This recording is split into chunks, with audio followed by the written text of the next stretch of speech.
Hello everyone, and welcome to the 3 at Moon live stream. It is Wednesday, February 16th, 2022, and welcome to the stream. I hope you're having an awesome Wednesday, an awesome week.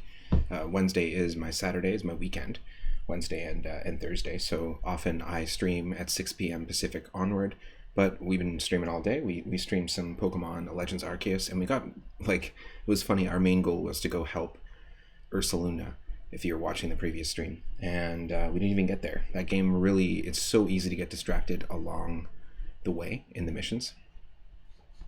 But hey, still a fun game. Still had a blast playing it. We are gonna switch it up a little bit. No pun intended. I have my Switch set up, so I figure, well, why not visit some other Switch games? And the very first Switch game that I bought was Super Mario Maker 2. I want to thank my dad, who I absolutely love, who got me the Switch as a gift. Not when it first came out, but a couple of years ago, and the first thing I got was Super Mario Maker 2. I used to spend a lot of time messing around with things like the Super Mario Bros. 2 Discombobulator, the Super Mario Bros. 3 Discombobulator, which were programs by a ROM hacker and community runner. Community manager is a good way to put them. ACMLM. In the early 2000s, they ran their own forum, and they made their own utilities that allowed them to make their own ROM hacks, make levels in the style of Mario 1, 2, or 3. Lunar Magic came around almost 20 years ago, I think in 2001 or something like that. It hit 20 years last year. So Lunar Magic came around. The icon for it is the 3 at Moon, funny enough. But that's where a lot of people started to make their own custom Super Mario World levels and Super Mario World ROM hacks. And that scene is huge. There's a ton of people, if you look up Super Mario World right now on Twitch, there's a ton of people who make their own ROM hacks and people playing hacks all the time. I have a bunch of friends who've put out hacks. I've made a few levels with Lunar Magic, and even like a full 2-world demo hack, but I never uploaded it. And right now I'm kind of messing around with Super Mario Bros. 3 Foundry, which is like a newer program. It's almost like Lunar Magic, but for Mario 3, and we've actually got 3 levels done at the moment. I was just kind of messing around with it to see if we could make some Mario 3 levels in the original Mario 3. Well, I never played Super Mario Maker 1. I just got Mario Maker 2 and dove in, and I'm kind of glad because from some of the stuff that I've seen, a lot of people have described Mario Maker 1 just having a lot of limitations and that they address in number 2. And as soon as I got this game, I basically started cobbling levels together since the very beginning and filled it up to the max. So right away, I was like, okay, well, I'm out. There's no more memory now. I can't add any more levels. And what a lot of people do when they stream Super Mario Maker 2 is they open it up to viewer levels. It's like, submit a level, and then I'll go to it and try it. But there's like a ton of people always submitting troll levels and stuff, and I don't want to. I'm not becoming a Super Mario Maker 2 streamer. I just want to, as somebody who loves the classic 2D Mario games, and as somebody who, if you're not new to the channel, you already know that I love randomizing Mario 1, 2, 3, Mario World, and giving myself a new experience in those classic games.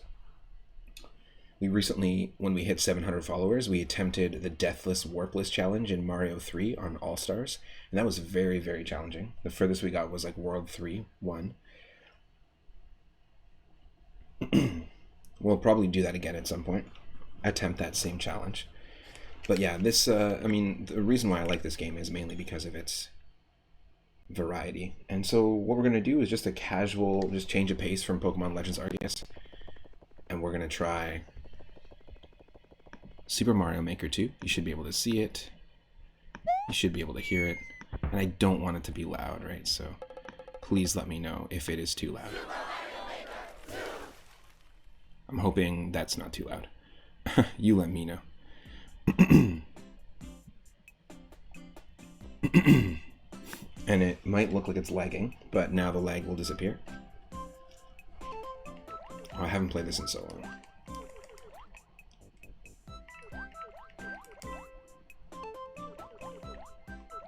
The lag is gonna fix itself here.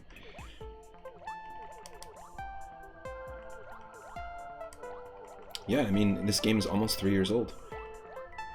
I got it in 2020. It came out in 2019. Yep, there we go.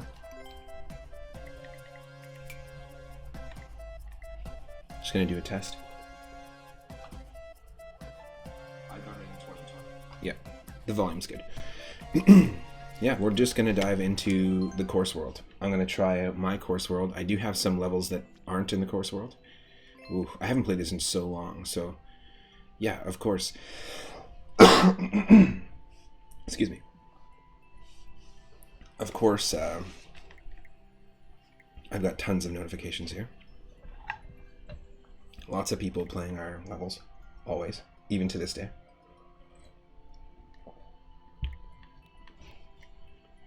Bait caught me slipping. Oh yeah, we got a lot.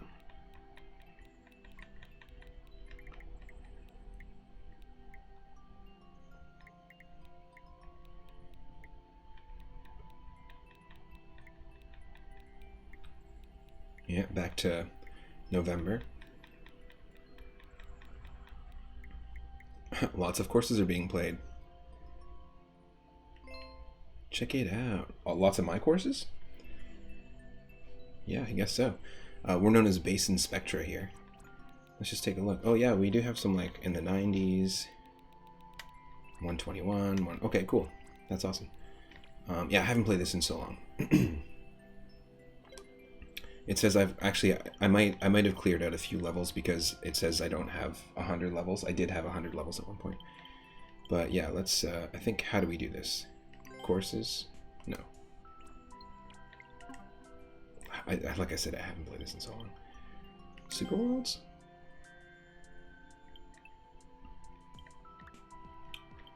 Nope. Maybe if I go to my maker profile.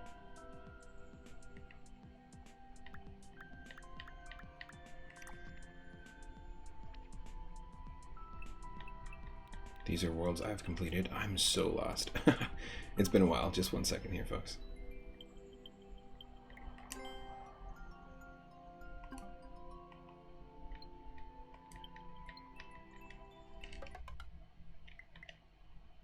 Yeah, course world.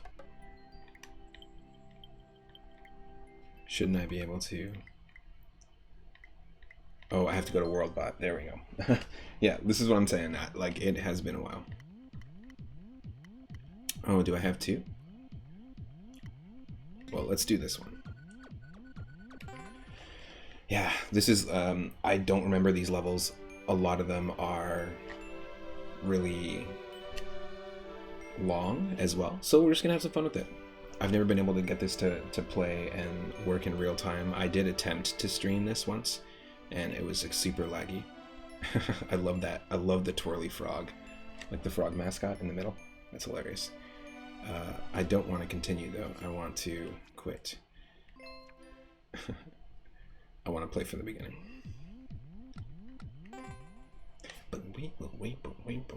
I love the reference in the CourseBot and WorldBot menus, the reference to the menu music in Mario Paint on the Super Nintendo. It's like the exact same like bass line and drums, same rhythm. Here we go. Help. Okay, here we go. This is going to be interesting. These are all levels I've made, but yeah, I made this one on 4/20/2020 actually. It's called Dinosaur Land. And a lot of them are 50 coin dash levels. Oh, this is weird to play on a big screen. A lot of them are 50 coin dash levels, so I'm looking to get all the 50 coins. Have to remember, okay, yeah. Spin jump is that. It feels drastically different than playing Super Mario World. Oh yeah. Oh yeah, this is like, because it's been so long, this is something. This is something we're gonna have to work our way up towards being able to do. Ugh. You son of a bitch.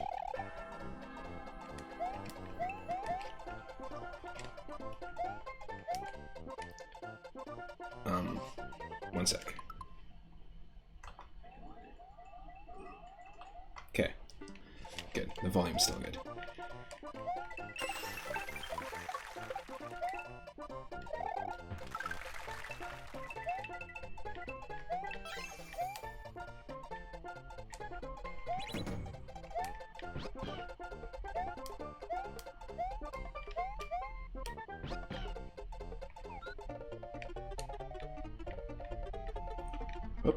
Okay. Okay, we got 150 coin. You see what I'm saying? They're kind of long. I also usually make it, at least the way that I would, oh shoot. The way that I would make a level when I first started making these levels was I make it so you have to also collect a bunch of those red coins as well. Oh, it's Boom Boom.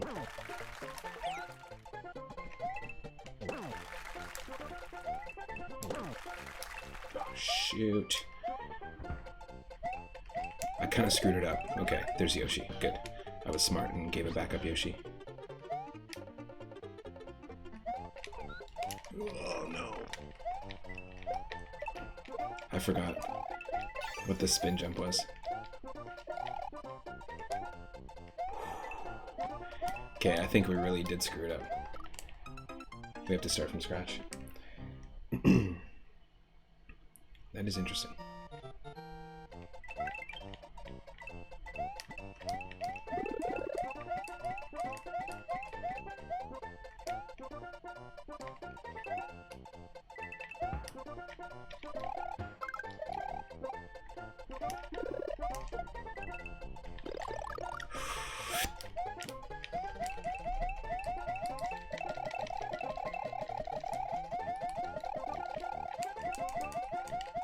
None of my levels are Kaizo levels, they're just levels. It's cool. You know what? I spent a ton of time playing this. And we gotta work the rust off here. Like, we have to practice. Because this is pretty embarrassing.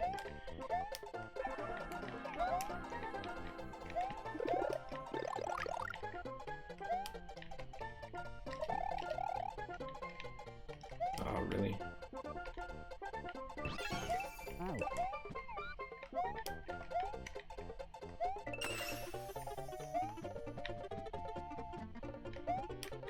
We should be smart about this.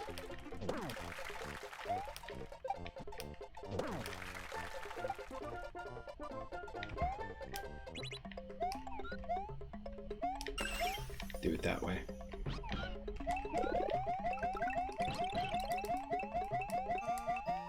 I always thought it was weird that in Super Mario World, if you have a Yoshi and you get another Yoshi egg, it turns into a 1-up. I think they should do that in this too. But there's all sorts of weird quirks about Mario Maker 2 that make the levels not really feel like the games that they visually look like, if that makes sense. We've talked about this many times before on stream, but yeah, Super Mario 1 levels in this feel nothing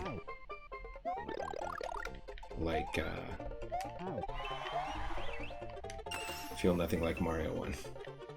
Oh, alright. Can we... Nope.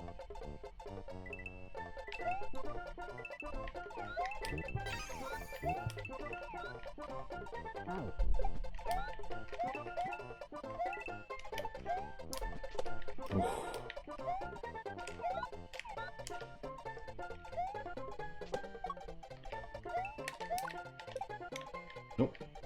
That is just a spiny pipe.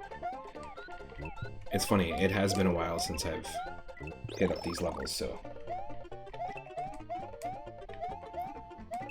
It might actually look a little bit brighter than it normally does, because we had to do that for Pokemon Legends Arceus.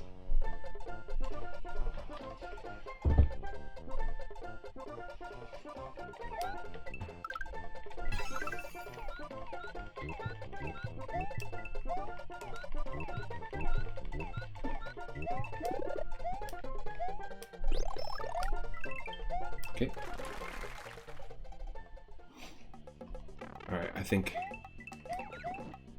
Yeah, this is like the jungle section. So yeah, this is Dinosaur Land. I wanted to make something that felt like really Super Mario World-esque, but also kind of like Yoshi's Island from Paper Mario, which we recently played on stream and will eventually get to beating. We're in the final battle. That's all we have to do next. But you can blame Pokemon Legends Arceus for us not continuing.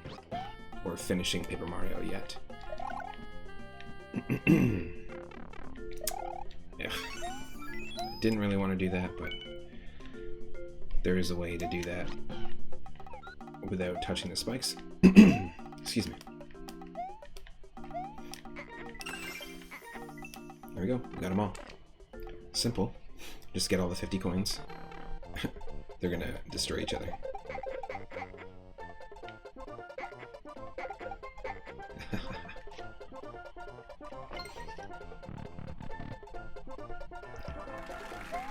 Yeah, so this was my 420 level, everybody.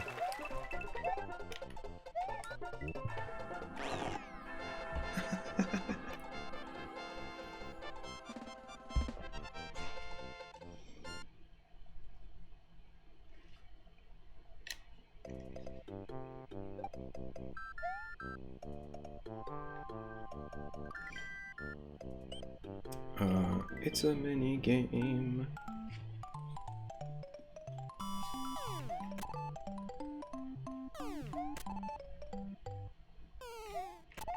Yes.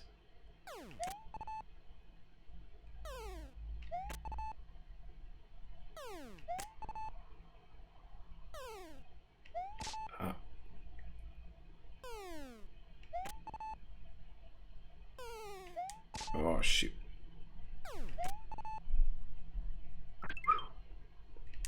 Got a one-up. Alright. So there's an airship we can go to, or the forest. I'm gonna say the forest. This is Rocky's Green Woods. So not all the levels are 50 coin levels. So we have to defeat one Rocky Wrench, and it starts off right away with a Bowser Jr. encounter. I put this level in because I wanted it to, it felt like an extension of the last level, like the last section of the last level, like right here. And then that way it made sense because, you know, you went from the normal world to, holy shit. What was I thinking? The normal world, or like the overworld to the forest. It shows you the transition. Oh my lord. Just go, go, go, go, go. Oh. Oh, thank you.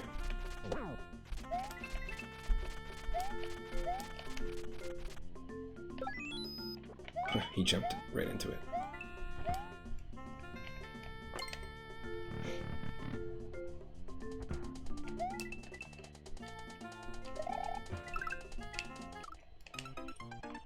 What? You can't do that on these things? Dumb. Dum, dum, dum, dum, dum.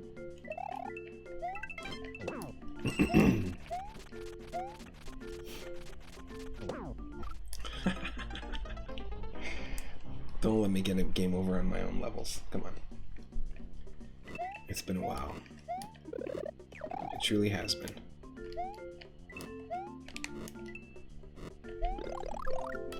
Whoa.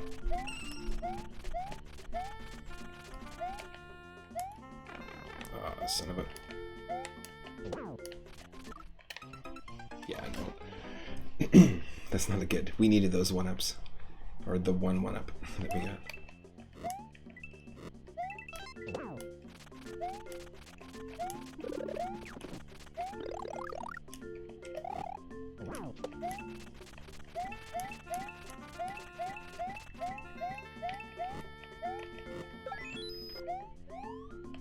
Okay.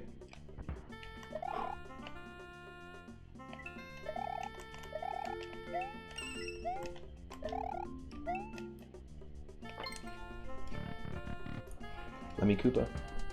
Welcome to the stream. Everyone's allowed, even Koopalings. Hope you're doing well. This is the first time that I'm streaming Super Mario Maker 2 ever, and I'm playing My Course World. I made these levels in 2020,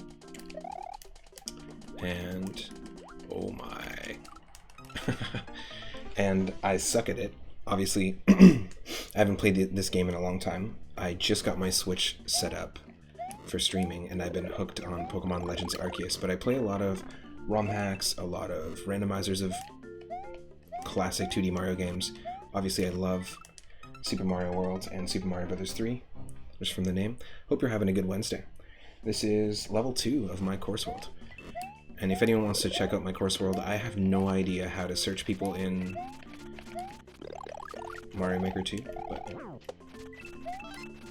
we can figure that out in a sec. If you want to play along with me. And feel free to share levels too. I'm probably not going to play them on this stream, but feel free to share levels. I'll start a compiled list and check some out. And apparently I don't know... apparently this is my first time on live television, and apparently I don't know how to fight Bowser. Lemmy, any hints? Help from an insider?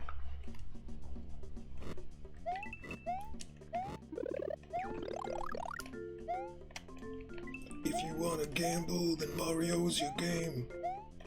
You win some. No, wait, you just lose some and lose some and lose some.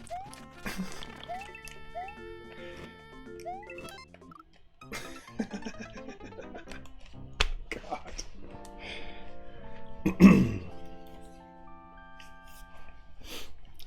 Game over. At least it saves your progress. So yes, my second level, Rocky's Greenwoods, I can't even get past.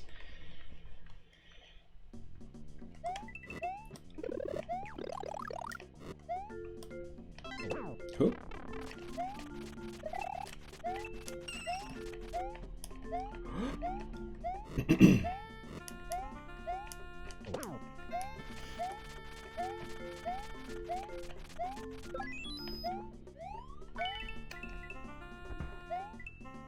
I mean, I do really need the 1-up, so I shouldn't. No coins left behind.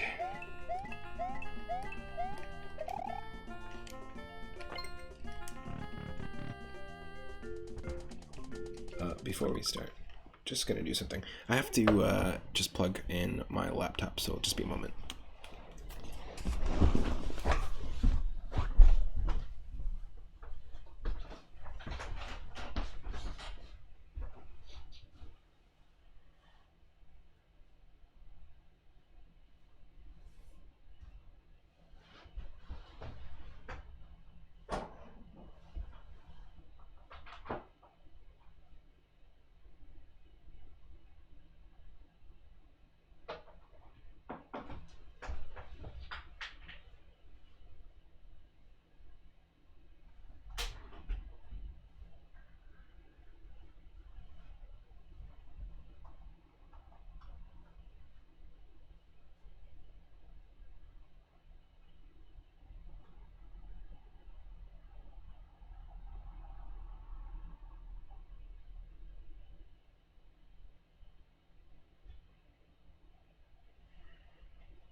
We are good to go. All right.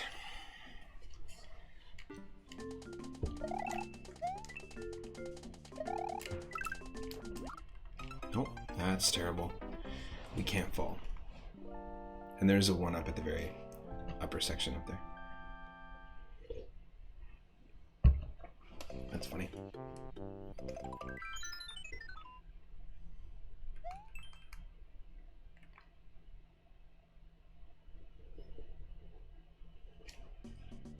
And we don't have our alerts or sound effects working today. Really won't have them up for a little bit, especially when we're doing the Switch stuff, because I think that right now those bots, or those like programs that to put alerts and sound effects right now on the channel are just bogging things down, especially when we stream on the Switch. So we probably won't be doing that anytime soon. At least until we figure out a way to bypass some of the bugs that OBS has given us because we're using the latest version of Mac. In fact, now it's not the latest version of Mac, which is funny. Only took about a year for a new version to come out. Man, we suck. I'm telling you, so I made these levels, but I'm telling you, I'm just so not used to, like, after playing Pokemon Arceus, like, this is a funny thing to jump to, but I'm just not used to the controls in Mario Maker 2 at the moment. It's gotta at least been like 8 months since I've played Mario Maker 2 at all.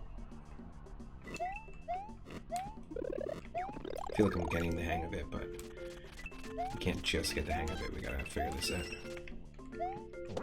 We will eventually get enough, once we hit enough 50 coin levels, we'll get enough lives via 1-ups. But this won't be a problem, hopefully.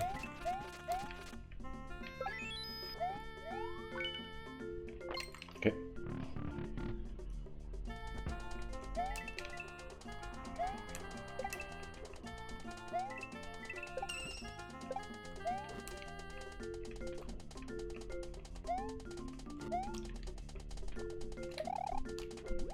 No.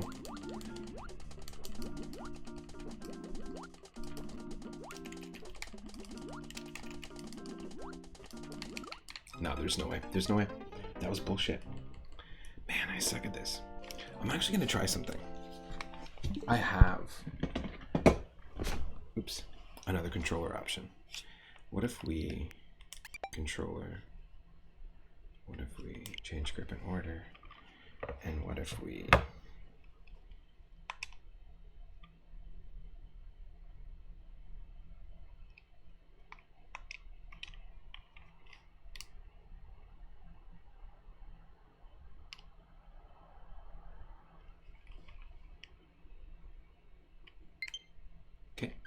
Yes.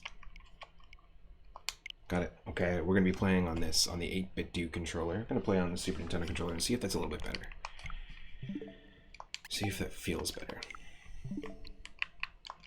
Okay.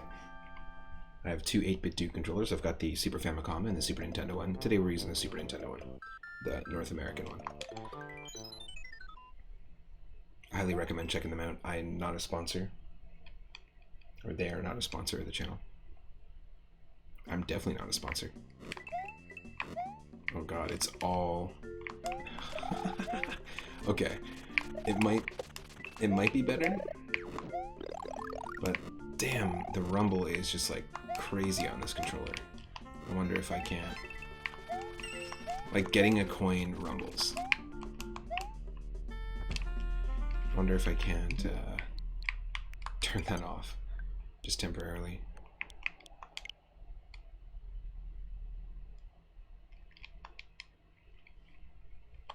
What? No.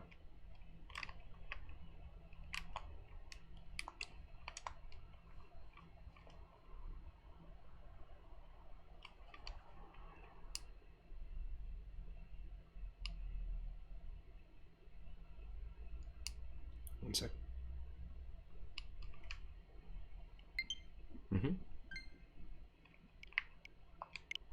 Yeah, I guess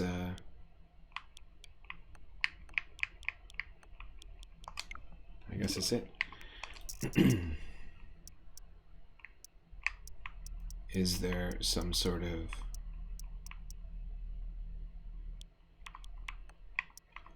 controllers and sensors, vibration off, Yes, please. Okay. I'll change that after, but oof. Definitely don't want to.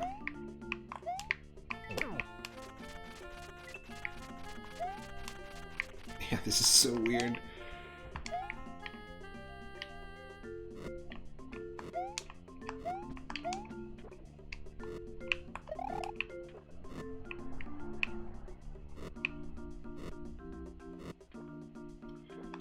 Dirty Bowser. Oh, that's dumb. Why do I suck at this? This is extremely embarrassing. I just wanted this to be a change of pace, not the walk of shame.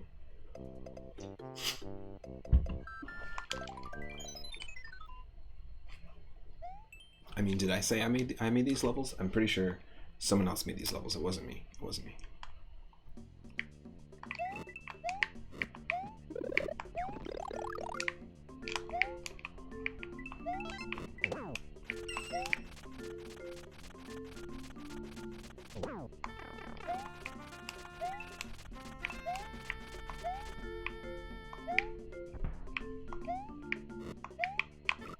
Fuck you. Fuck you, man. Nope. No, no, no, no, no. We might as well start over, even. Is there a way to do that? Can we start from scratch? Because we can do one more level before it, at least, if we start from scratch. And we can also hit up those 1-ups.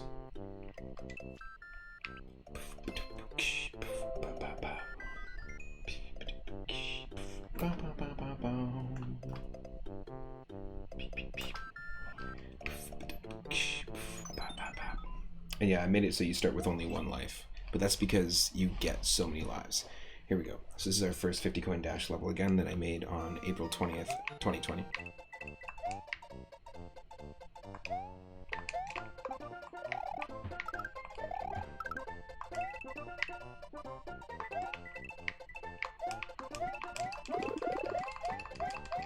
Right, like we can just like stack up on coins, or stock up on coins here.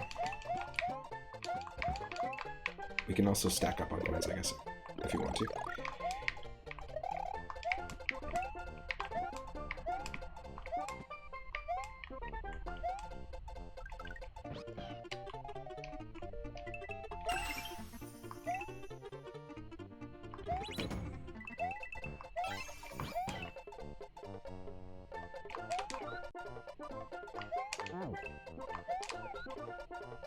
No Yoshi powers.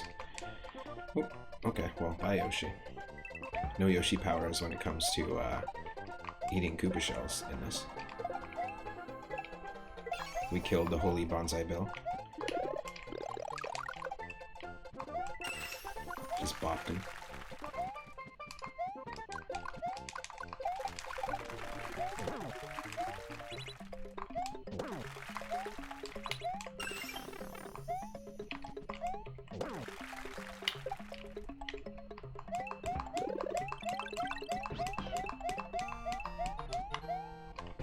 Alright, like just get as many of these coins as we can.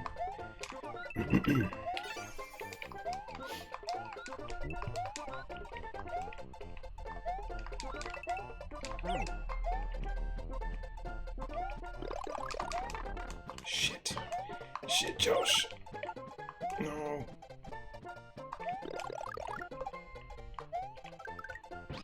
Oh, he is throwing Yoshis at us. Well, that was nice of me to do that. That's funny.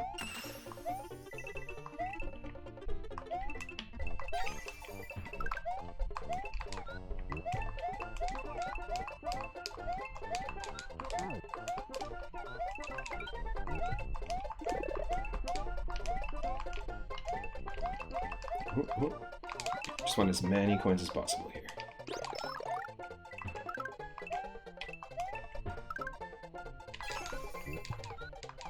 Is this a good level? I think this one's alright.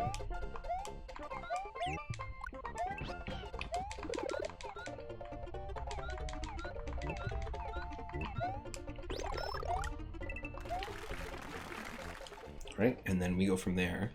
and transition basically into the outskirts of the forest that we're about to enter for the second level, which we were struggling in.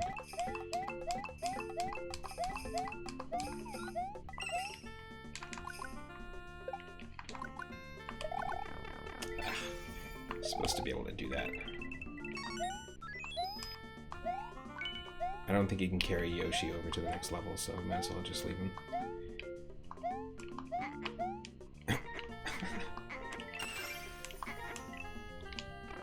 Alright. I haven't played this in a while.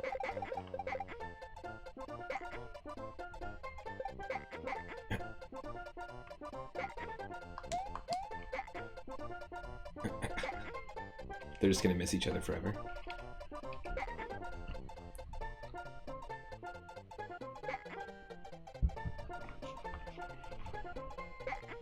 Pacifist spikes.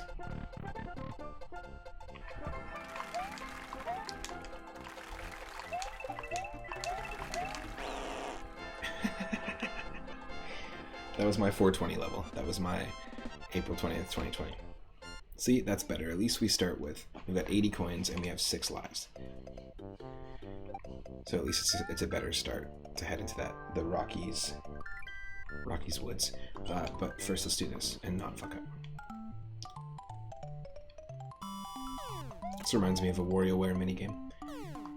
And I think Nintendo had like a Game & Watch game that was very similar to this, like a baseball Game & Watch game. Way back in the day. Ooh.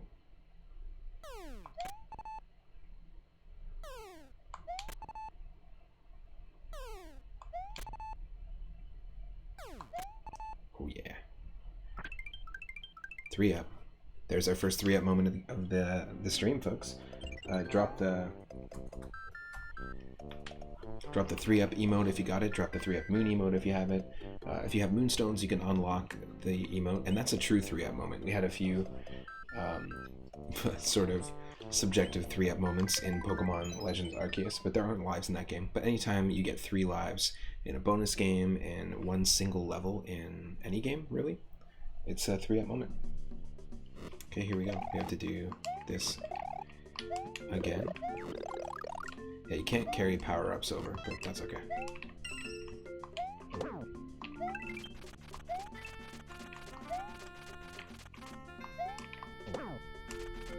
Yeah, I guess if we're smart about it and just do this, it's pretty easy. Yep.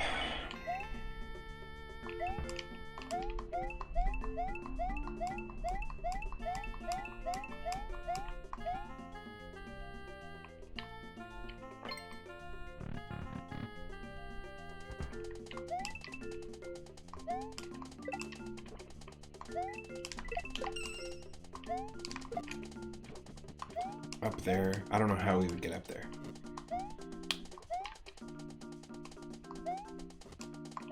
But that's a 1-up.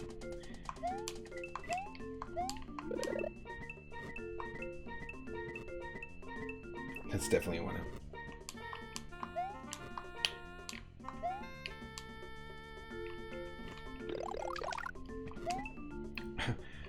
These are some interesting fireballs, right? They're swimming fireballs.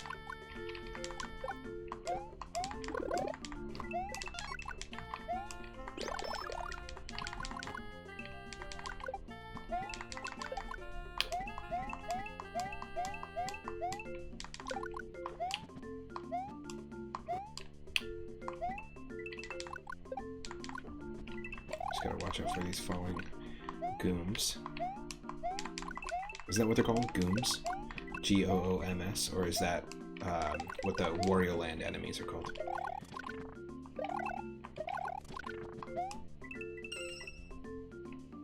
Alright, so remember, this is not a 50 coin level. We just have to defeat the Rocky Wrench at the end of it.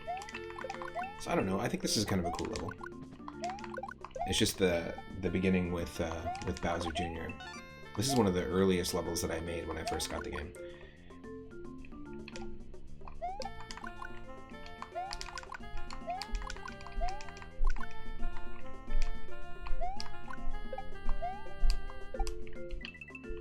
Oh, The fake out.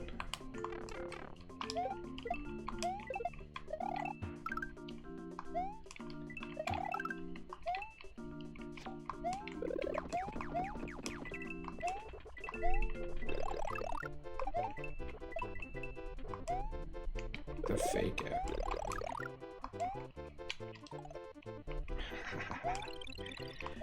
Invincible Dry Bones Luigi. Hell yes. I always try and play as Luigi in this game, by the way.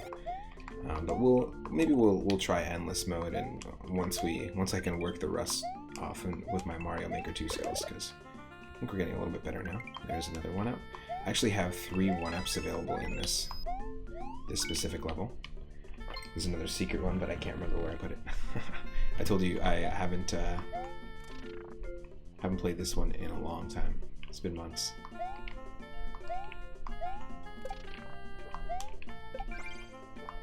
Bloop.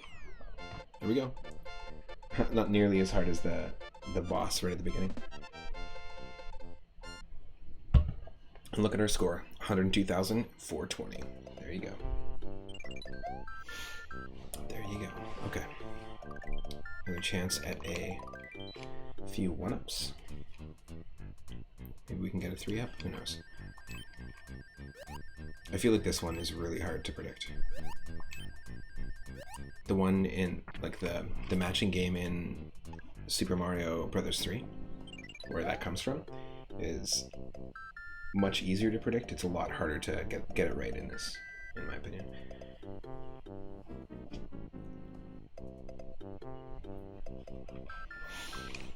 What does this do? It just switches us over here so we can get these lives first.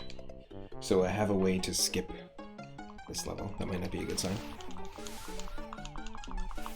This minigame always makes me think, like, wouldn't it be cool if they made a 2D Mario Party with a bunch of 2D minigames, and there we go. 5-up. You know what I mean? Like, imagine Mario Party but 2D. I would so be down with that. It'd be really fun. Try and recreate all the minigames. Bowser Jr.'s Armada. Okay, so we have the option to skip this. This is, again, not a 50 coin level. I do remember this one not being that easy.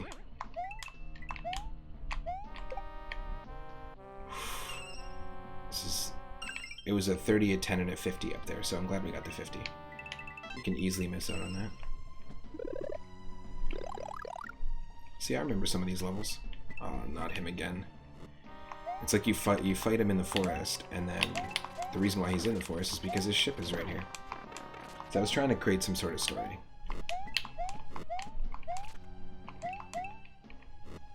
As best I could.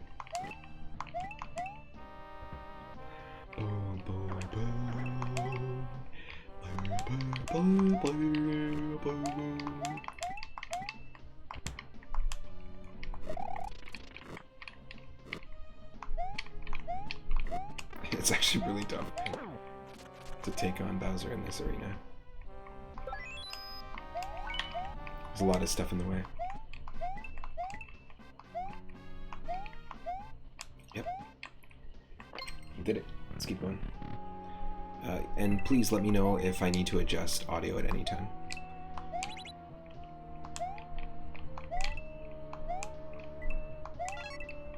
I always like the airship aesthetic that they set up here in this game, because you don't have any airship levels besides the sunken Doom ship just before you take on Bowser or open the Valley of Bowser in the original Super Mario World. So it's kind of nice that they have that aesthetic. I also love the airship aesthetic in Mario 1 levels in this. One of my favorite levels I've made is called the Blue Airship, and it's from Mario 1. It's a Mario 1 style airship level. Lots of fun. Gotta be careful there.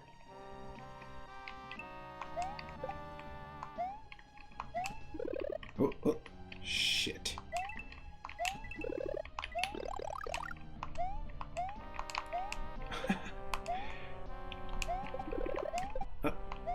Oh, okay, come on. It's a trap.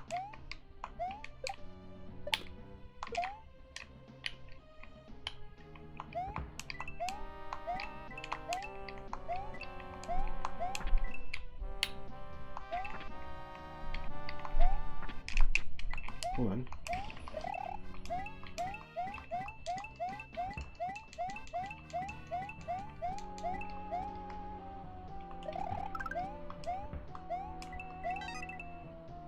Oh yeah, that's right. This is a Buzzy Beetle shooter, which is kind of cool because I also set it up so you could do this if you wanted to. You've got different ways to do it. If you don't want to use the claws, you can totally viably just do this and skip the whole thing. You can take the bottom route, or you have to be careful because you've got these Buzzy Beetles, or you can avoid the Buzzy Beetles completely and have some more fun with it. With that, I always thought that was cool. Let's go. This just takes us here. The doors in this level seem to take us to like, they just take us like above or below. They're very simple. Hopefully we don't die.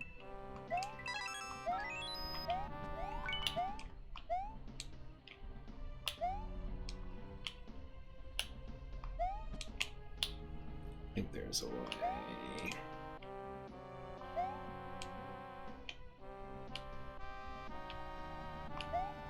Nah.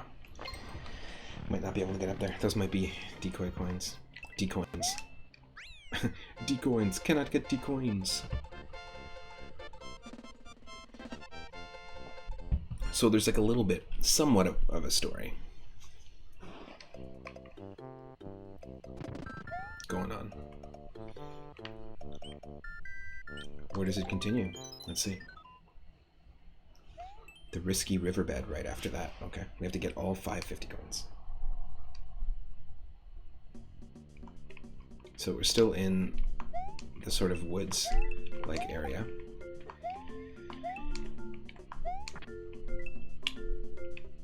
Ooh.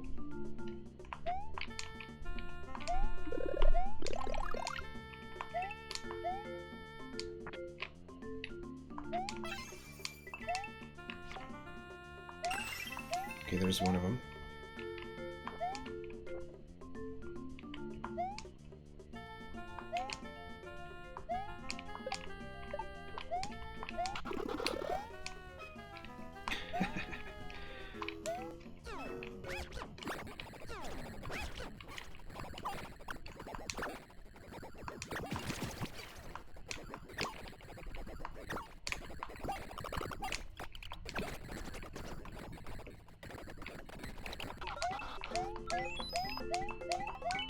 We'll get ourselves a hidden key.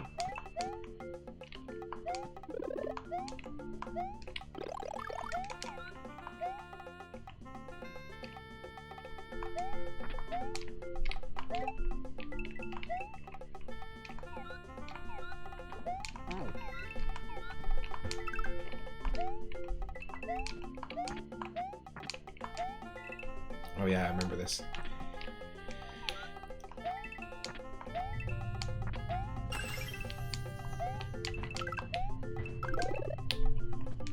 Son of a...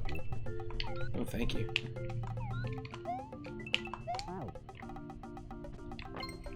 There we go.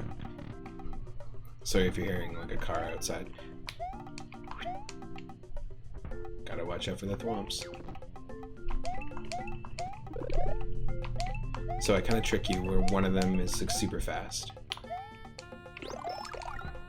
And the other one's ultra slow. Slowed down by the parachute. Just to mess with you.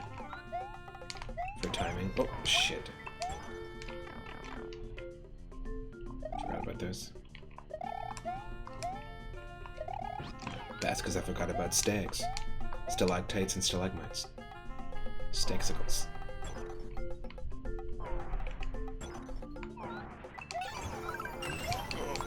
Yes.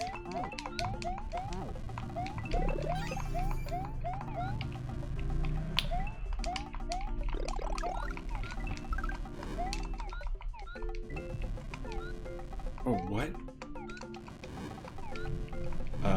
Yes. I did not know you could do that. I didn't know we could load up a fireball.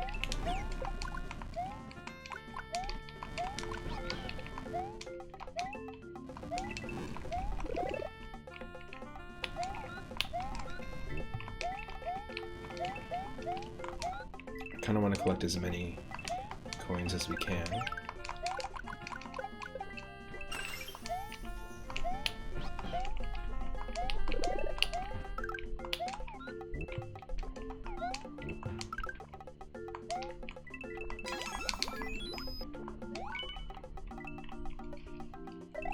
Ah, shit.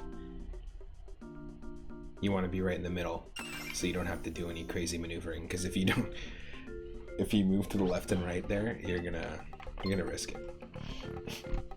Might not want to risk it. Bloop, with a 1-up.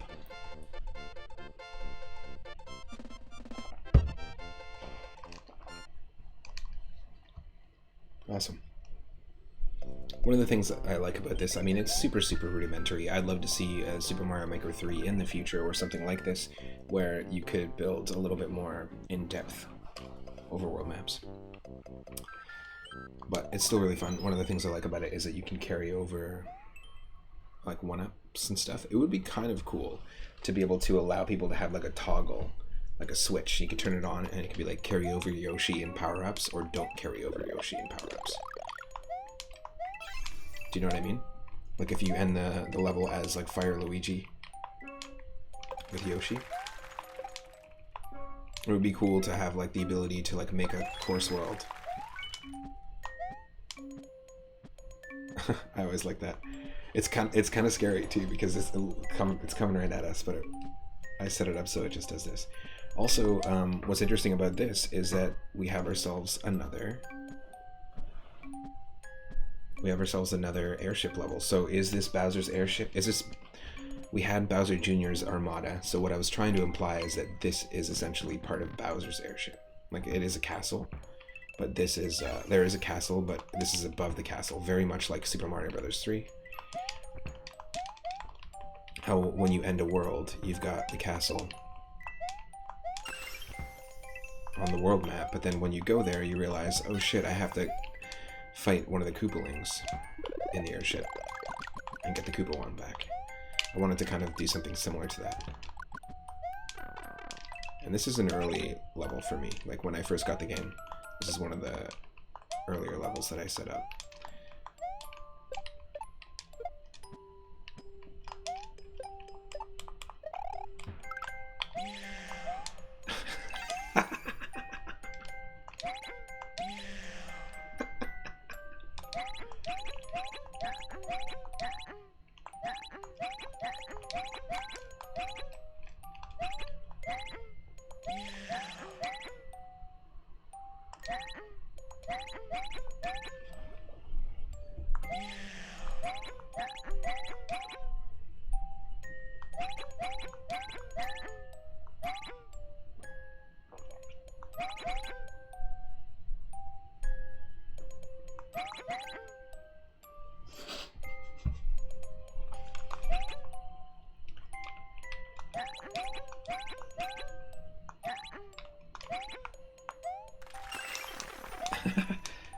Amazing. After all that, we die. Sometimes you just have to jam along, you know. We've actually got a lot of clips from the channel of those little jammy moments.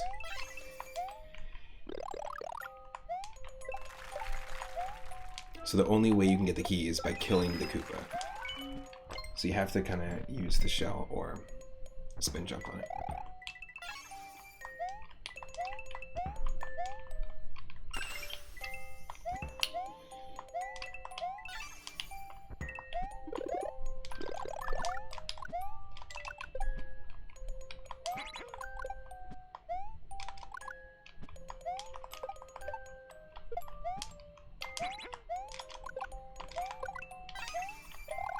I like the sort of low gravity in the night theme airship levels. The floatiness. It's not quite like the moon jump physics from Super Mario Land 2, and it's not quite like the weird randomized like moon low gravity physics that we got in a randomizer run one time of Super Mario Bros. 2.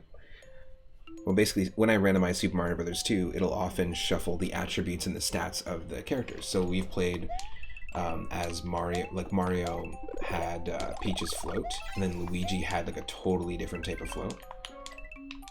And Toad had a really, really small jump, so he couldn't jump very far. He could do like half that height was his max. But Peach had essentially what I call like anti-gravity or like moon boots. She's like moonwalking Peach. It was actually really cool.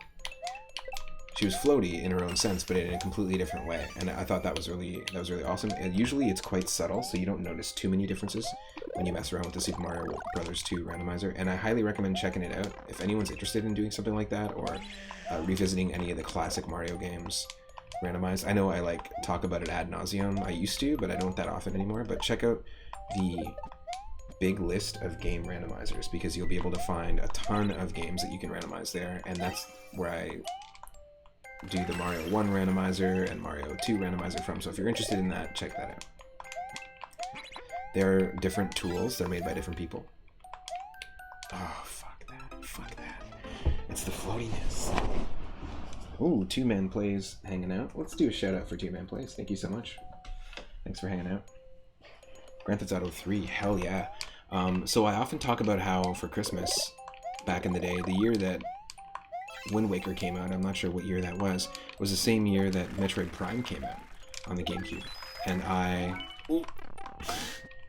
screwed that up. There we go. I got both of them for Christmas that same year, and I was able to play both of them. Like that Christmas holiday, I played both of them, and it was like a lot of fun. They're both really great games. I associate them with each other for some reason. The Metroid Prime Waker. Legend of Samus, Metroid Prime Waker. But Grand Theft Auto 3, the first time I played GTA 3, so I rented GTA 3 with a friend. I didn't have a PS2, but he did. This is just before I bought a PS2. And the first PS2 game I ever played was GTA 3. And I remember being like very, very disturbed about the fact that you could like shoot a person like in a cafe. That was like it totally made me feel uncomfortable. But I had been familiar with GTA 2. My cousin had GTA 2 on PS1, which is a fantastic game. I was considering actually playing that on stream at some point. I have a way to do that. I think that'd be a really fun game to revisit. I used to spend a lot of time with cheat codes and just kind of messing around with it. That and Driver. Oh, damn it. Driver was a good one. But I was curious, so that's why we rented GTA 3, because I spent a lot of time with the second one. But as soon as you go into 3D and you're like looking through the scope of a gun, it made me feel really uncomfortable.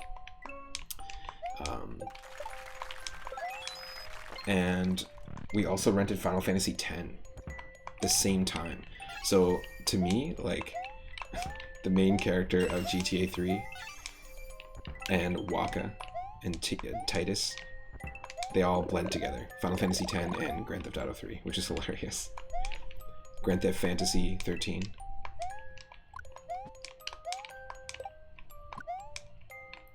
Final Auto 31.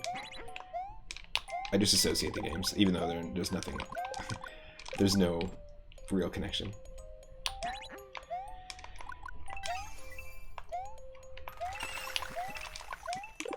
Boom, beam, bam, boom, beam. Can I beat my own airship level? Maybe. Don't be tempted. Don't be tempted. One of those is... That's great. I love that. The swimming Goomba. So one of these is just coins, and then the first one is a flying one up. Dun dun dun dun bum bum bum bum bum bum. Beep ba boo boo beep boo boo. Whoop.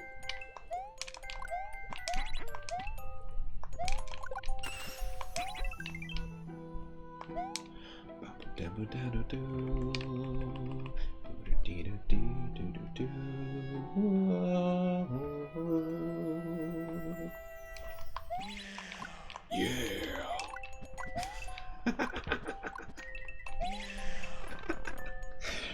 Oh man, the fact that you can add sound effects is great.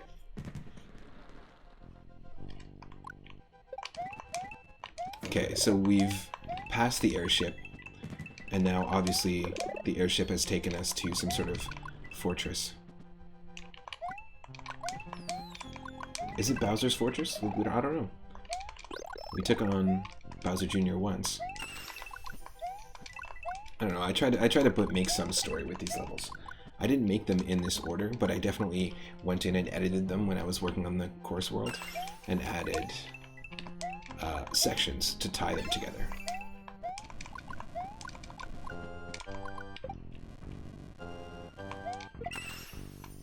It is pretty great that you can do this. That's one thing about the original Super Mario World that I wish you could do, is that you could throw enemies into coins and it would pick them up, or throw shells into coins and it would pick them up. That's a really, really nice quality of life addition. Also, the P-Balloon. I feel like the P-Balloon, I've mentioned this before when I played Super Mario World, or randomizers of it, the P-Balloon feels like a cool concept that they threw in at the very end, if that makes sense. They threw in kind of last minute, and it feels like they only use it for like a couple of stages, and they're kind of shitty stages. Like, they're not that fun. They're some of the least fun stages. And the way that they set up the P-Balloon in this, where you can basically like... Oh wow, because he was not touching the ground when that happened. Interesting. The P-Balloon in this is just like, almost like a... It feels like an apology to the fans. It's like, you know, this is what we wanted to do on the Super Nintendo, but now that we can do it and refine it, let's retcon it and change it up. And I feel like if the P-Balloon worked the way that it does here in the original game, they may have used it in more levels, and it may have been more associated with...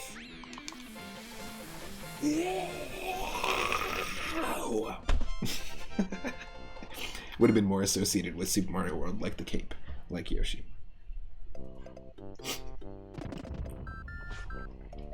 World 1 complete. That's going to be a funny thing to have on my stream. Permanently. Remember, I don't edit these. I don't edit these streams. Oh, into the desert, and it looks like the 3 ancient Koopas have died. A long time ago, but at least they died next to each other. And they have dancing tombstones? I'm not sure what those are, but... One of my favorite things about this game is the way that Luigi dances on the overworld. He's feeling it. He's feeling it. Yeah. And he does a spin. You know what's really funny about that is, okay, back in the day I used to make sprite animations, and one of the people who inspired me to make sprite animations and actually helped teach me Flash when I was first kind of learning it, and I was like 14, was Randy Solom. And I didn't know that Randy Solom had passed away somewhat recently, which really sucks, but he was a big inspiration for me getting into messing around with Macromedia Flash, making my own animated sort of like he made Rise of the Mushroom Kingdom, which was a classic sprite animation from Newgrounds way back in the day, and he was regularly putting things out. He made something called oh god, I'm trying to remember the name of it.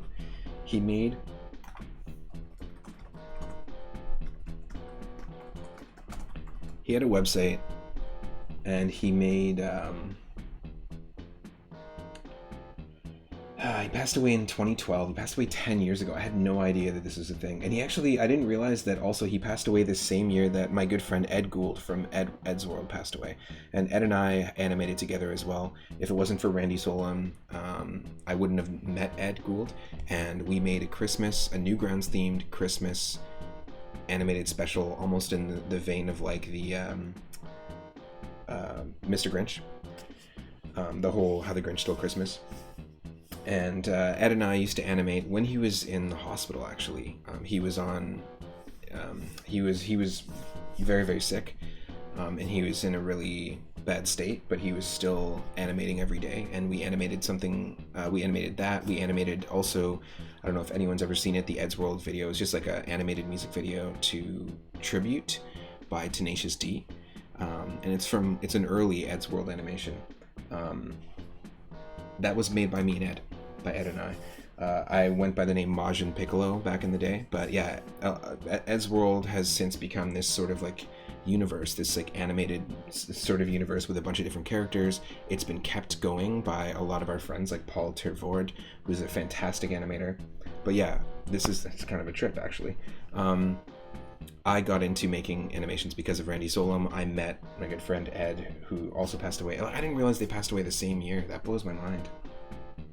But we made a lot of animations on Newgrounds, like the three of us separately, and we did. And Ed and I did two animations together. Those two. We also worked on something called Horton Kate, which is with Ziki Space Lizard, another Newgrounds affiliate. But I was a Newgrounds affiliate back in the day, and if it wasn't for Randy Solom, I wouldn't have learned Flash, which hurdled me into running my own website, becoming a Newgrounds affiliate, running a team, learning how to manage a team really, really young. And I learned a lot of lessons, a lot of hard lessons in terms of community building, community management, and just like internet bullying, a whole bunch of things. Like there was a lot of stuff going on there, and I kind of just walked away from that sort of animation aspect. But if it wasn't for Flash, I wouldn't have been able to really tie together the idea of sound design being something I wanted to do. And I went to school for sound design and record production and stuff, and that was a real formative time for me. It's video game music from retro games that I played and sound design elements from retro games that really resonate with me, but I didn't connect that it resonated with me until I started making animations and having to create my own sound effects and different things. And I made something called the Golden Mushroom, which I hired a bunch of different voice actors, a bunch of voice actors who are on regular shows right now at this point.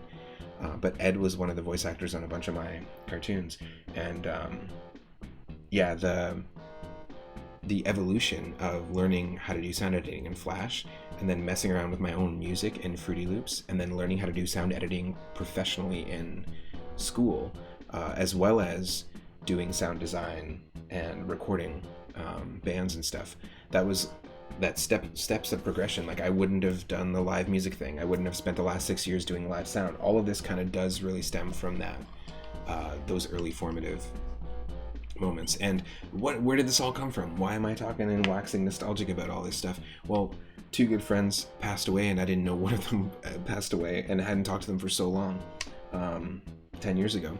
And the way that Luigi's dancing directly is related to Mac Daddy Mario, and Mac Daddy Mario is a Randy Solom animation, which is just a simple, super cheesy early 2000s thing, like a little cartoon where Mario is just like dancing and breakdancing and doing pretty much all the same moves that you see them doing here, and it is an edited sprite of Super Mario World Mario.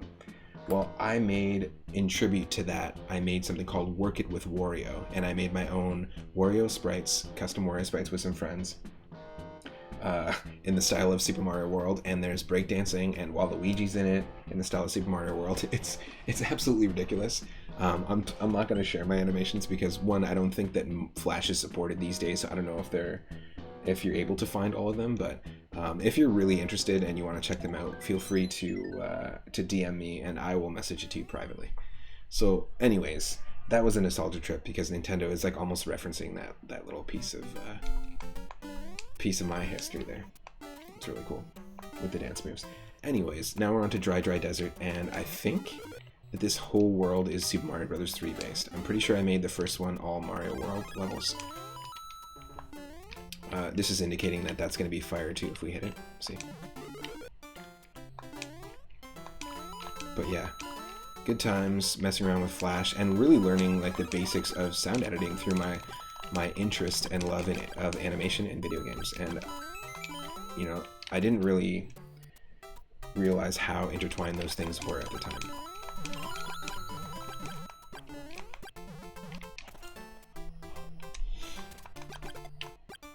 That's a tricky one because that thing will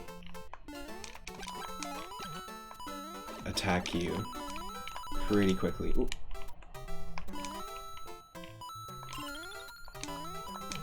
So yes, this is our dry desert stage. My partner Michelle, this is her favorite aesthetic of level, I think, is the desert levels in Mario 3. Ooh.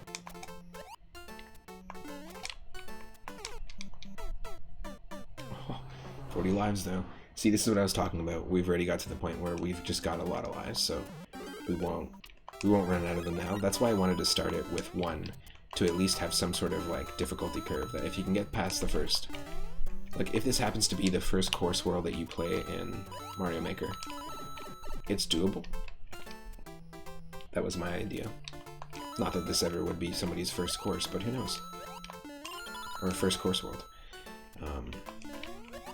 Boom, 39-39.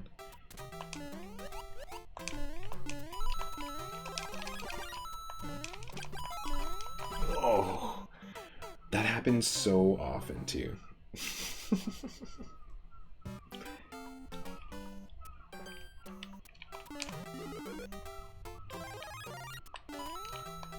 Y'all can hear the seagulls.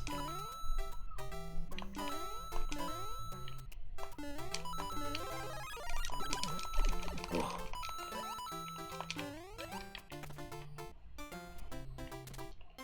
Boop-a-da-bow. And also, if you want to play these levels, feel free to DM me as well. You can do that on Twitter, you can do that on Twitch, whichever you prefer. Oh, son of a bitch. God dang Goomba every time. God dang Goomba every time.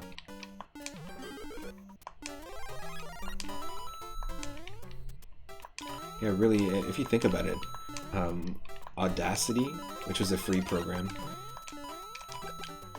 the Wave Recorder, which came with my Windows XP and Windows 98 computer, and Macromedia Flash before it was owned by Adobe, and then well before it was disowned by Adobe and discontinued. Macromedia Flash was my go-to program of choice, to the point that we actually had like a tech class, and our teacher didn't know how to teach it, because he didn't know anything about Macromedia Flash in high school, and he asked me to teach the class. I taught the class like the basics of how to use keyframes and tweening, and man, total nerdy moment. But it was, I mean, those were the first programs that I familiarized myself with.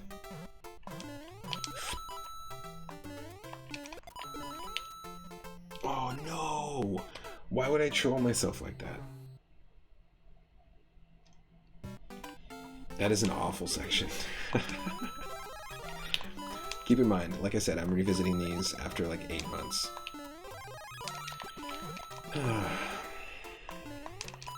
Damn. I know it's been a long time, it's been 10 years, but rest in peace, Ed and Randy Solom. Thank you. Thank you for showing me the ways of Flash animation, and for being a friend.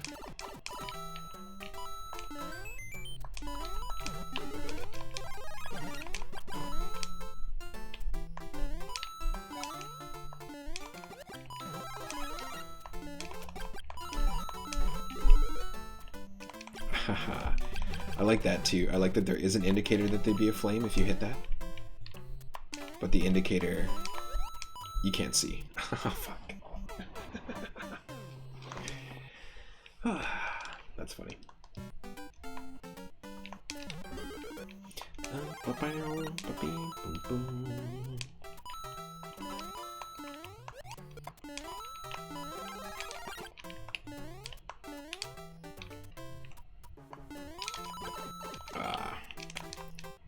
Gotta be careful.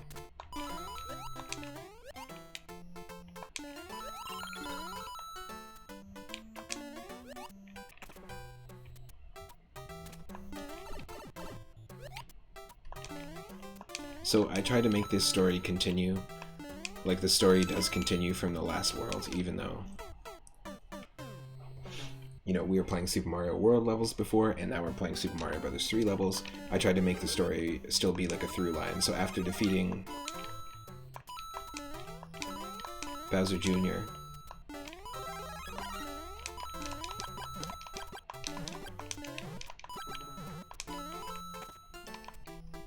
twice,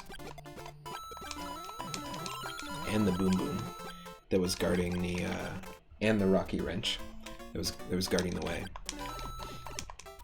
You then make your way to Dry Desert, and yes, this is supposed to be a reference to Paper Mario again, just like the first one. The first world is sort of a reference to Yoshi's Island in Paper Mario, where you meet Sushi. This is a reference to the Dry Desert and the Dry Ruins. I think I do have a Ruins level as well.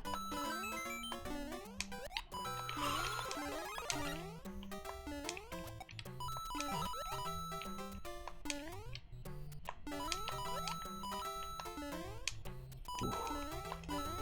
Yes, we made it. There's two ways we can do this. The easy way or the hard way. Nah, they're just the high ground and the low ground.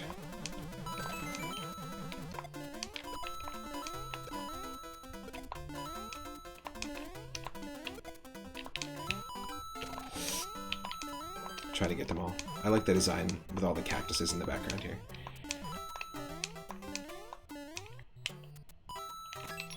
Whew.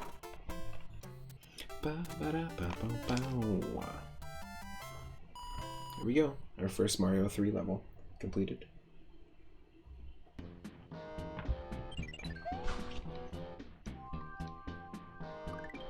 Ooh, okay, that opens up everything. Well, first things first, let's get some levels. Or, yeah, some 1-ups. Right? Wouldn't 2D Paper Mario be, or 2D Mario Party be incredible? I would love to see that. Even as a fan game. Speaking of ACMLM being a big community manager and somebody who was very open and had their own forums back in the day and was like really influential in the Mario hacking scene. And speaking of Ed and all these folks, I used to also hang out over at, and I was active over at the Mario Fan Game Galaxy, and I know they have a Discord now instead of, the forums are really not active. It's just every once in a while, people like me that were older users popping in and being like, I remember these forums, which is funny. Oh, look at the cute little blooper hanging out in the pond. Also, I like that this statue here, this like Moai statue, kind of looks like and one of the enemies directly from Dinosaur Land, which is the main area that the kingdom that Princess Daisy rules over in Super Mario Land 1 on the Game Boy. They have these little nice visual references. Also in the last world, we had the bell trees from Super Mario 3D Land, or 3D World. Sorry, the like cat bells.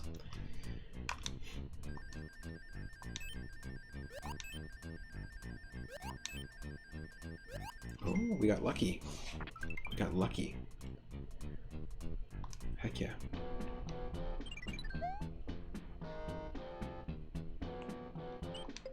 So this is basically just an optional ghost house. You don't have to do it. These mystery house levels. I love these. I've got a bunch of them. So this is Mystery House C.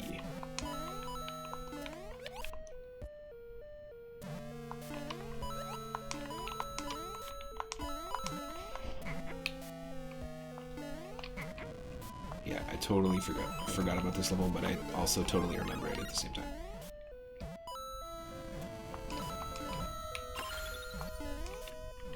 Alright, so it's sort of like a maze, right? Like, oh shit, where do we go? Well, there's an option to go up here, and there's an option to go down here. We just have to be careful, avoid the flames. And I think the first thing we should do is hop up here. Okay.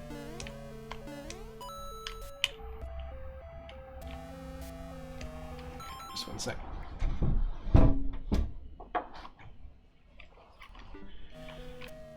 Just a lot of noise outside, so just trying to eliminate it.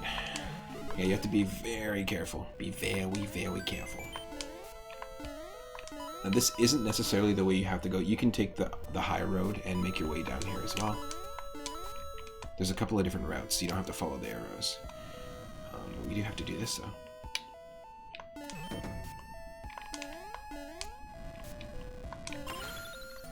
Right? And I will take the hit so that I can do this. I always liked this section that we created. And all you gotta do is just wait. It'll fall to us.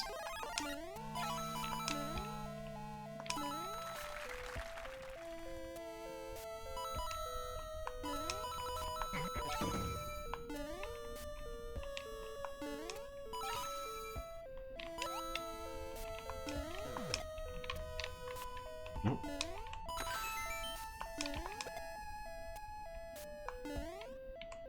Yes. That was a very successful small jump.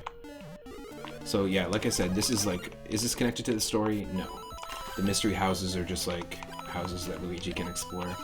But I just decided to make a bunch of ghost house levels. But not so much ones with like secret exits. I actually don't think you can do secret exits in this game.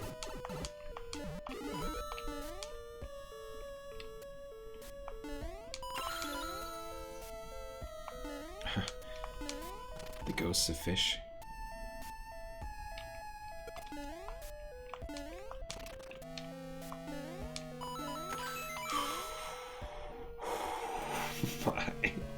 You know what that's like? That moment right there reminds me so much of when you're in the room in Big Boo's Haunt in Super Mario 64 and you don't realize the piano's gonna jump out at you and start snapping away. That's like a 2D equivalent to that. When you can't see the thwomp either.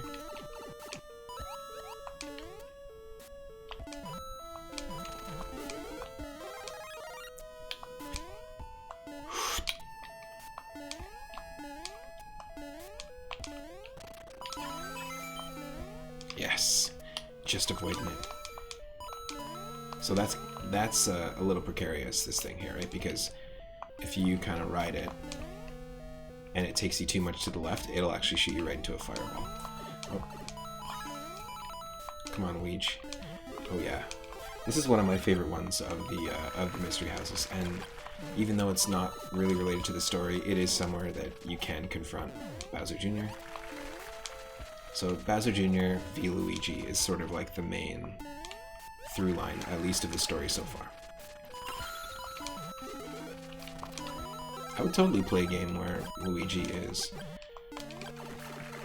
being attacked by Baby Bowser or something like that, a time-traveling Baby Bowser.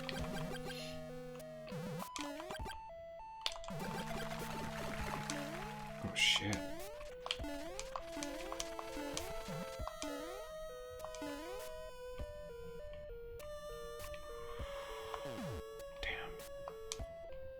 Yeah, it's interesting. We've got a couple of interesting Bowser Jr. arenas here in this game. No. Oh, come on. There we go. Phew. We just needed the one hit.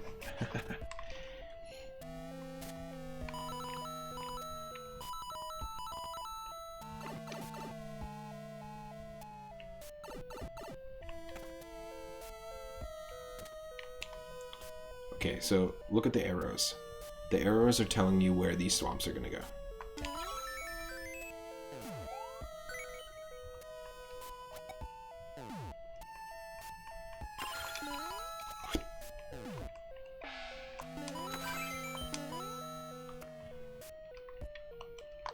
Can you...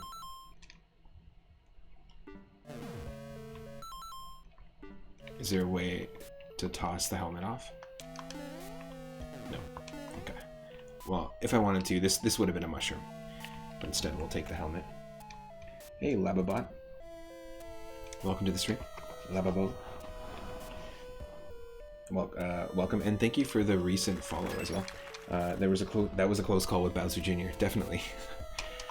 I like to mess around with the same boss sometimes. Like, I'll do a series of levels with Boom Booms, but put them in different arenas. And I think that's really the only way that you can kind of mix things up in this game, that this game allows you to do it. Hope you're having a good Wednesday. Okay, so yeah, that's an optional thing. We didn't need to do that. But this continues the story. We start to really think about all the Goombas that we've killed, that we've stomped on. And where do they end up? Well, here's your answer, folks. Goomba Heaven, one of my favorite levels that I've made as well.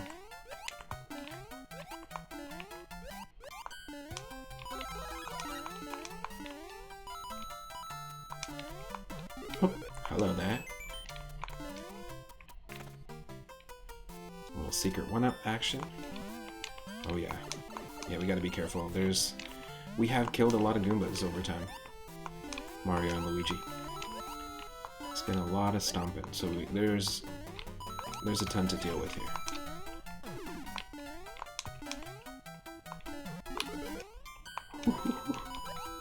Yeah, this is definitely one of my favorite levels I've made. You're chilling after supper? Thanks for asking. Nice. Ooh, what was for supper? I'm doing well. This is my weekend, so I'm having a blast. We got a decent amount of progression done. I mean, progression, distraction in Pokemon Arceus Legends earlier, and I'll probably play a little bit of that later today. But I'm really enjoying this. We've got the Switch set up, and this is the very first game I got on the Switch, and spent hours playing it, so I think it's kind of a fun little throwback. I wanted to have some more retro-like vibes, so that seemed like the right call. Goomba Heaven is a tough one, though,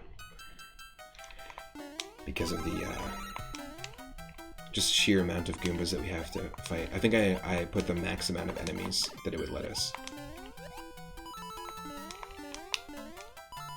I don't think I would ever make a level on stream, though. Homemade hummus with pita bread and vegetables. Nice. Homemade hummus is always nice.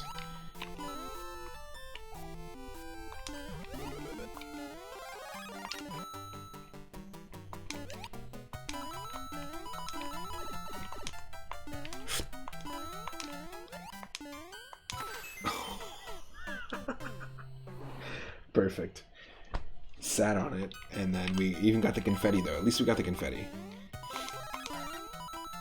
That's what made that one a golden one.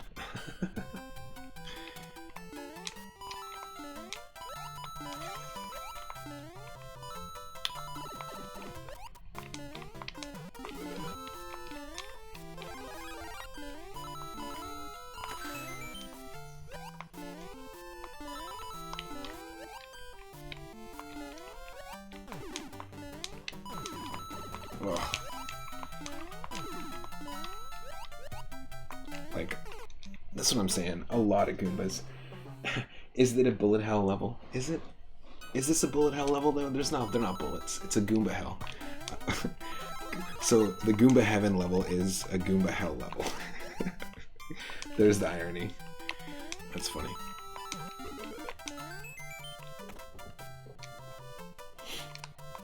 Used to say this isn't what Goomba hell looks like. Oh, we need you. Need to load up those fire flowers.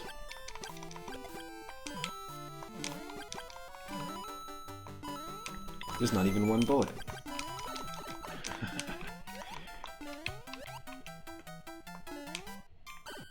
Damn. The accuracy on those Paragoombas is not good.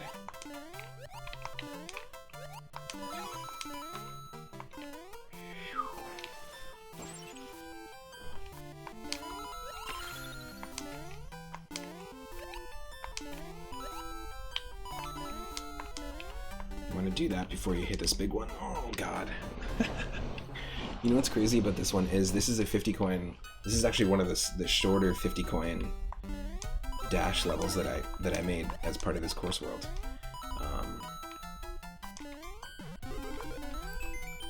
Like definitely one of the shorter ones.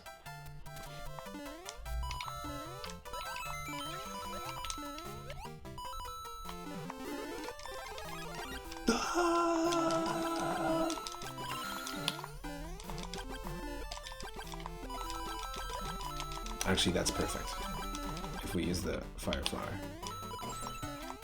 Also, yes, you can use the icicle to kill the second chain chomp if you need to. See, now it's bullet hell, but it's bullet hell for the Goombas.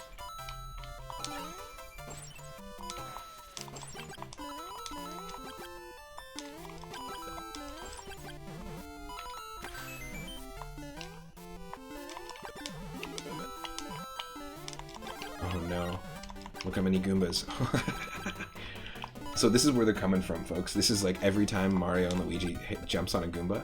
Like, see, look, we just killed one and it comes back. It's just, this is it. Like, this is the entrance right there into Goomba Heaven.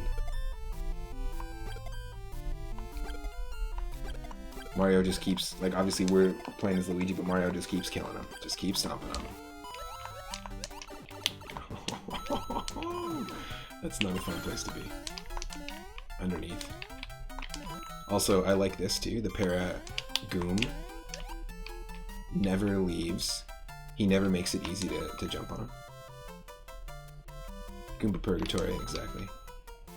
That's Purgatory, is this balance thing. If you enter Goomba Heaven and you can somehow find your way off of this balance platform, then you're good.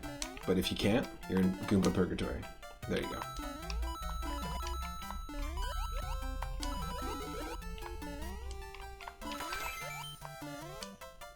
Oh, you son of a...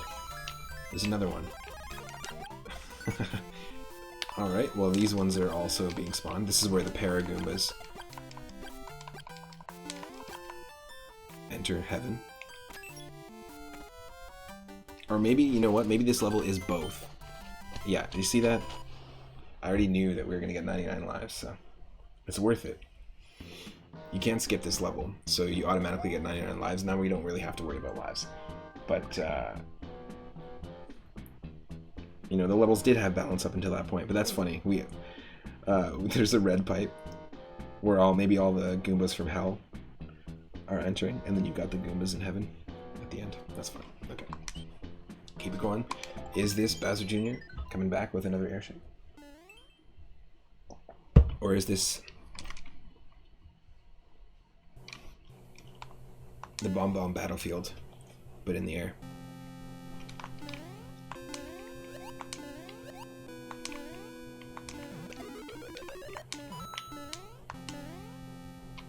Little reference to Mario 2.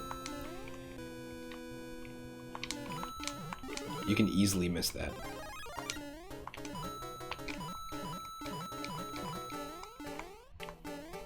Lives. My lives. No doy. I just realized that Xavier Renegade Angel has the same voice as Duke Nukem.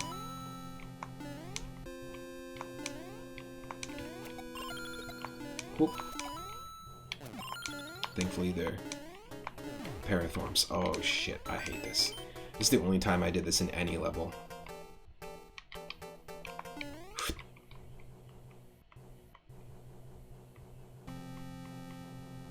Yep, I'm not a fan. It's so short too.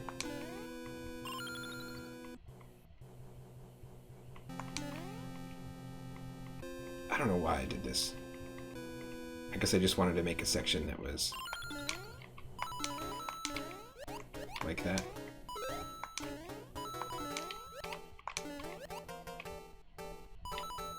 It's a small section though, but still. Now, do you think that Bowser Jr. has anything to do with this airship at all? Or do you think this is unrelated to the 2 airship levels that we did in the first world?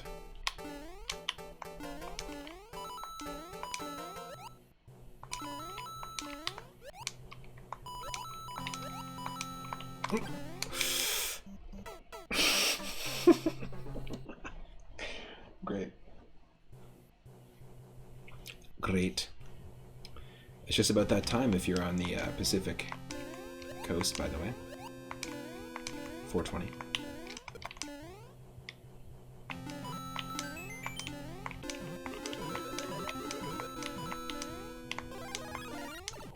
Oh my god. Quite the save. You know what? At least I feel like I'm more comfortable with the controls. There's that. It just sucks because I have to do this. Oh god. Airships and bosses go together, so I guess they're related. Well, the question is, does Bowser Jr. definitely had something to do with the 2 airships and the castle section in the first world? But maybe Bowser Jr. has something to do with this. It's a safe assumption for now. This is my shitty attempt at trying to make a story. They're not giving you a lot of tools to make stories with, but we got our brain.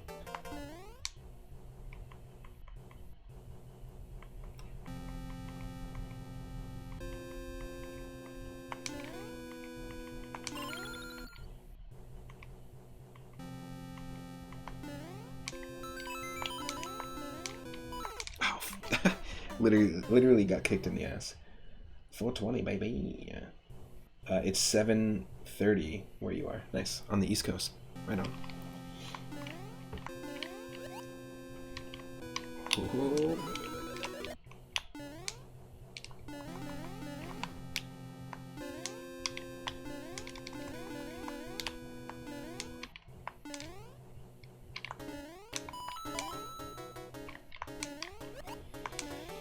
Yeah, so now really coins don't matter unless it's a 50 coin level.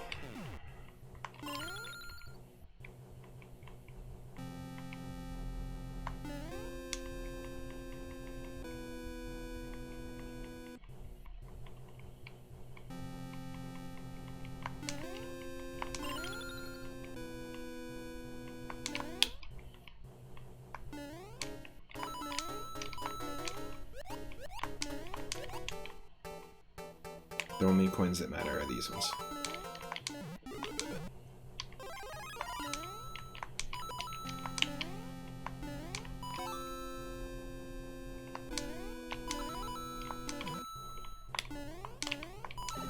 Damn.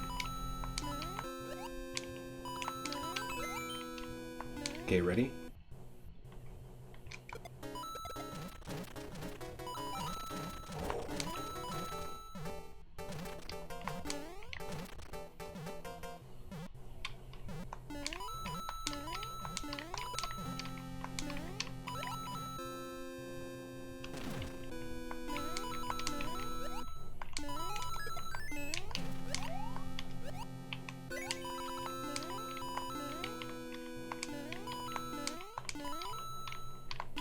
That's it. Ooh. Yeah, I was trying to, this is the first airship level, Mario 3 airship level that I introduced here, but this isn't the first one I made. I've made a few other ones. Just trying to throw back to, that's my favorite Mario game if I had to pick one.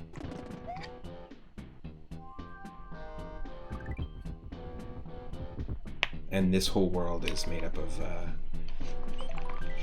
Mario 3 levels. So, doesn't matter. Actually, we don't have to do these anymore. I just realized.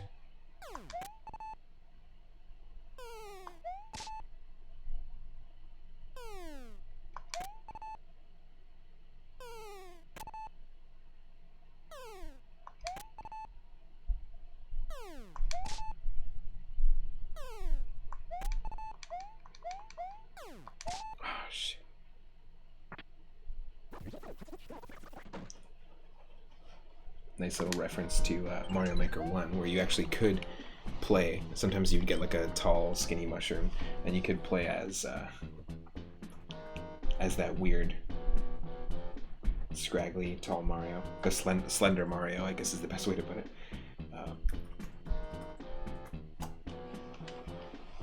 Okay. We're going to take on the airship above water. Yes, here we go. Blue Ship Airfield, hard mode. So we have to reach the goal without taking any damage, and this is one of my favorite airships. So this is like the water-themed airship. That's why I wanted it to look like that. I like to be above water in the overworld.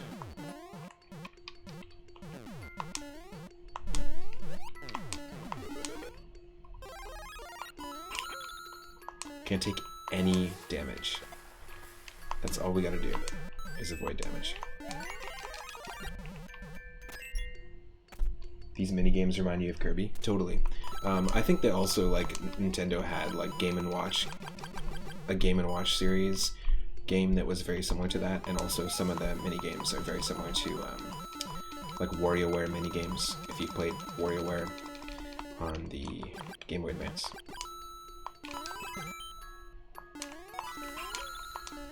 So far we haven't taken any damage.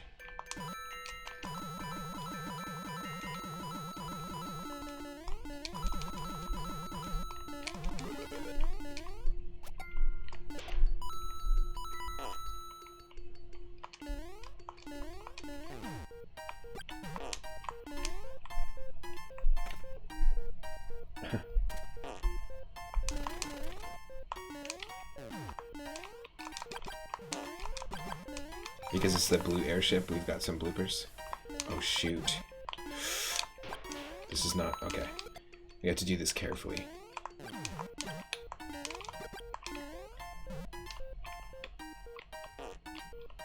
There. You can fall down, but if the P-switch isn't on, you're gonna fall right into the spikes.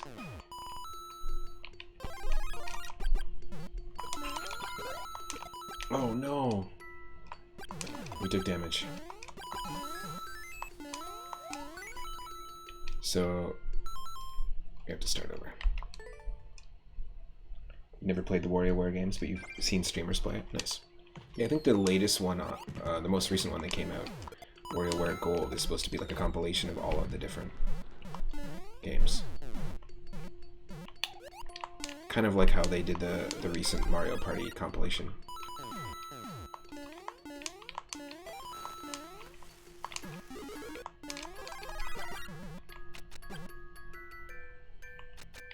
What the? Oh. Yeah, that's right.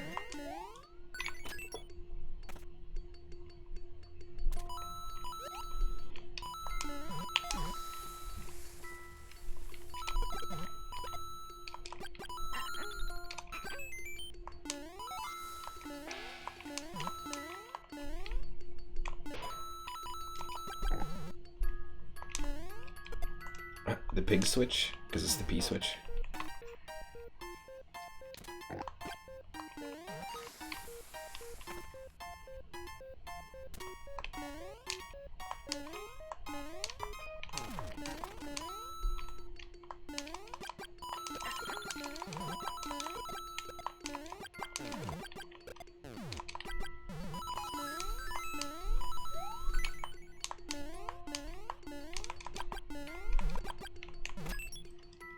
Okay.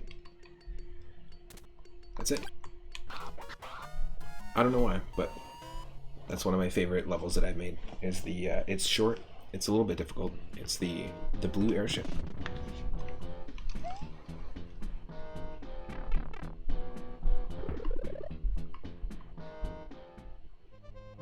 Oh. Is it the Forest of Illusion? It's whatever forest you want to call it. Right away we have an optional ghost house, so that's one of our mystery houses. And I think we'll go for it. Just like Mystery House C in the last world, we've now got Mystery House T. They all just have different letters. I don't have like ABC all the way through. I just chose different random letters for each one. So here we go. This is our second... We are in World 3, and you'll notice that these are also Mario 3 levels, even though World 1 was Mario World levels. We might see some crossover in games. I don't think I kept to that same theme. And this is a little reference to something in Mario 3. I don't know if you know the level I'm talking about. It's quite an annoying level, actually. We've played it many, many, many times in our over 40 plus complete runs of Mario 3 Randomizer. The piranha plants in that section never get randomized, so we always have to deal with it, no matter what.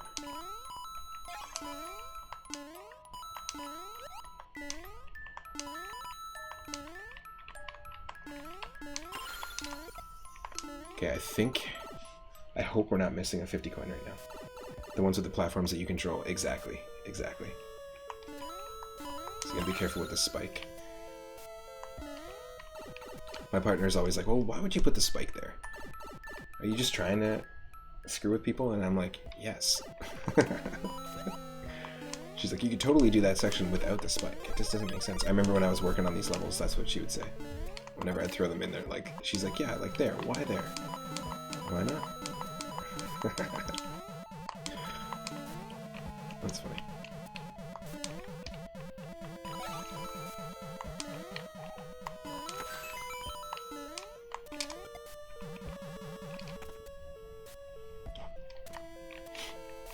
Ooh. That's tight. Tight squeeze.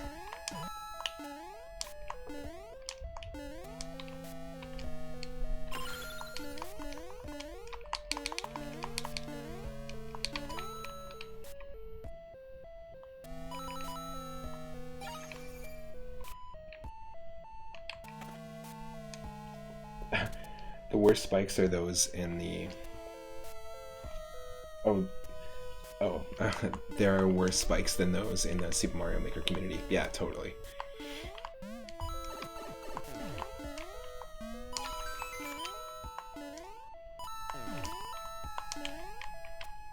Oh, you son of a bitch.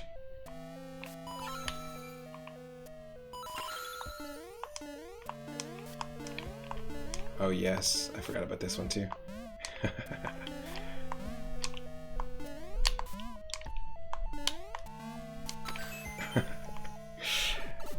That's one of the ones that she's like, why do that? This is supposed to be sort of like a weird reference to Mario Bros. Arcade. This is what I was trying to do, at least. I mean, we could totally have put power blocks in here if we wanted. You're supposed to lose the mushroom there. And I tried to give you a hint by having the small mushroom be here. Revan, welcome to the stream. It's been a while.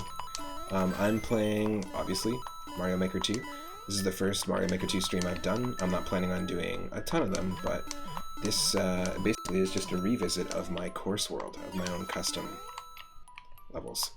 You can always jump over the single muncher if you are small Mario very easily, so. And because these jumps are hard, we applaud the player for making them.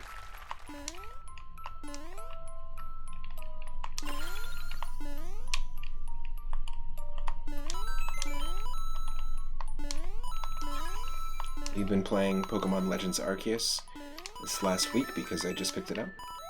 And I just got my Switch set up going for streaming, so I've been really enjoying that. And yeah, I actually did, when I first started my channel, I attempted doing a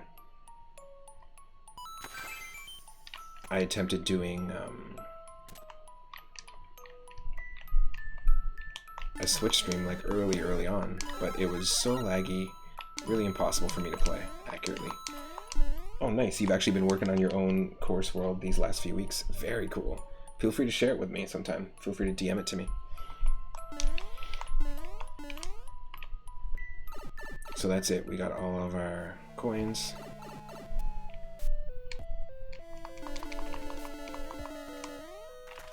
This is our second mystery house. What's my appreciation of Arceus? I love it. I really love it. I'm having a blast with it. It's a completely different experience for me. The last main series Pokemon game that I played was Pokemon Omega Ruby. I've been really enjoying it. I'm like hooked on it, to be honest. I'm surprised I'm playing this right now. You're only at World 5 right now, but you're trying to do a full 8 worlds. So I only have 6 worlds for my full course. I have 30 courses. I have 6 worlds total for this one.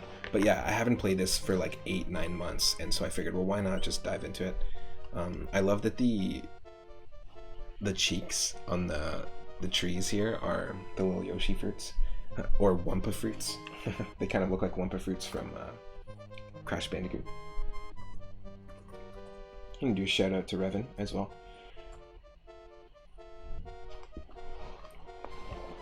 Alright.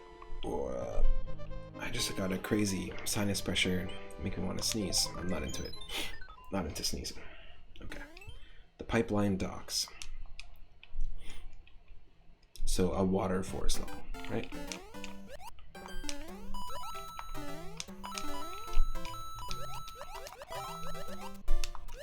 Oh, son of a bitch.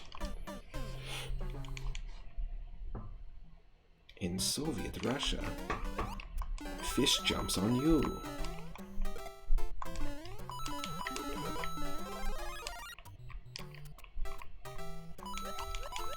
We don't need the actual red coins.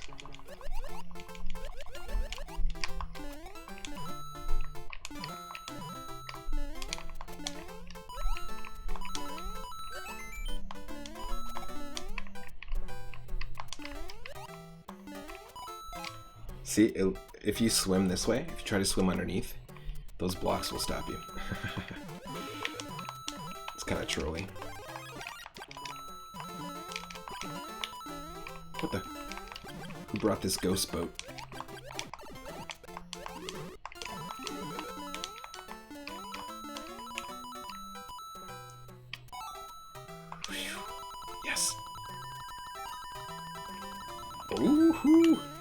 That's a tough section. I love that.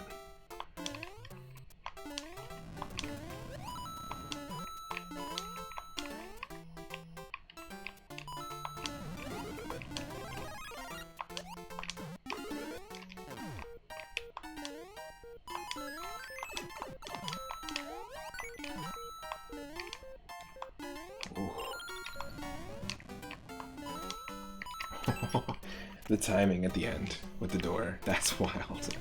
I actually really like that level. That one's good. You need to do some more Lego Star Wars later tonight. Nice. You're trying to true 100% the entire complete saga. You're making progress, but you're trying to complete it before Skywalker saga releases. Cool. Was that like the sequel? Or are they doing like a whole other series of games? I don't know anything about the Lego Star Wars games except that I played one of them. I rented one time way back in the day when the first one first came out. And I think I rented the Indiana Jones Lego game as well. But I don't know much about them. I know there's like a ton of animated stuff that exists on Disney Plus that's Lego Star Wars related. So yeah, this is the Frantic Fortress. This is our first fortress that isn't related to the... This is not related to the mystery houses that we've done, and this is actually just a fortress level that requires you to beat it. You don't have to... There's no conditions.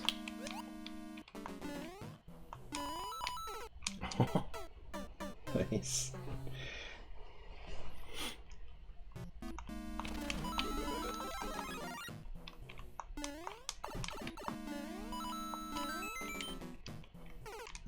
Nope. Oh yeah, there is something up there, isn't there?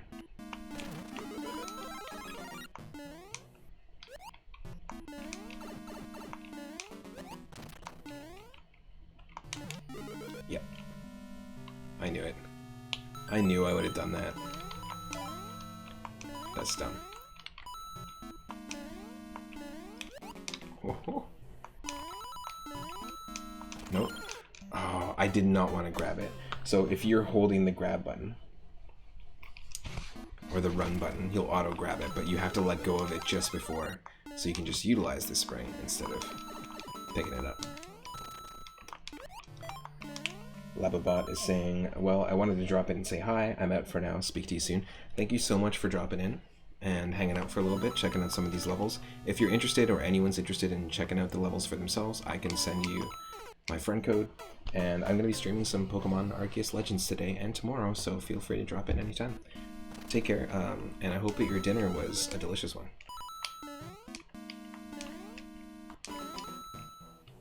Oh.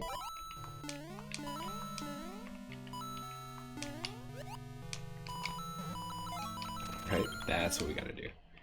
Thankfully we don't have to go for all the 10 coins or anything like that in this one.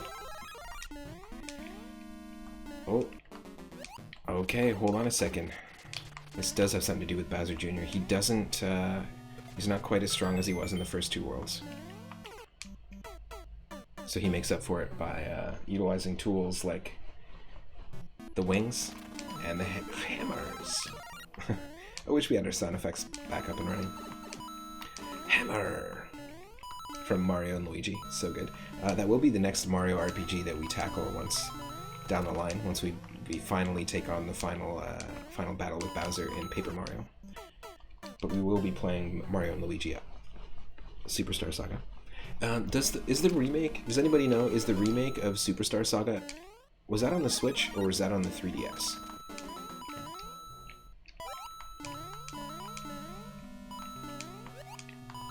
And has anyone played it? I kind of want to play the original one though, but I'm interested in just like giving it a shot, maybe off stream. It's on the 3DS, okay. Yeah, so in the story so far, Bowser Jr., the first world was like based off of Yoshi's Island. It was like a jungle, based off of not Yoshi's Island, the SNES game, but based off of Yoshi's Island in Paper Mario. At least that was like my initial plan. And then the second world was basically Dry Desert and was based off of Dry Desert in Paper Mario. would be better off with the GBA version of Super Mario or Superstar Saga, because the remake kind of ruins the art style and facial expressions. Yeah, I'm not a huge fan of the way it looked, but I think it'd be interesting just to try it out, just to at least play it. You know, kind of fun. But yeah, the story goes from there to there, and then now we're in the forest, and we've just encountered the Frantic Fortress, which is like the first level that you have to do that has a boss, and we just took on, basically this is the first time that we take on Bowser Jr. in small form. He's huge in all the other worlds, so he's obviously gotten weaker, but he's overcompensating with the hammer and the and the wings. That was the story I was trying to tell with this course world, at least. Alright, so what happened here? I am at the very beginning of the level. Remember that section with the 1-up? Well, now that we've hit that switch, we have to actually fight and do this whole section again. And fight Bowser Jr. again.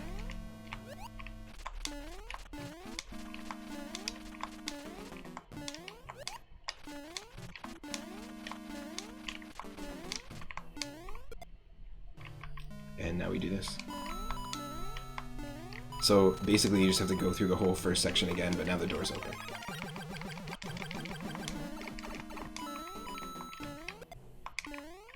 Ooh.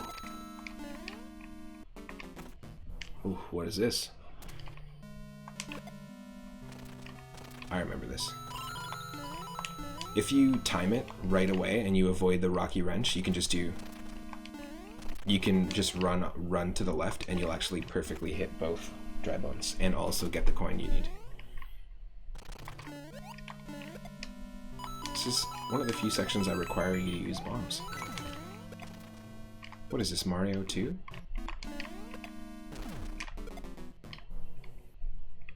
I actually like that this section has slopes in the top and bottom, and then we put bombs in the very top so you can see that's what's going to come out of the pipe.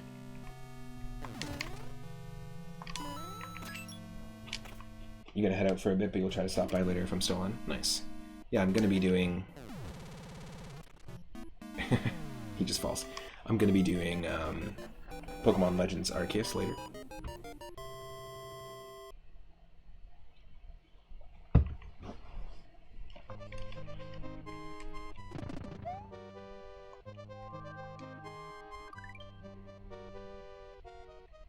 In fact, I'm gonna just take a quick break, really quick, and I'll be back. Stick around.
Alright folks, I'm back. I'm just going to quickly, just eating some food, and then we're going to be back with some more of my course world.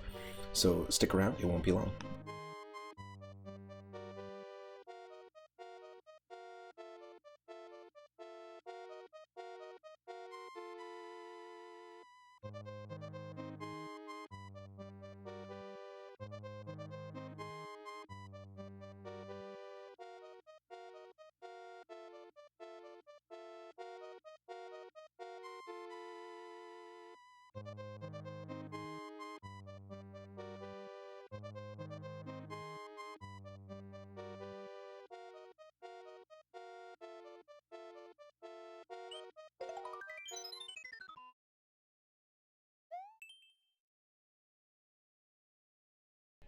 Okay, this is a fun water level where everything is blue.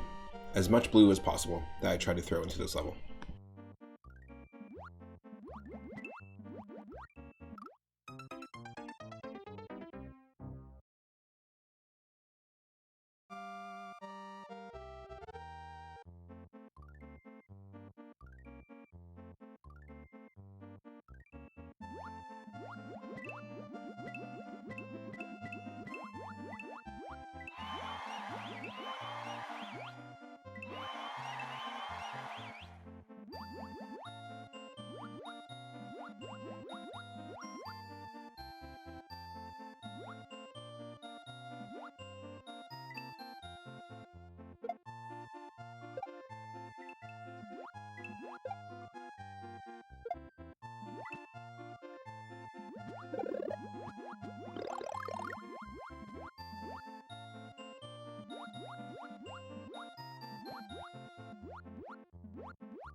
This is another section where basically you've got two routes.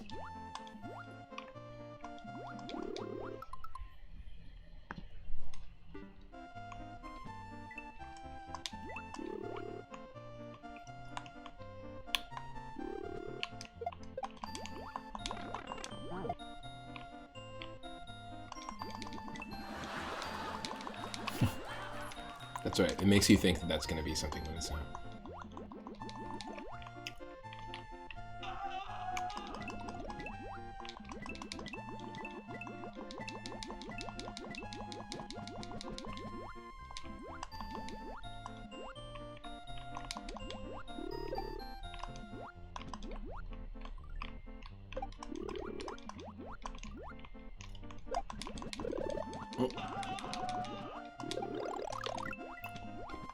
Yeah, so everything blue that I could find, or some sort of form of blue, was the goal here for this level.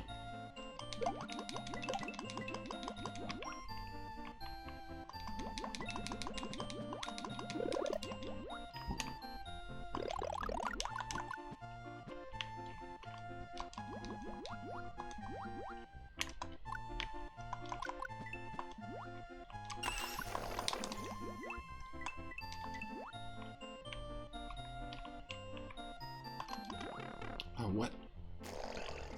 Really? Oh, there's a whole bottom section too. I totally forgot about that. You can take 2 routes.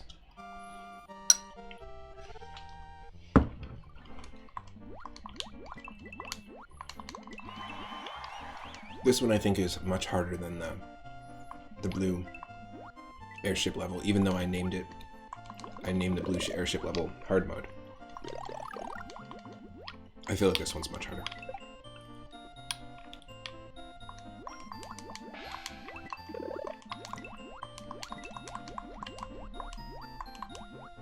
That's handy.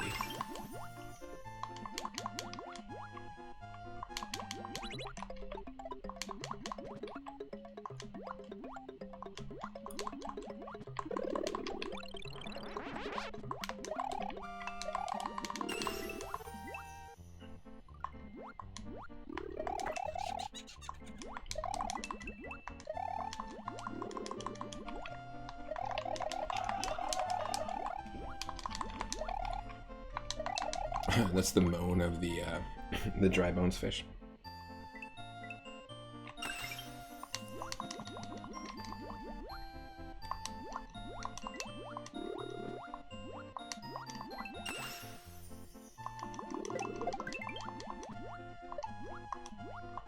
Nice. Nice. Look at that. We were able to keep that shell going for that long. That's pretty rad. Look, we can just keep it going. That was completely unintentional.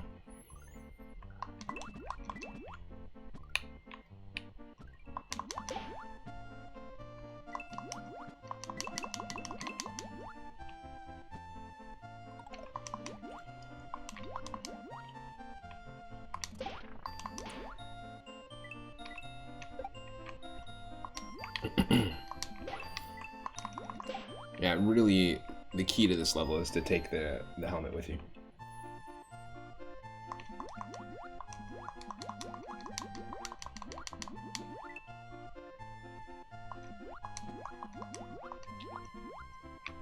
I love the underwater clouds. It's like they're swimming Kirby. Snorkel Kirby. Alright, watch. So we can go this way, but no, it looks like we haven't gotten everything we need.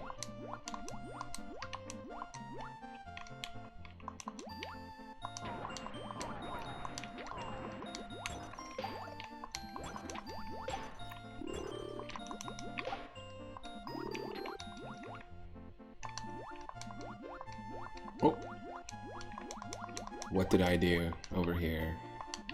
3 1-ups. There's a 3-up moment, so feel free to drop that 3-up emote in the chat. What did we miss? Now I'm really curious what we missed. Oh, yes, that's right. Didn't even go down here.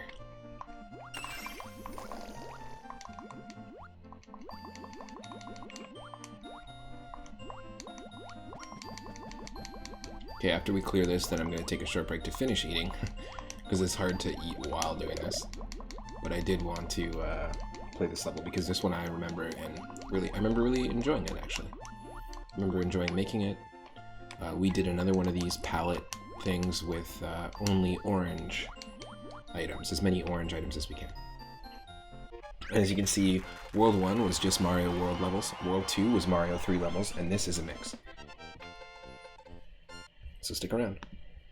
I'll be back.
Yes.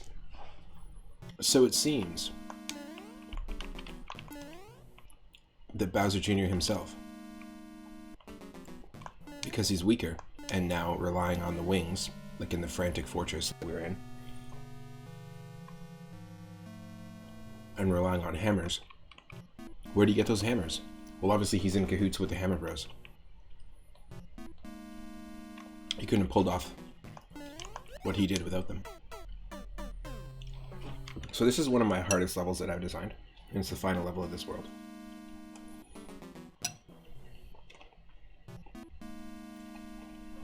I'm gonna need a second to get the timing right here.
Wow, I'm surprised we did that. I'm surprised we did that quickly. That was really lucky. This is a tough one.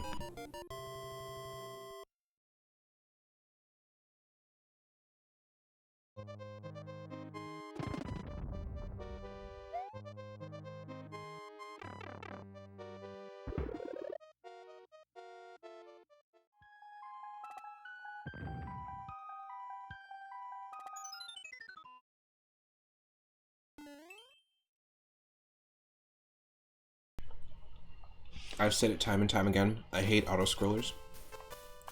But I made an auto-scroller. That's right. It's called Come On Snowpoke. And we don't have to collect. There's no specific requirement to beat the level. It's just a fun snow level.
So even though this is our first Super Mario Bros. 1 level in the course world, and it's a different style, I wanted to put Hammer Brothers at the end here to tie it in. These are the Hammer Brothers seeking revenge for the two that you killed earlier that were helping Bowser Jr.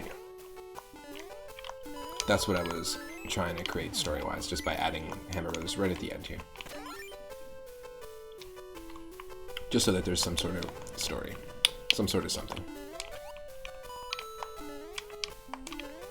Oh wow, the snowball still doesn't melt through all those flames though. I wonder where we gotta jump. So yeah, that's one of my favorite ones I've done as well too. I really enjoyed that one. I don't like auto-scrollers, but I enjoyed making that one, and I thought that was a fun one.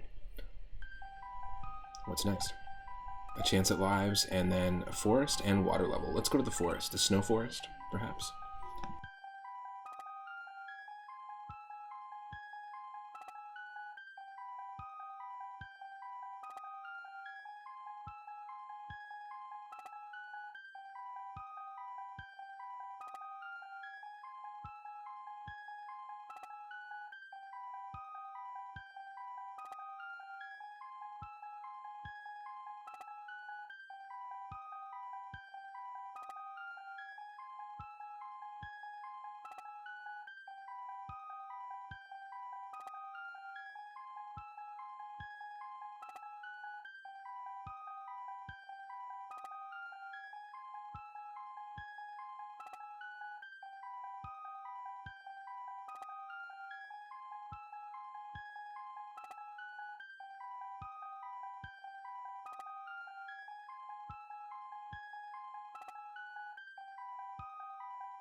Alright, you can hear me.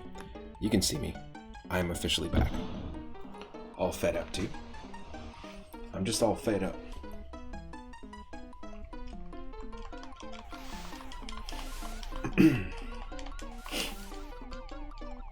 Needed to eat some food.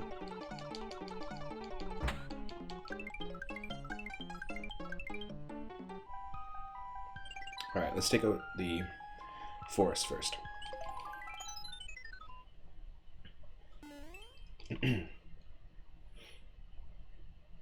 Mystery Forest B. Ooh, so this is going to be a haunted forest. This is a little different. There's no snow. This is kind of like an optional course. If you beat it, it'll allow you to skip the water course that you could take otherwise. But it is optional, kind of like the mystery houses.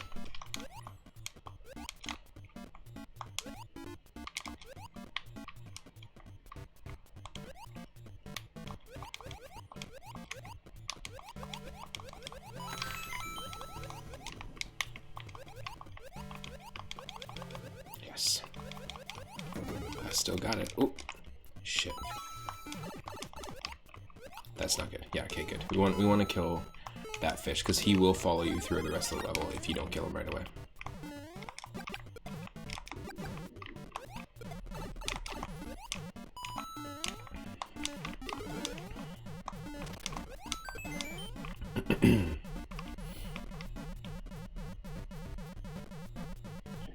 The water actually slows down the rotation of the booze, which is kind of interesting. Oh no. Literally got eaten by a boo. What's new, Luigi?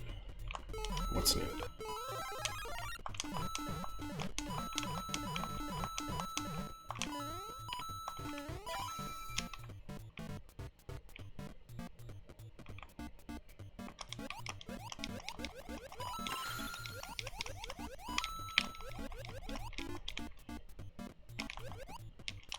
Oh, lucky.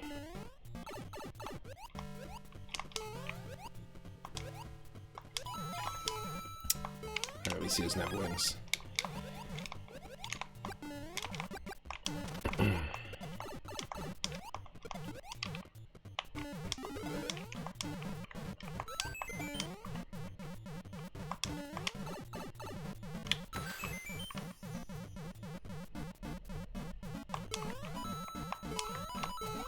Oh, shit. That's funny. I forgot I put that there. Excuse me, what? How do I swim under there? Oh.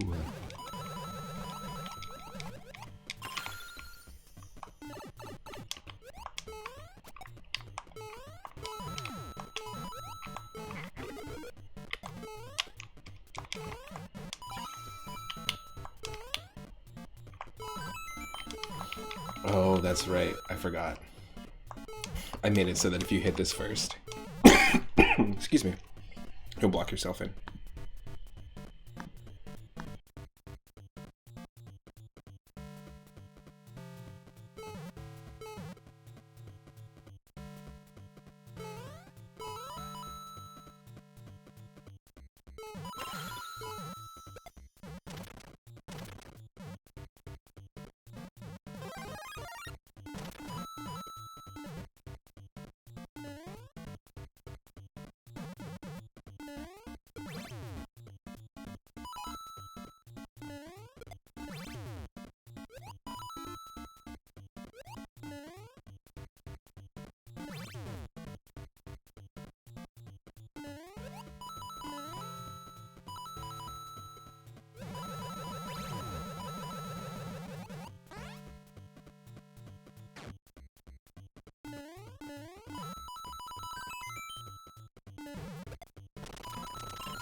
I always really, really liked that section.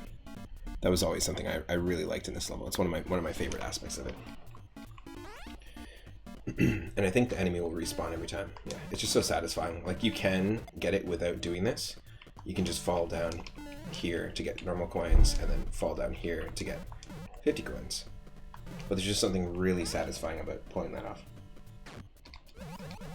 Probably one of my favorite sections in any is like this and that last section with the giant Koopa shell. And one of my favorite sections in any of the levels that I've done. And I think that, yeah, you can do a lot of really cool things with Mario Maker, even though it is limited. And I have a firm belief that when you're creating anything as a human being, it's the limitations that you set for yourselves, or like the things that you challenge yourself to do that maybe like you have to do this within a certain amount of time. Like you're the most creative when you're within limitations, if that makes sense. If you can limit yourself, then I feel like that forces your brain to like come up with like new solutions and think about things differently. This is a really cool section as well. I really like this.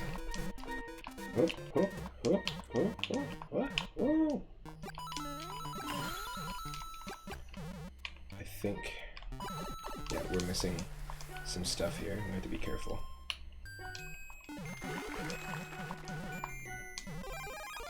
We actually have to go down. No, down a level again.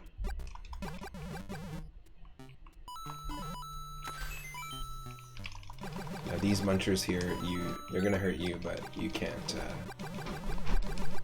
do anything to them basically. Doesn't do anything. Hey, welcome back. Okay. So I think we're missing 2 more. We do have the key though here. Then we're gonna get 2 more red coins, and then we've got the key. Just 1 second, folks.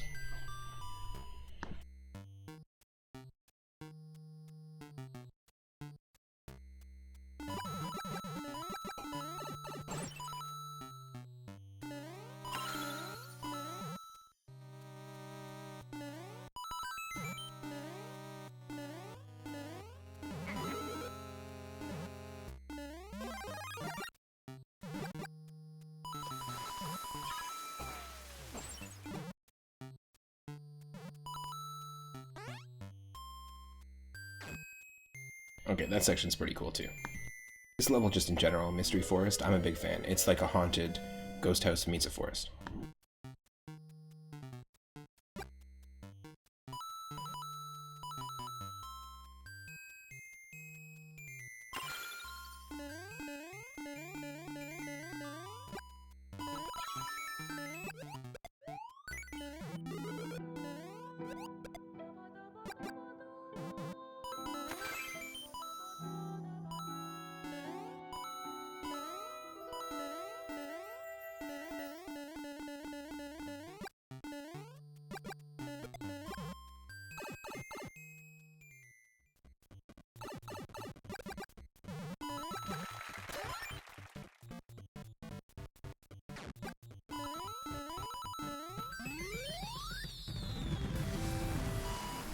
Right, like to me, that's one of my absolute favorite levels I've put together as well. We've got some good ones in the beginning. You'll start to see around World 6. There's a few I left out, and I'll showcase a few of them. A few of the ones I left out as well.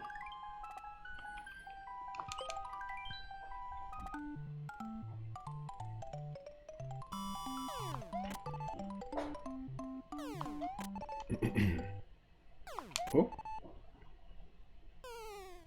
Yep.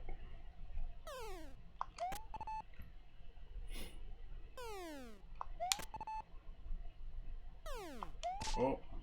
We don't need the lives anyways, but still. Just good practice for reflexes.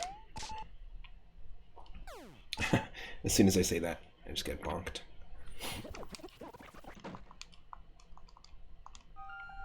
Alright, so the whole point of doing the Mystery Forest, if you want to complete it, it just allows you to directly just go to the fortress and then the castle, instead of having to do this level. And I think we might actually have 2 water levels in this path. So this is our first 50 coin dash water level, I believe. It's called Ocean Waters, and I think it is just Mario 1, exactly. So we're playing a lot of the I think this world we made all Mario 1. We just had some crossover in the last world.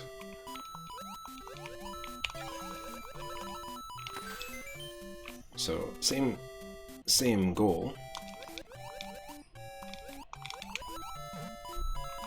except we're just trying to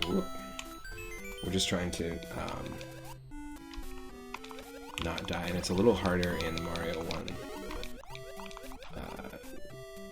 1 levels in this game to not die.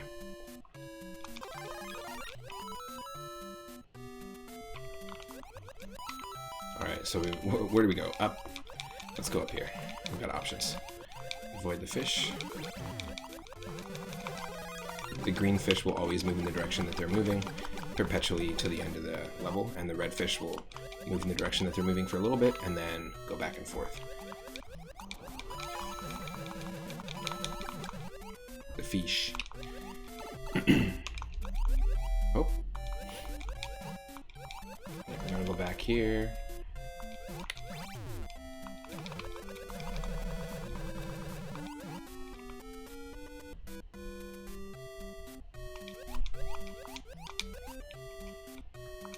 Yeah, I like this level too. This is the first water level that I created when I first got this game. Just showcasing all the Mario Maker levels that I made.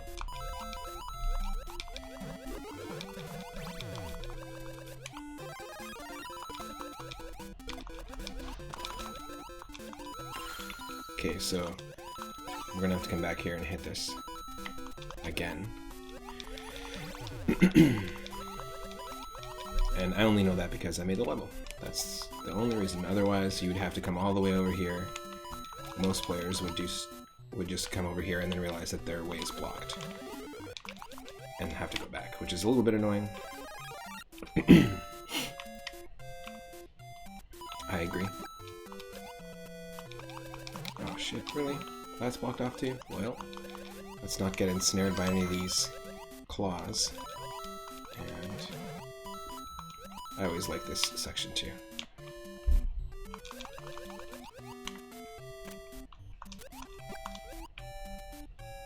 Because it's not easy.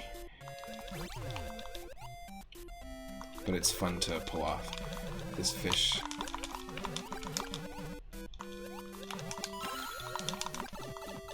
Damn. We got him, but we also got hurt there. Okay. That's not a problem.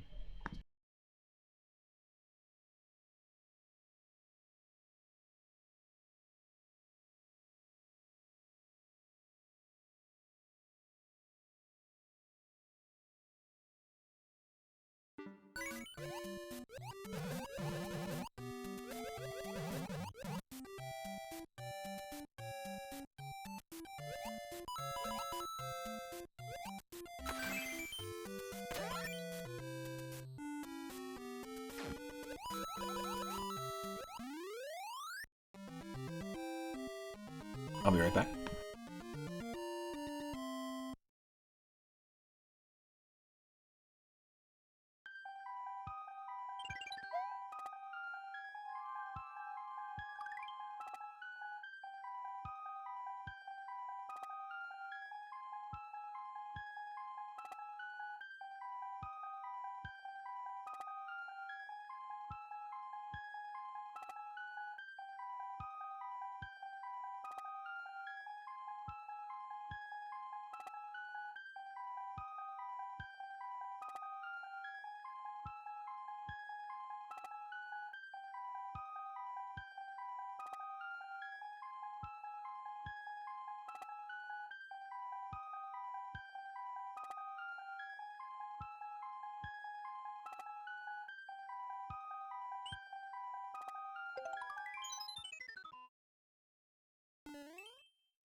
Okay, we are... I'm going to open up the window just a touch. And taking on another one of... I mean, I wouldn't say this is one of my favorite Mario 1 levels that I did, but another decent one.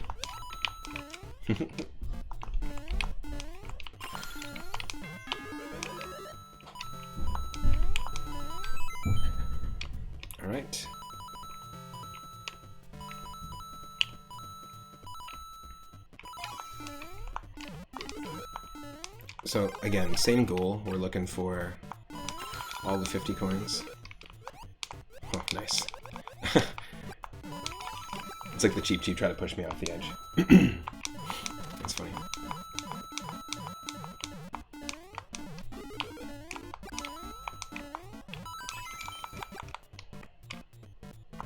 Yes, this is supposed to be like a reference to Mario World 1-1, but I didn't want to make the level start that way. I just wanted to have reference to it later on.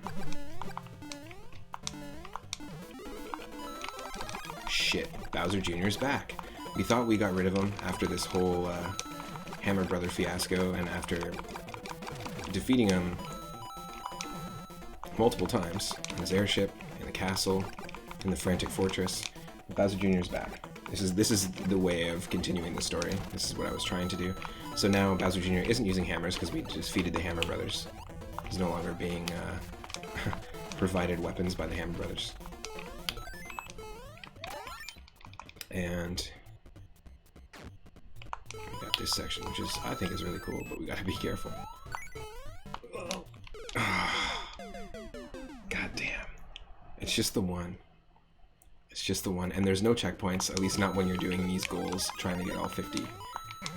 Or all 5 50 coins. Some levels have 10 50 coins, so these are the shorter ones. I like this little mushroom house that we made. Actually, there's something really cool about this whole section. A little mushroom house with the seaweed cliffs.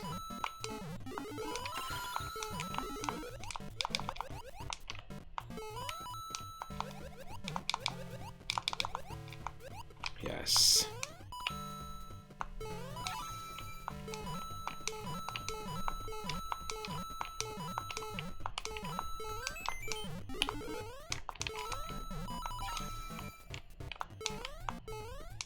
Oh, come on. Hoisted by my own petard.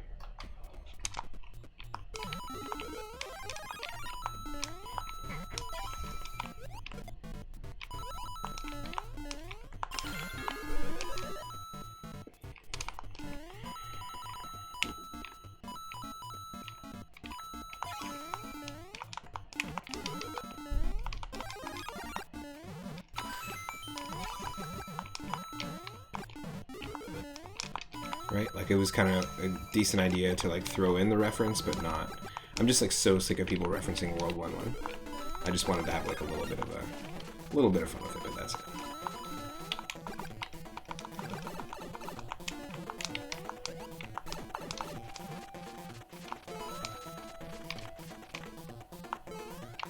Yes. Oh, buddy.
I was hoping we could have got him with the bomb. There we go. Alright.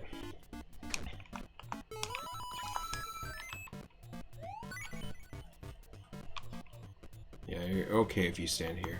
And there's only one of them, so you're good to go. Now you just have to time it so that you can hit this thing.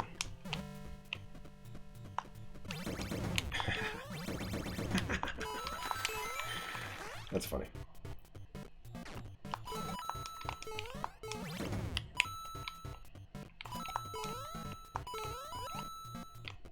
Oh no! That's the worst. Because there's no checkpoints. Checkpoint.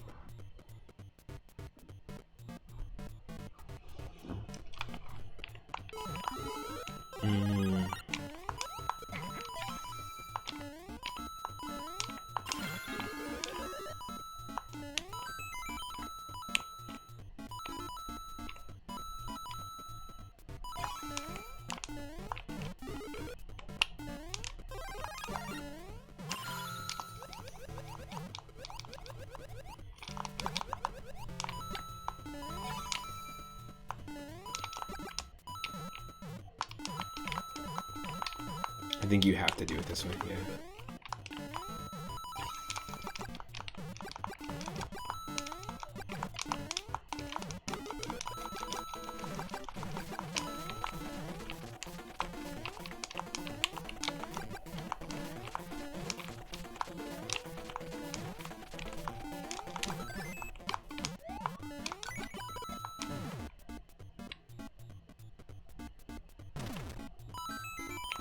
Okay. Don't fuck it up. Don't fuck it. Don't fuck it up. Don't fuck it up. Don't fuck it up. Okay.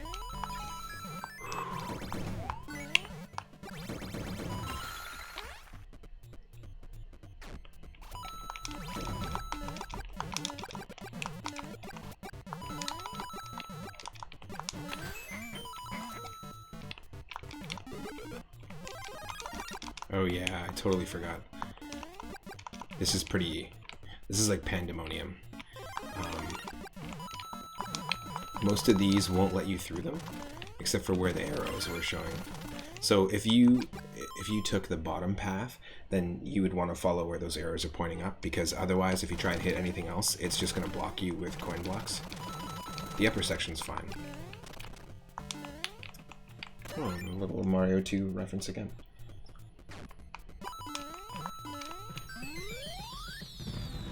There we go. That castle might be flooded.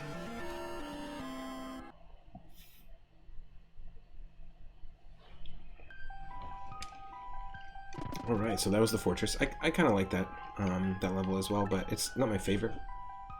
That Mystery Forest Z though, that one's great. We're going to take on the final level here after a pointless minigame because we don't need lives.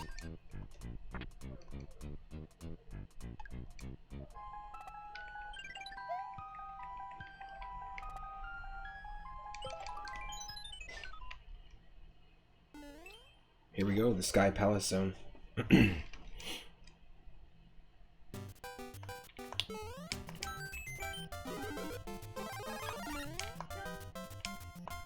So this one isn't one that we have to collect all the coins in, I don't think. So this is a totally different type of level. It's basically where the buzzy beetles of the sky live. Not the parabeetles, but the ones that just live in the sky.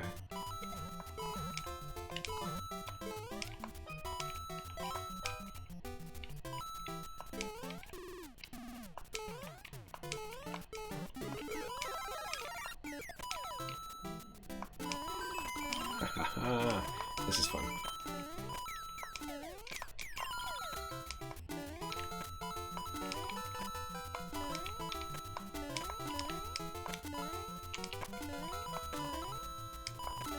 We don't need all the coins, but we can get all the coins.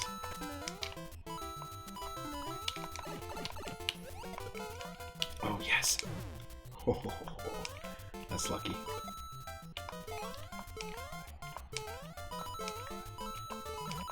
Oh. Yeah, I like this level a lot because it uses buzzy beetles and spikes. It just uses them in an interesting way.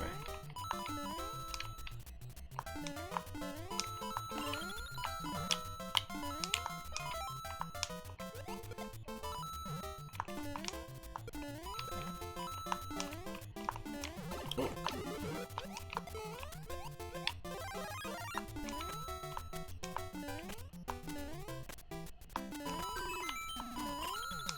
This is just a bonus. Like I said, you don't need to This is like as close to a coin heaven section as I've got, because normally in Mario 3 you can hit those pinkish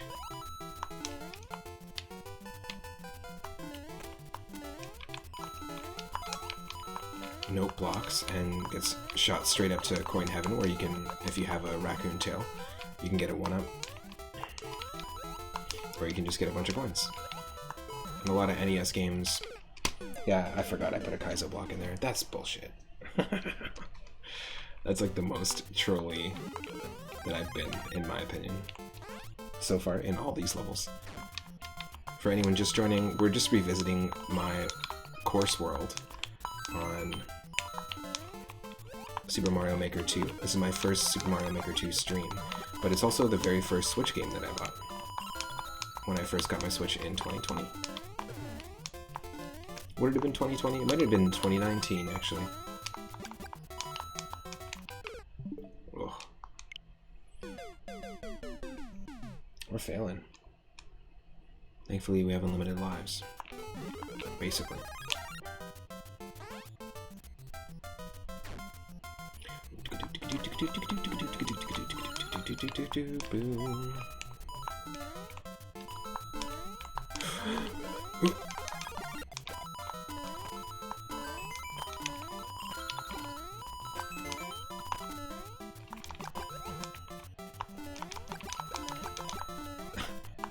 And in the end, it's right.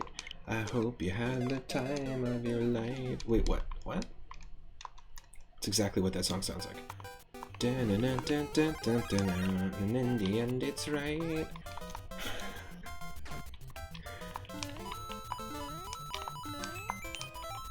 This level will scroll to the side.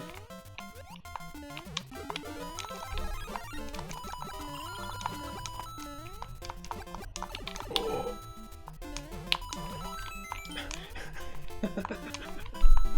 I'm never gonna unhear that now.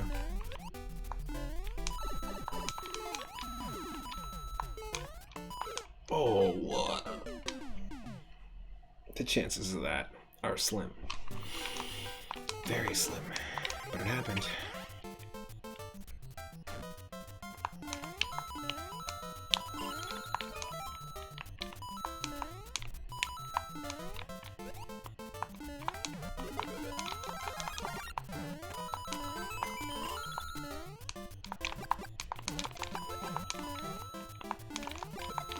It's right. I hope you had the time of your life. Oh my god, I'm never gonna unhear that. That's the worst. The worst possible thing ever. Alright, ready? We just wait. Wait for it. Because gravity's gonna do what we need it to do to open up the path to that. And then we're gonna need the same thing to happen over here.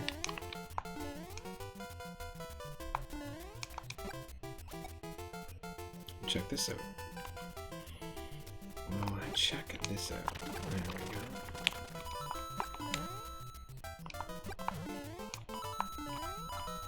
Yeah, this is golden.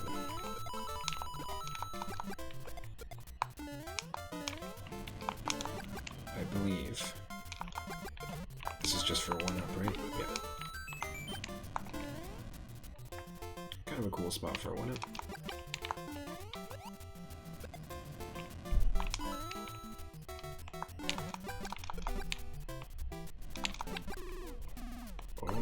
Missing one.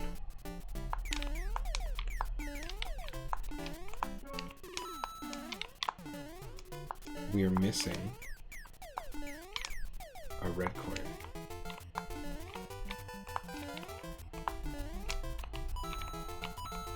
Wow.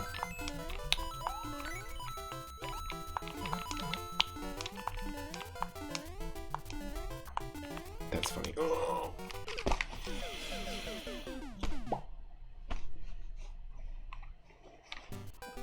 That's all I have to say about that one.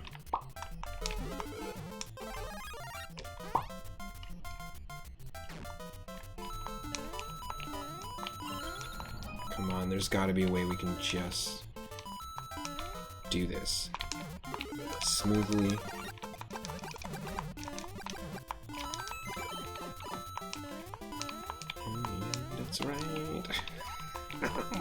god!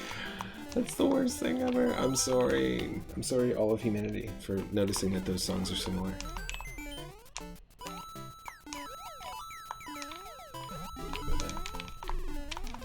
Okay.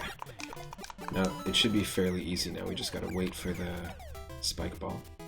I like this. I like this little section I created because just the way the physics works. Just requires you to wait. The other section is unnecessary, so you can kind of skip. It's just if you want more coins.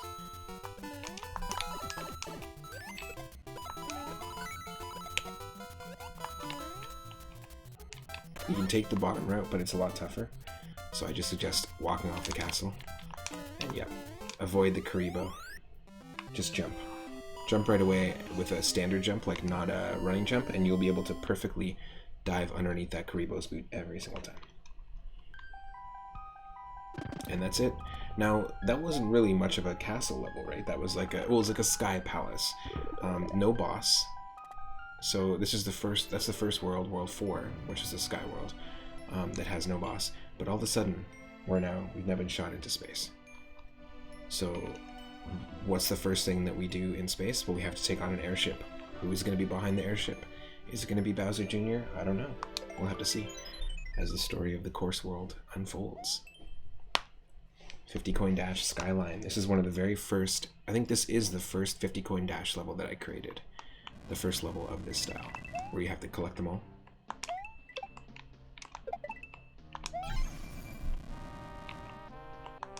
And you'll notice that this world, I think, is all Super Mario World again, like World 1. So we're not playing Super Mario Brothers 1 levels anymore.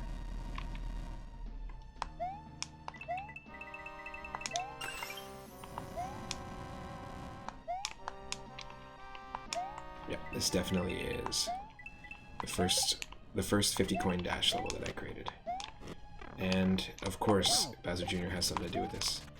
Of course. Damn. He's back. He's back with pretty much the same, like almost a copy of the airship from the very first world. But is it a spaceship because we're up in the stars? Who knows? There's only 4 50 coins that we need to get here. Just gotta be careful. 1.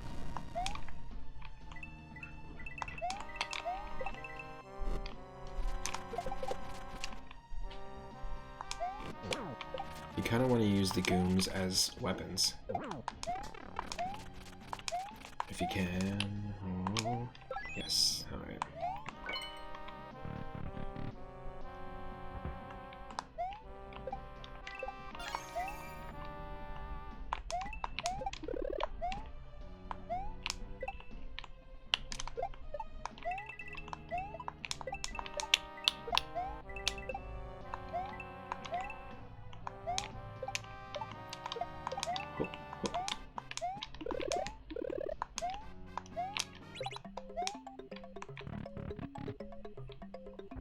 So this is tricky, because you have to do it quick. Oh, you have to do it so quick.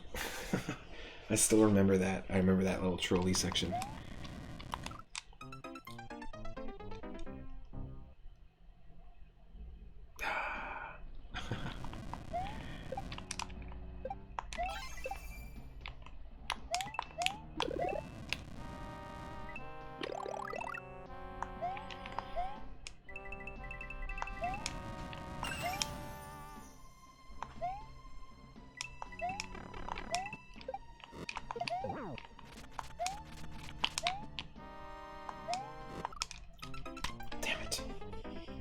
Not easy.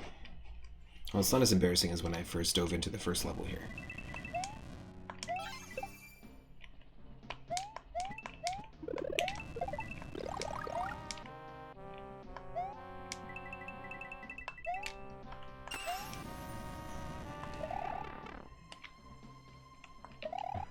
You're at the same kind of height. Oh shit.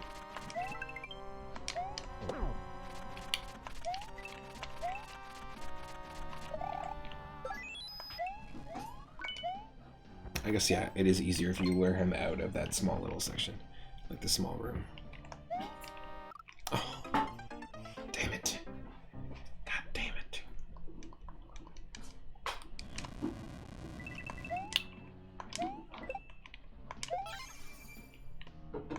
We'll try it again. Luigi, you're fucking up. The Goombas, you keep dying. And scrambled eggs. We'll try it again. Alright.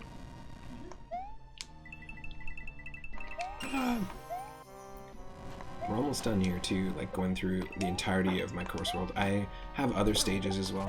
Like I said, if you want to try these, just let me know. You can DM me on Twitter or Twitch, and I'll send you the levels.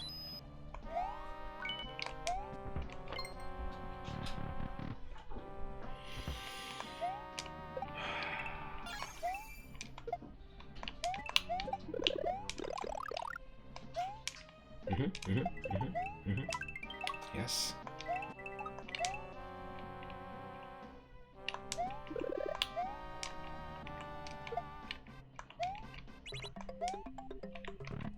Okay, ready? Just run off the edge. It's fine if we take a hit. Ready? Duck. Because as soon as that P-switch happens, as soon as the P-switch turns off, that turns into a conveyor belt, a moving conveyor belt.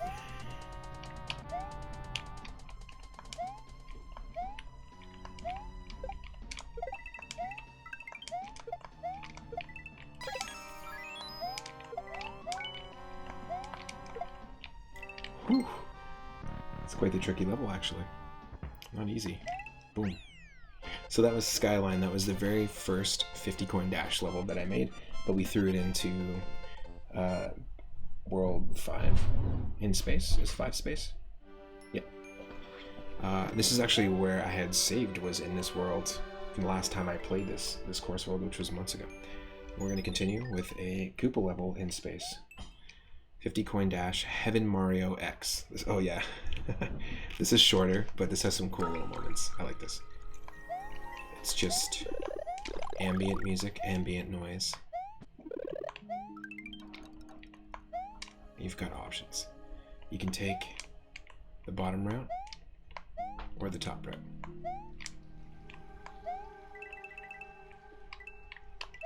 And it looks like the clouds are...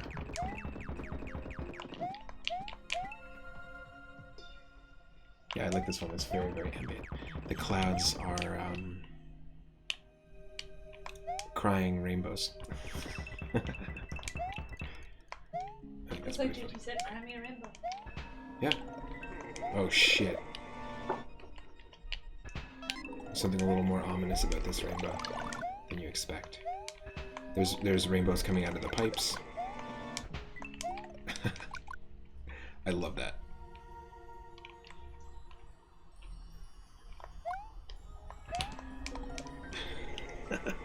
I love the flying fish bones that just got launched at you. Super difficult. I remember having a lot of fun making this level because of the juxtaposition of like the really calming, soothing sound effects and the ridiculous shit that you have to deal with. It's like, it's all good, don't worry about it. Breathe in, breathe out, dodge the 40 different projectiles.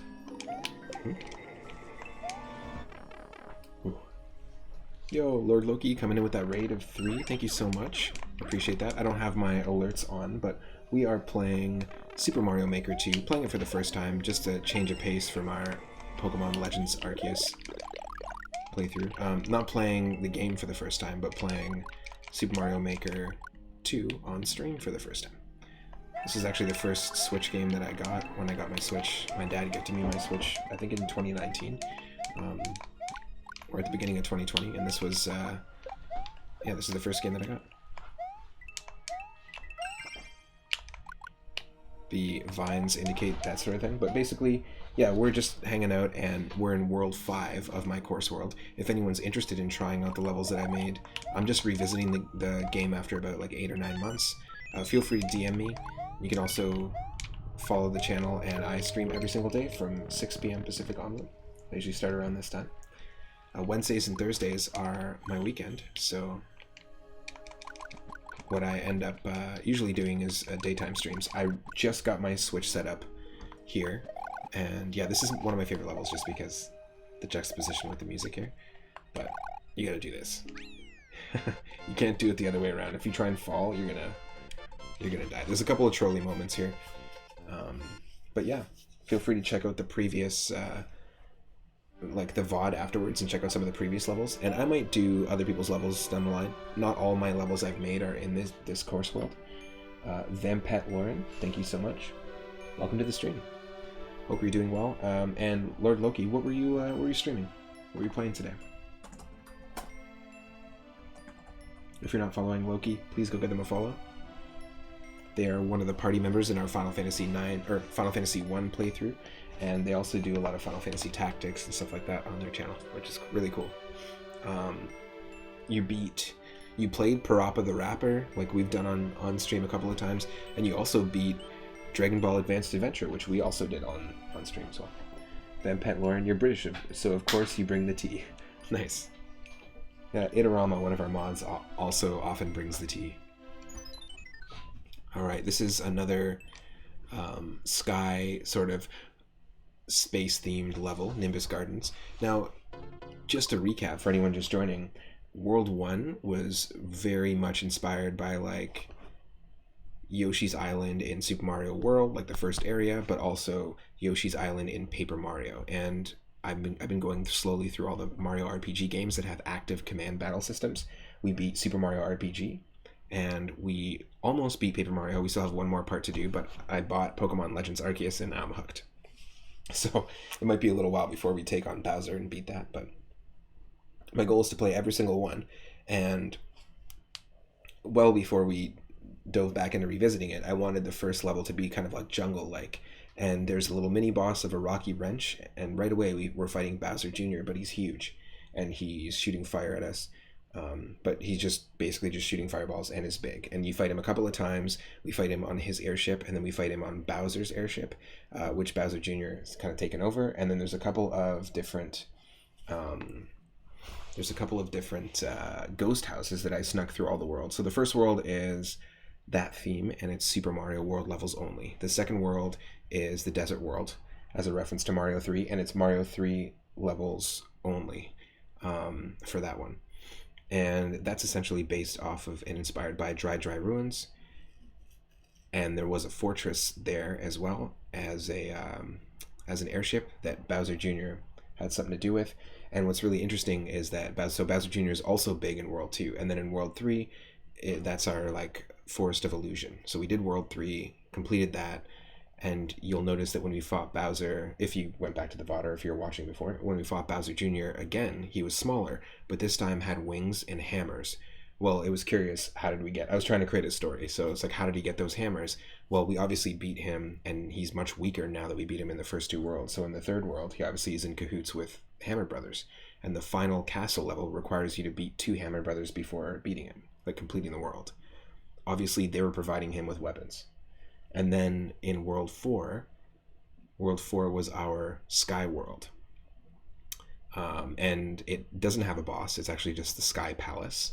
And it's just like a castle where we have to collect a bunch of coins. A lot of my levels are requiring me to grab all 10 50 coins, or all 5 50 coins, or whatever.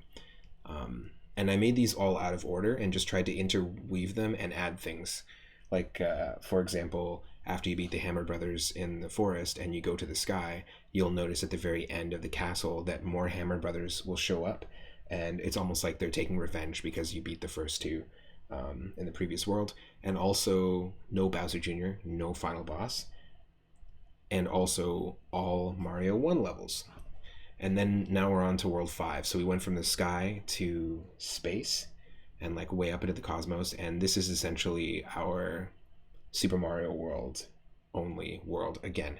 We have one more world after this, and that's it. I made it 30 levels and 6 worlds. So there's the recap in terms of like, there's like somewhat of a story or a narrative going on. Yes. That's tricky. it's not like, you know, not necessary to do that, and it's a very limited tool that they give you to create the course world, so I just wanted to, like, I remember when I put it together, I wanted to have a little bit of a through line. It's nearly 2 a.m. there, wow. Oh. Alright, we're gonna do this. And yeah, I was gonna say, hope that we... Yeah, this is Nimbus Gardens. This is never fun because when that thing lands, it's gonna get in your way. Hehehe.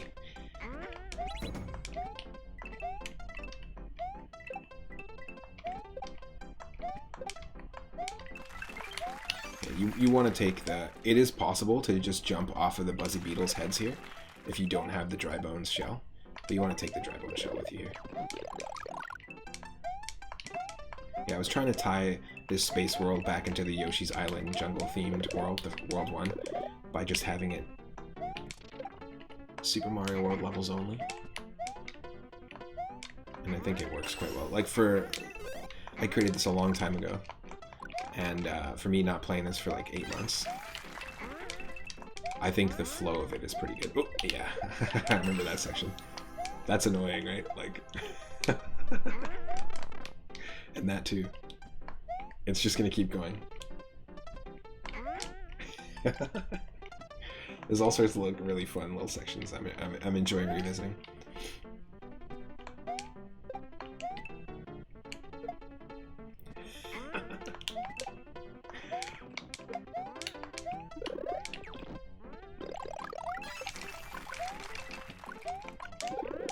Because a lot of the levels require you to... Yeah, and there's enemies in those blocks too. Because a lot of levels require you to get like a bunch of 50 coins, like 10 50 coins or 5 50 coins. Pretty early on, you have a ton of access to 1-ups. I actually really like the levels that we've been experiencing in this world so far. Probably more so than anything. And the mystery house levels that we've done, all the really unique puzzle-focused ghost house levels and the mystery forest, those are top-notch levels for me. So yeah, you'll notice that now there's a section that's exactly, aesthetic-wise, exactly like the first world. So there's some connection.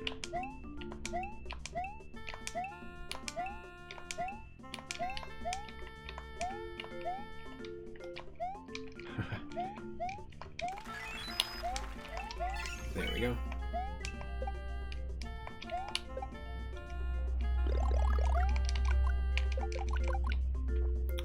Yeah, we're actually gonna. Yeah, I like some of the little traps and stuff I've set up. It's actually really fun to revisit it and see. You have to wait for the donut block to respawn to revisit it and just see, after being far removed from it, just see how it kind of stands up, like how my levels stand up. Oh. Got it from both sides here. Holy shit.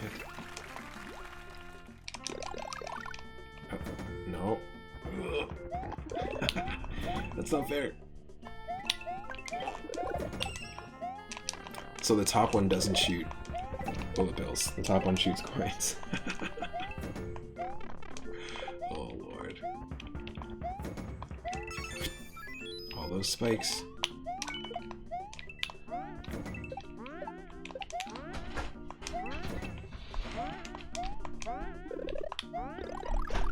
Look at this. I think we actually needed that. No, we didn't need it.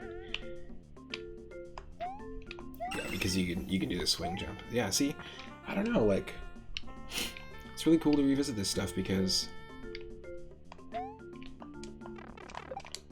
don't know, I just made these just for myself to play, right? I didn't really expect people would like them. In fact, logging in today, I was shocked that people to this day are still playing my levels, like, regularly. It's not stopped, which is interesting.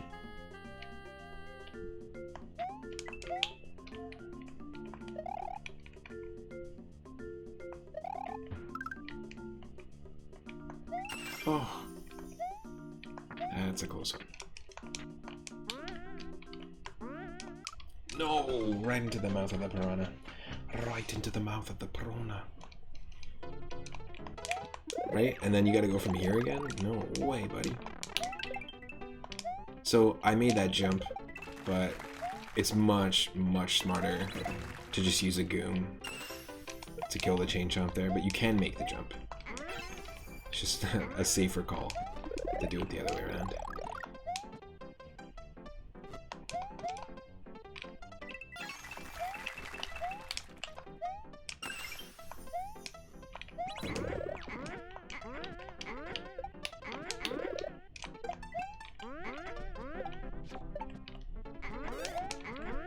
Oh, great. See? It's so close to the spikes, but you can run and make the jump. It's actually kind of cool that we died, because then I can show off some of the alternate ways that you can go about these little sections, if you want.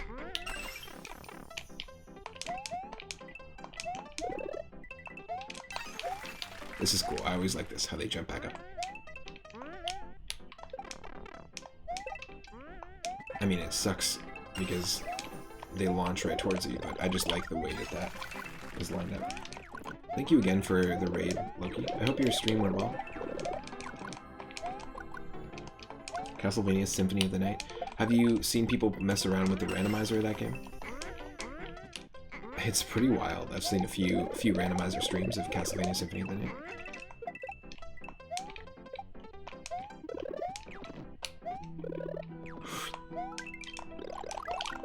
Yes. No. Wow. Oh, wow.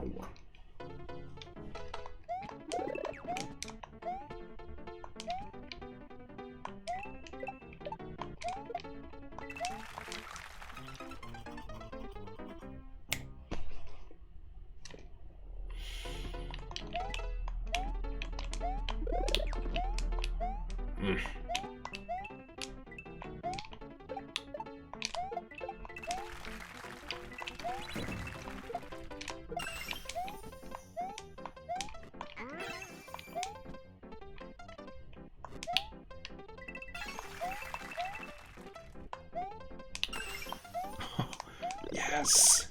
I love that. We can use the peg to like launch off in midair. There's some really cool maneuvers you can pull off in this game.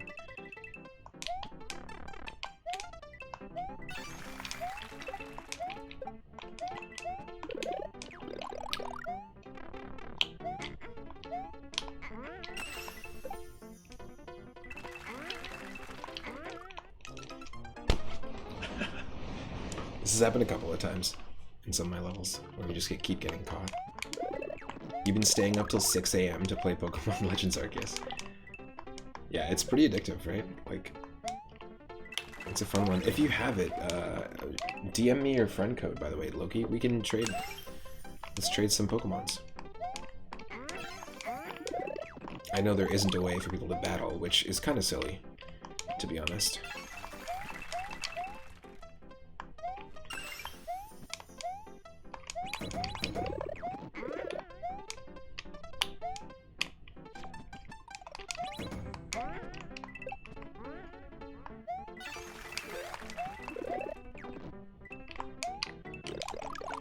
Yeah, definitely do that. I don't know how it works. I'm pretty sure it's just like your Switch friend code. You go to the trading post in Jubilee Village and you can trade Pokemon. Because it'd be good for evolving too, right? I've got One Up John's friend code as well. Another streamer. I really miss Wonder Trade though, playing the Pokemon game. And I really wish that it had Wonder Trade, because I always thought Wonder Trade was such a cool concept, a novel concept. Especially when you do a Nuzlocke, doing a Wonder Lock, where you follow all the rules of a Nuzlocke challenge, but as soon as you catch your Pokemon, your one that you encountered in that area, you have to instantly trade it away. So you could catch yourself like a Tyranitar and be like, yeah, we are in for it. This is awesome. And then as soon as you get it, you Wonder Trade it and you get a Wurmple. It can be pretty trolly, but it's such a fun mode. I have seen people Nuzlocke Pokemon Legends Arceus though. We raided Airfield, who was doing a Soul Link Nuzlocke, just like Rathe and I do, but with 2 other streamers.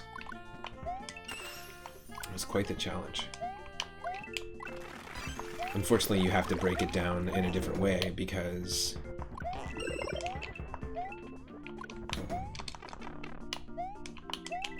there are, you know, in order to progress, you need to catch a ton of Pokemon, right? So you have to have progression catches that you have to constantly release, and then you have to have, like, your actual encounters, right?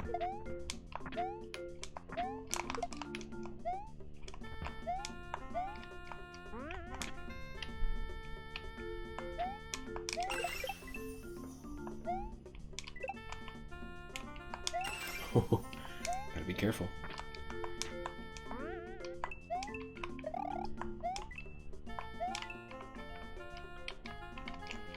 Alright, down the pipe.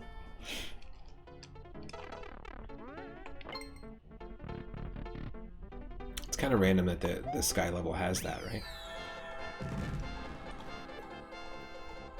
Nimbus Gardens, everyone. I like how that one turned out, actually. There's some elements to that level for some reason that remind me of Mario 2. Oh, and here is a necessary ghost house. Our first ghost house in the entire course world that you're required to beat for progression. All of them have been just experiments. I do really like the mystery house levels. I'd like to make some more of them, perhaps. And this is our first... I think this is our first mystery house level. Oh no, it's our second mystery house level that is Super Mario World themed.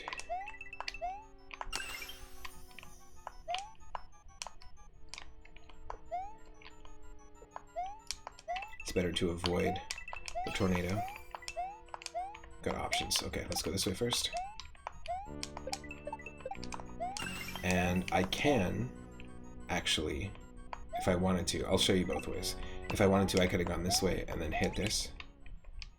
And then now it's really easy for me to just jump and dive on that and get it. In fact, I'll get these ones. Or if I wanted to take the left-hand path first and not even hit that, I can actually do this. But I can be screwed. So you just need to know that as soon as you grab the red coin, you have to go right back. So I made it so that you can have a couple of options. Like you can use the tornado, you can avoid the tornado, you can go left or right.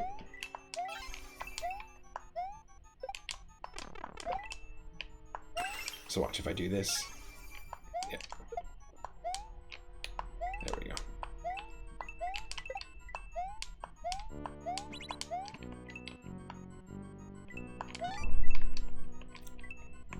You gotta be ready to press up as soon as that thing falls. Whew. It's an interesting section.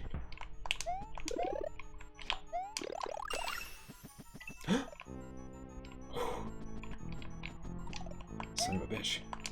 Oh yeah, that's right. We need to go in here just for a second, just to get that red coin. And then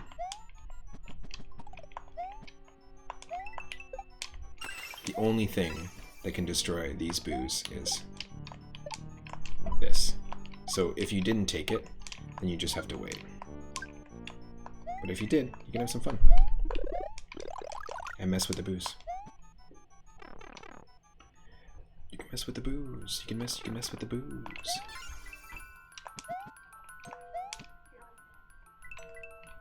Huh. Oh yeah, that's right.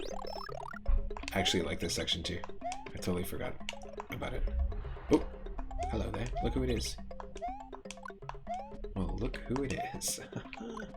Hoo-hoo, it's me. It's me. It me, folks. Oh. Well, we're kind of... Okay, let's just get the moon. What? Just let us get the moon. Yeah, we're kind of screwed, right? If you fall through here and the time runs out, so that's why we...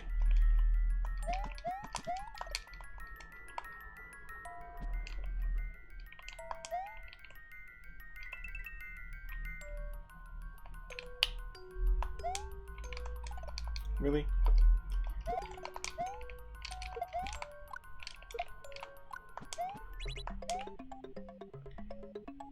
So let's hit the P block again so that we can get back up here. Because I do want... Yeah, exactly. I knew there was something up here we need the P block for. The moon just kills all the enemies on screen. We're going to constantly get P blocks. So basically what you're supposed to do is not necessarily fall. You're supposed to get up here, get that, and then fall. Right? And then you just have a way back up if you need to, because it's possible to screw yourself over in that section. And then, of course, watch out for the boos in the ceiling. That one giant goom is the keeper of the key.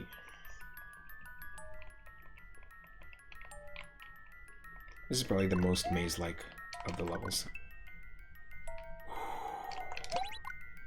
This is a tricky one.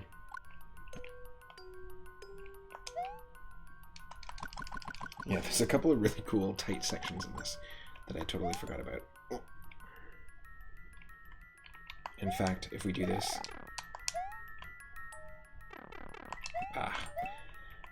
there's a way to time it and run.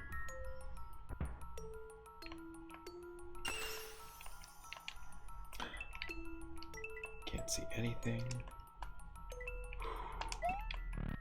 3 more 50 coins. 2 more red coins.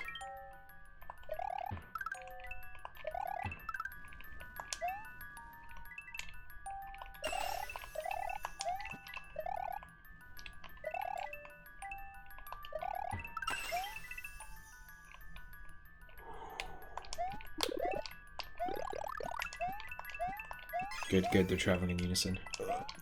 So close, so close. Extremely close. Yeah, just ignore the piranhas in that scenario.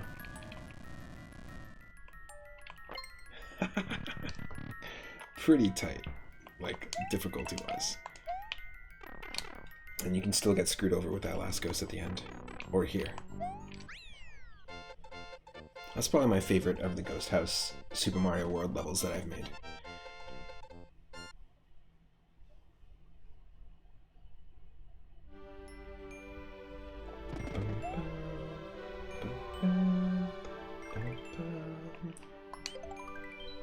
It sounds like Christmas. It sounds like Christmas. It sounds like Christmas.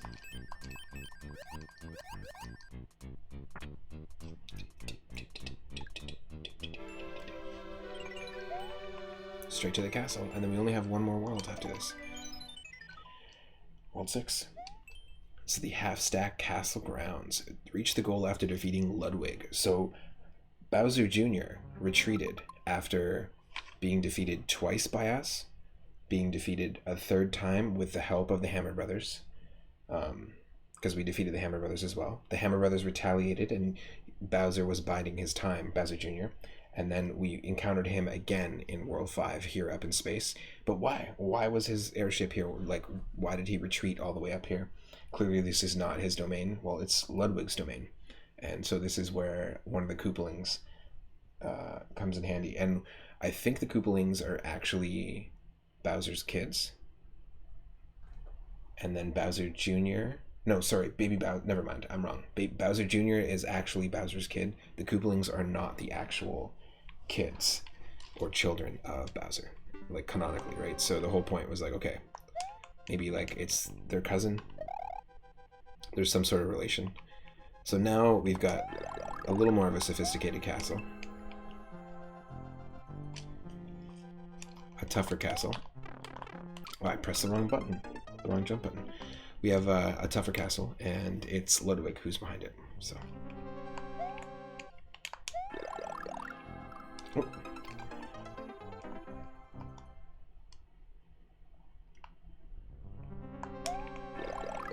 Oh. Like I said, it's tougher.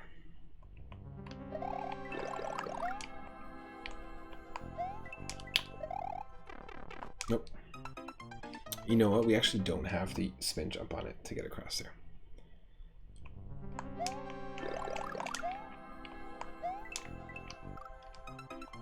I'm hesitating. You say hesitating, I say hesitating. You say hesitato, I say hesitato. You don't want to hesitate when you're playing this game. Any Mario game, to be honest. Because that's where the downfall begins. You just want to, like, especially in Mario World and Mario Brothers 1, you just want to trust and commit to the movements that you're making. Because as soon as you start to hesitate, that's when stuff can go wrong.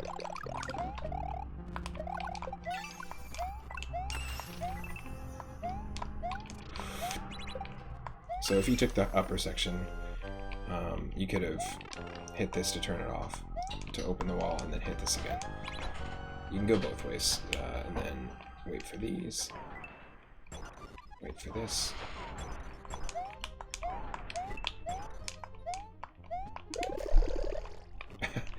That's not fun. Another troll moment.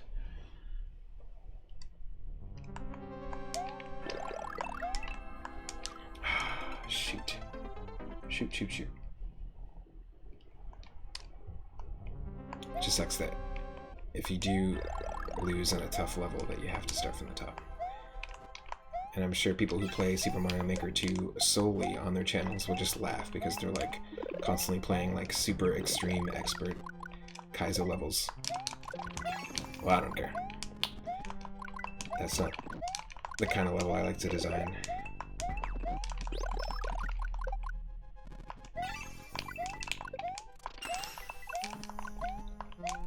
Oh, we actually don't have to come up here, I just realized. This is not a 50 coin level.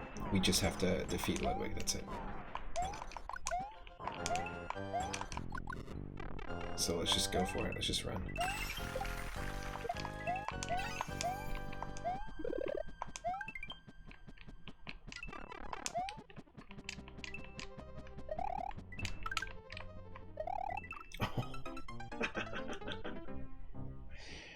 Great. These levels are those levels where you have to move expertly or die or neat, but they don't have a lot of life in them. Nah, and to be honest, like, I don't want to watch like 3 hours of somebody just trying to progress past a specific section of a level, you know? It doesn't appeal to me. I'd much rather invest 3 hours in like watching somebody play an RPG, watch a story unfold, or something else, you know?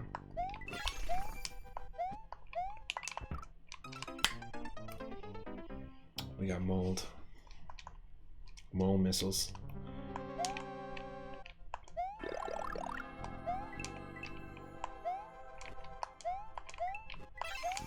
Yeah, so the only thing we need to make sure we get here is all the red coins.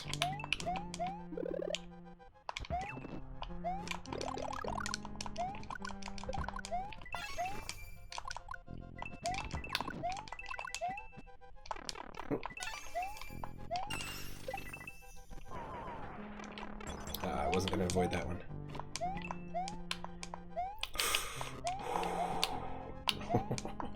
Okay, just the left one. We don't need more chain chops than we already have.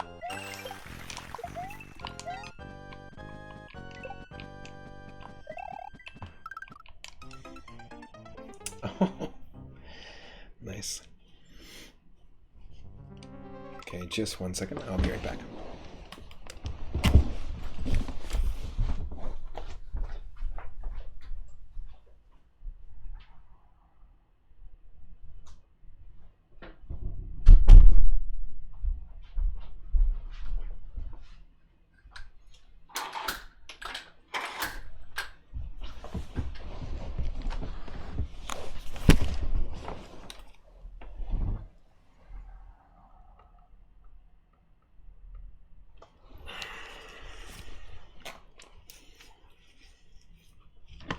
Alright, it's a little bit chilly in here. I might close the window in a second here. Whoa. Oh, I see Daryl's been watching too. Hope you're having a good Wednesday so far.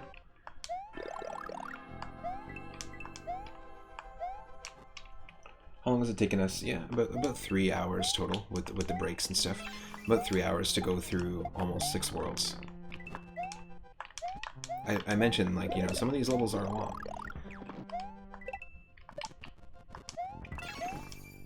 Don't say I didn't warn you.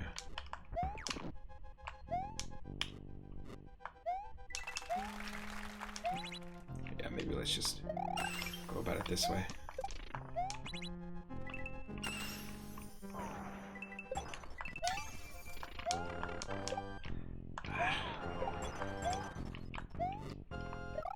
Oh, by the pixel. By the pixel of Grayskull.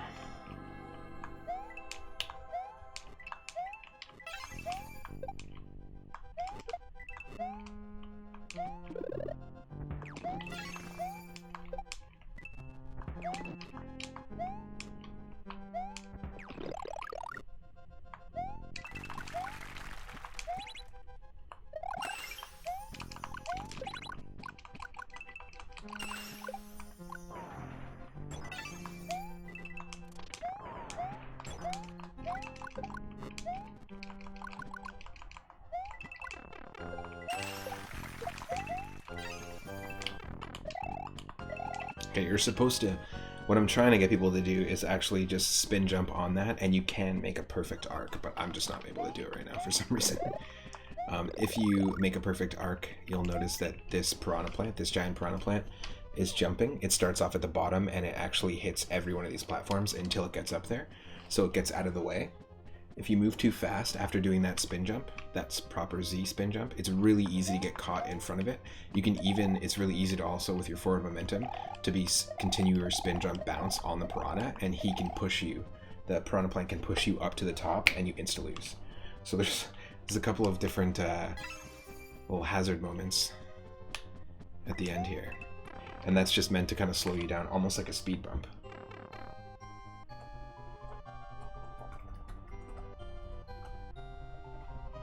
Perfect. Now I pressed the wrong button. I actually kind of like this. It's a tough section, but I like what I did here. They're giant boos, and they're on a track, just like this mushroom is. Except the track is a little bit weird. And they're also rotating in one direction, so it's a little bit of a difficult pattern to keep an eye on at first. But once you do it a couple of times, it becomes fairly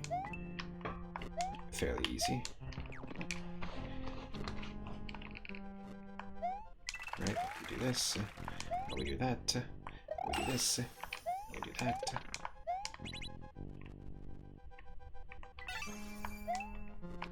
Holy shit. It's not going to be so easy. We still have a whole world after this. It's not as hard as this, though. It's not like the whole world is like this.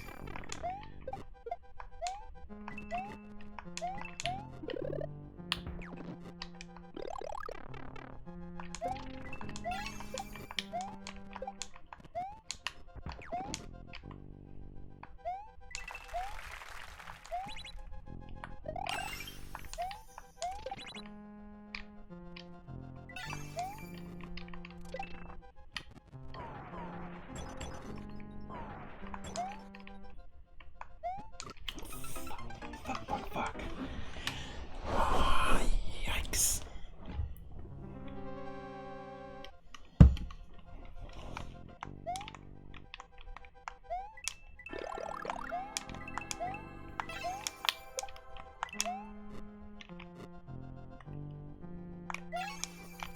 It's much better to just walk off that, get the thing you need.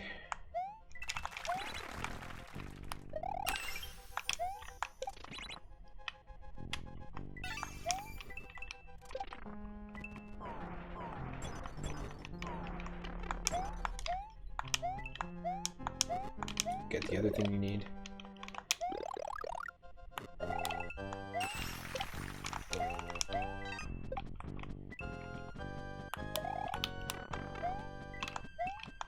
Do you see what I'm saying? Do you see how you can kind of get caught? If you go too quickly, you can get caught up on them. I saw that mushroom. It's like, should I go back for it? No, definitely not. So here's what you do.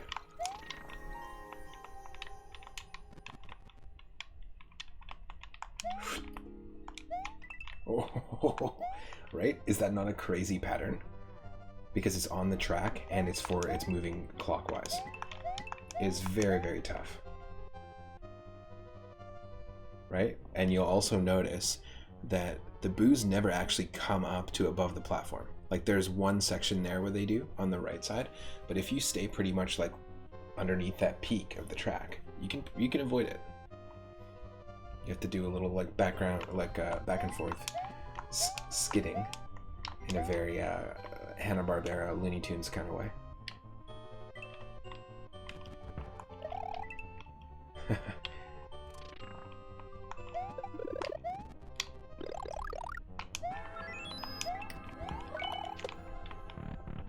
Right, and that little thwomp section, all that just for a 50 coin. You don't need to actually get the 50 coins in this one.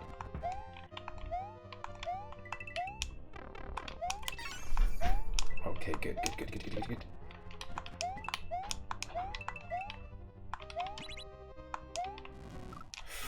I forgot about that. We have 2 tricky track moments. Tricky track.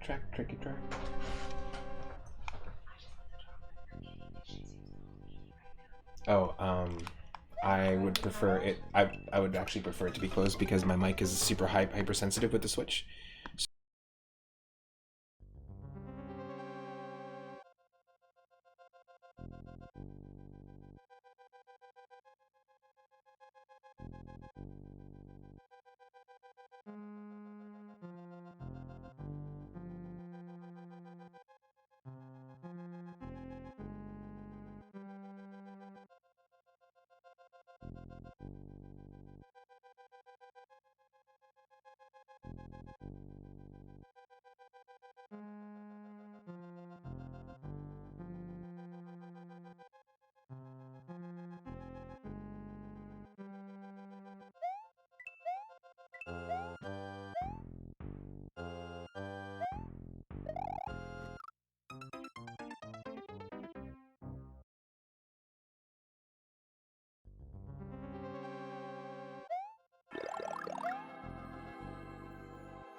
Folks, I realize that there's a little bit of a lag visually. Sorry, my bad.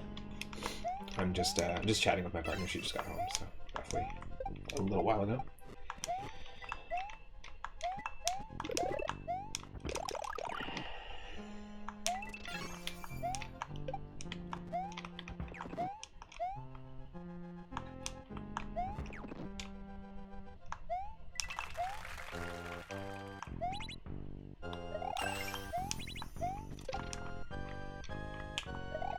Come on. I really made this one tough for myself, didn't I?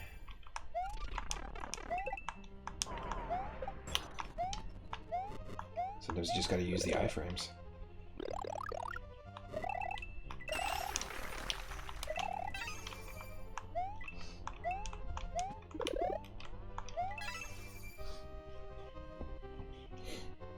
Come on.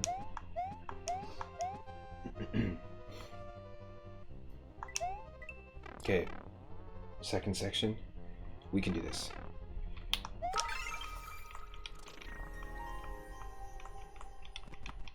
right.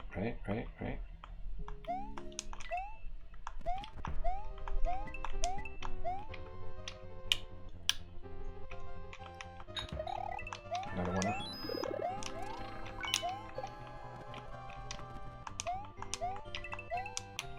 Oh, for fuck's sake. Ugh, we have to do the whole top section again. Can't get distracted on this one.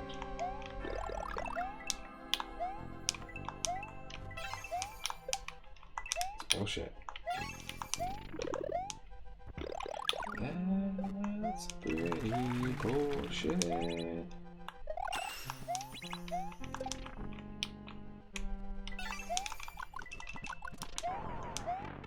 We could have done the hop jump, but we didn't. A hop, skip, and a jump.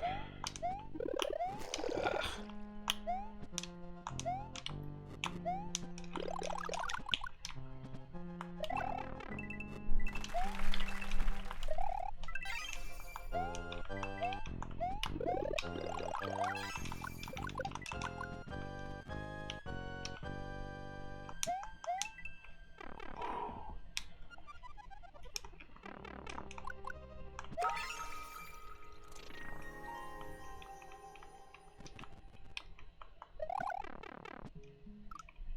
Excuse me? You can jump on booze, but you can't jump on the ring of booze with the spin jump. That's bullshit.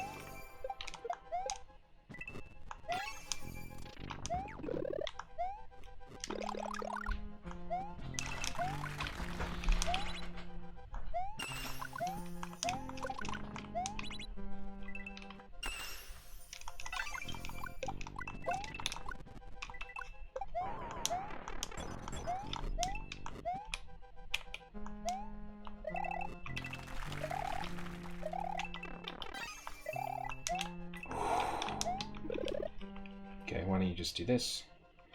Wait.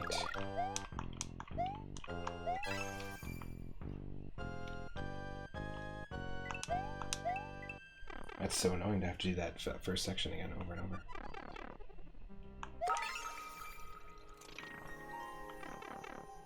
Fuck it. That was so close. That was way too close.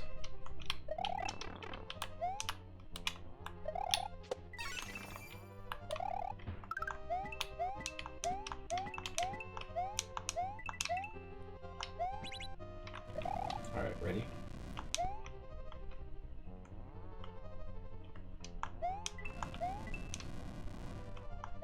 So, the key is to wait. We have to actually use these platforms. We have to use these things as platforms.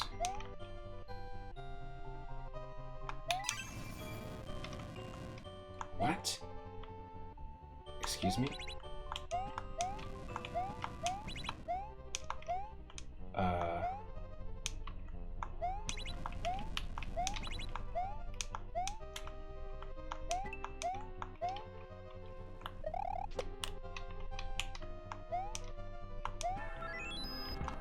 There we go. I was gonna say, it's not that we're missing 2 keys.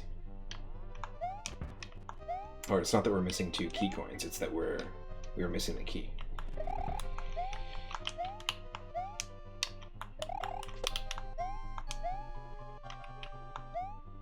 There we go. That's an interesting little puzzle at the end that I included. Here's another section we gotta be very careful with, because those, you can be squished between those blue blocks, the frozen coins.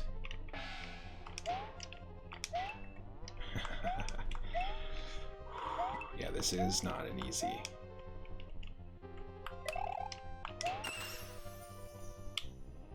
Not an easy task, but the helmet helps for sure.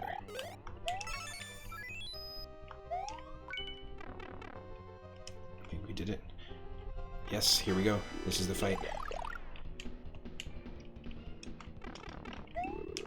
This is the first Koopaling that we fight. I don't know if we even have another Koopaling battle, to be honest, in this course world. I think it's just Ludwig and all the Bowser Jr. battles. Here we go. Boom.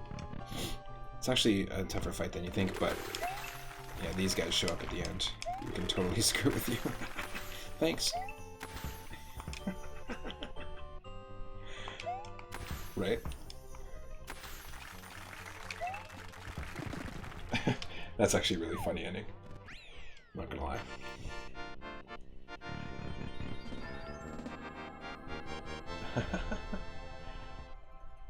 I really like to experiment with the boss rooms, like what the boss rooms look like, the flow of them. We're gonna dive into World 6. This is our final world of my course world, so I will, like I said, one more reminder, if you want to play any of these levels, just message me and I will send them to you. I'll figure out a way how to do it, and yeah, thanks for hanging out. I appreciate it. Thank you again for the raid, Loki. I'm going to start off with World 6-1, Koopa's Station Underground. So this one doesn't have any requirements. It's just a fun Mario 3 level, which, story-wise, well, there's one more world, obviously. Is this an area run by Bowser? Who knows? Are we going to fight Bowser at the end of World 6? Is it going to be Bowser Jr. again? Is it going to be another...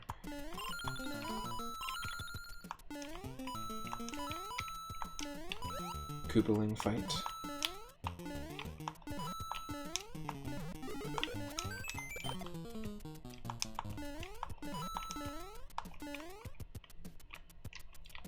This to me, it's like a secret base, sort of, like a factory, an underground factory filled with Koopas. Oh, and we're trolled. Redeeming that hydrate. Thank you so much. Thank you, Loki. I appreciate it.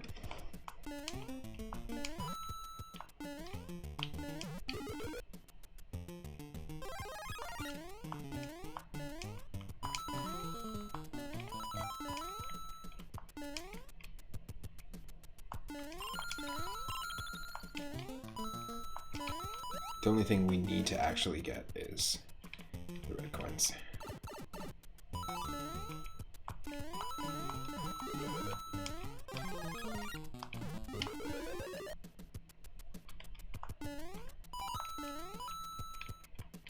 Fairly simple section if you don't hit those sides. The way this is set up too is that you can kind of walk on there and on there. I like the way we did this, and yeah. First time we're dropping Frog Mario into the mix. Drop your frog emotes if you got them. And this is the first place where you have an option of what power-up you want. If you want to keep Frog Mario.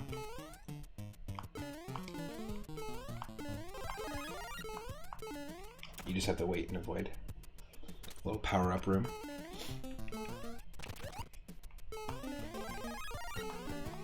Oh shit, it is another Koopaling. So this must be run by Bowser.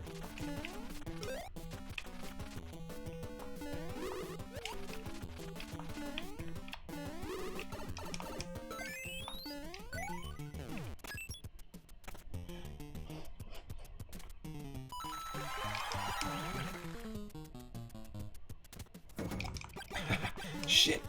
Mecha Koopas! Oh. I totally forgot about that part. That was so lucky. Alright. We'll let that guy do his thing.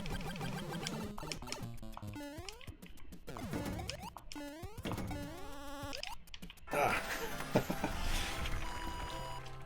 So somehow, that's obviously where they're making Mecha Koopas. It's the Koopa Station, underground.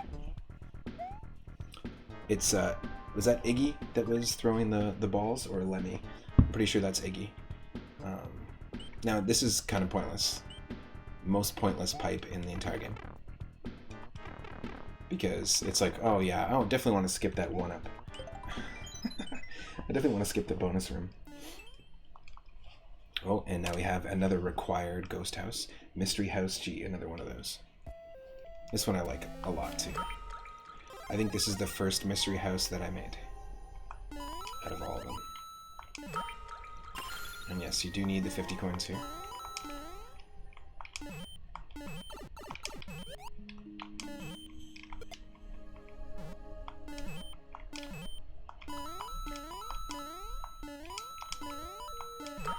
Gotta be quick here, because it's gonna spawn a boo. Unless you close that off.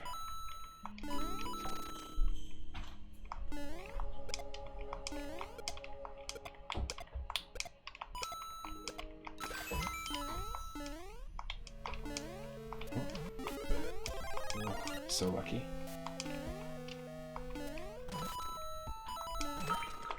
So first things first, you want to clear those coins, because we're going to be heading back, as you can see that arrow showing us. And why are we going to be heading back? Well, we're going to hit that. You can actually use that note block to land perfectly where that door is, and you got to be quick about it. Just get the red coin. Oh, shoot. Now this is a safe zone.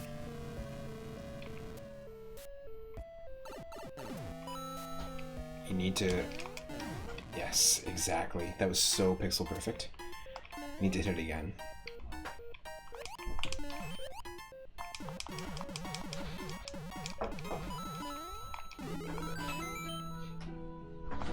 Alright. It's a little bit of a puzzle, but basically, if you go this way, like you need to go into this room to get it. So you want a mushroom. You want a mushroom when you're going into this P door, so that you can at least take one hit in that room with the giant pillar, and that's what this was giving us. We already had a mushroom, but if we didn't have one and we jumped on that note block, a flying mushroom block is going to show up. A flying one-up mushroom. Oh, that's right. That's totally right. I forgot about that little troll moment. And yeah, it looked like the first mushroom there was also a troll, but if you're quick enough, you can get it at the very beginning.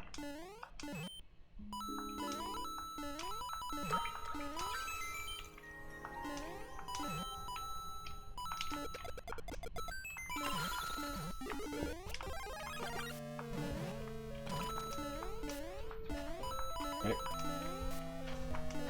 You want that. This gives you a mushroom if you don't have one.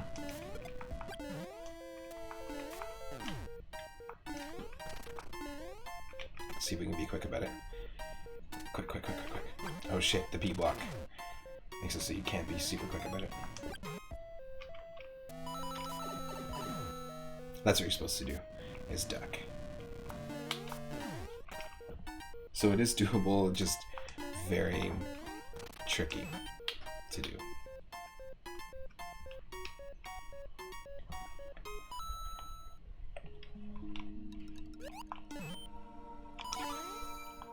We don't need the one up.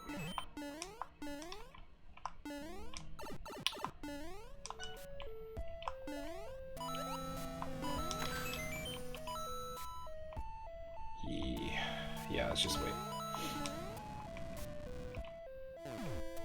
See, there's the room. Right underneath us. It's like, shit, how do we get that? Well. Wait for it. This is a cool section too. And just fall. And then you can come back.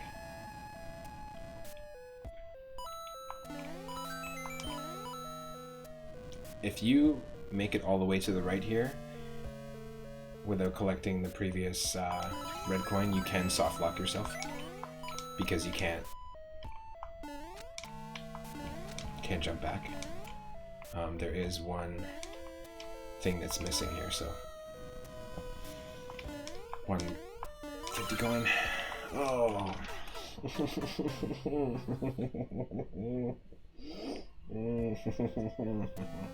No, that's the worst. Oh. I don't even want to rewatch that because I can get like a little bit of a replay my other device here. I don't even want to look at the rewatch, but I do. Oh, that's just awful. That's so awful.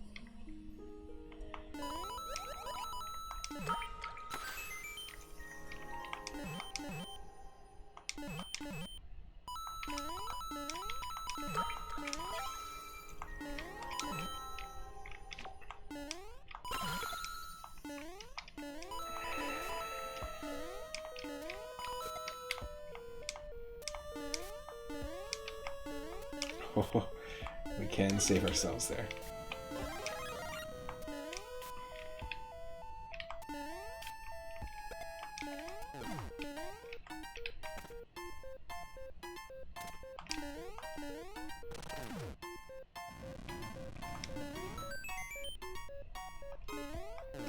Oh.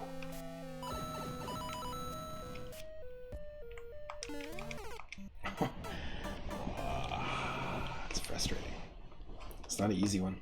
I tried to throw some of my toughest levels into the final world, obviously, just to at least give it some sort of like a difficulty curve, I guess.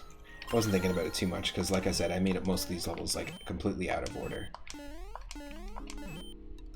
And at random different times.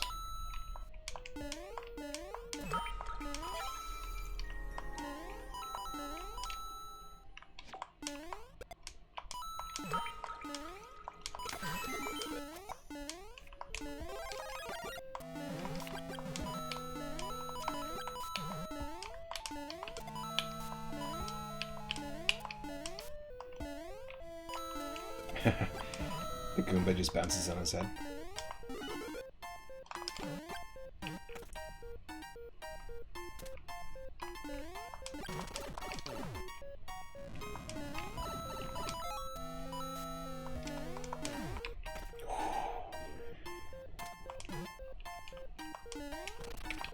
We are lucky.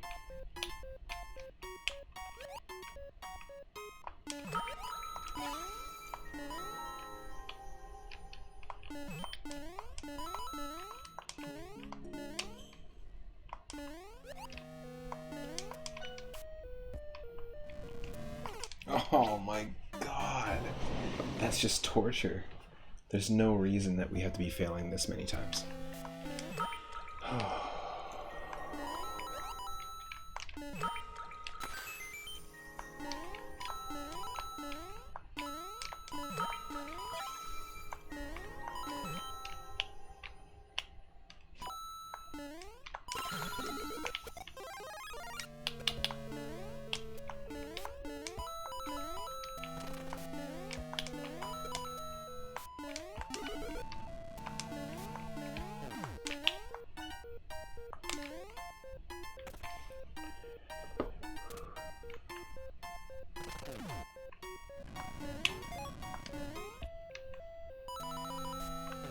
This is how you're supposed to do it.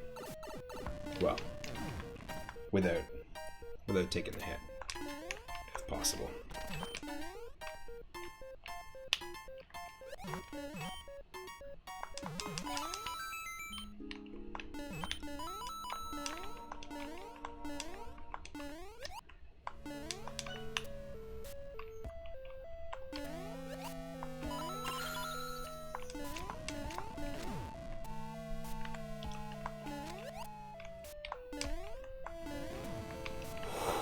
Oh my. Jeez, please don't do this.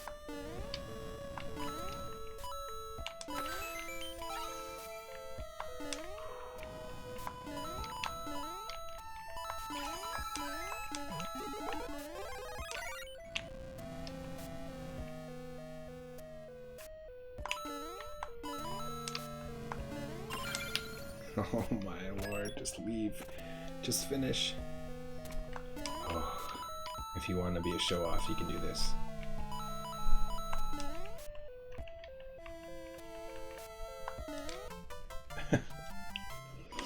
I had a feeling that if I was going to show off there, it was going to backfire. So that was the very first Mystery House level that I made, but it was the toughest. I decided to throw it to the end, into World 6. It's been fun. I haven't played, like I said, I haven't played this game in like 8 months, right? So it's kind of a fun revisit and a fun way to revisit the game. Gives me context of, you know, are these levels even any good anymore? We've got a fortress, we've got cheap hell, and then we've got the final level. So 3 more. This is Magma Labyrinth. This one is ultra tough. Oh, I remember this one. I got a lot of flashbacks with this one. So this is another fortress that's actually on the water, or on the lava.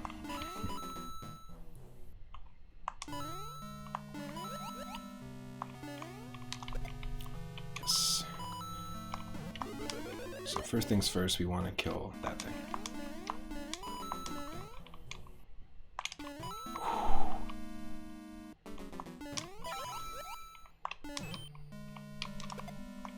Oh, no, that's not what I wanted.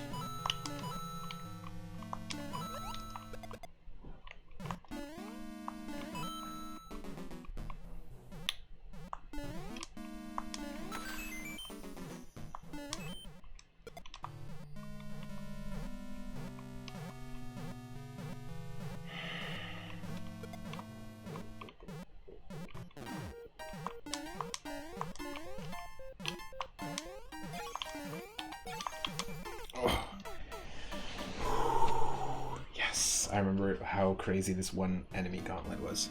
It was insane.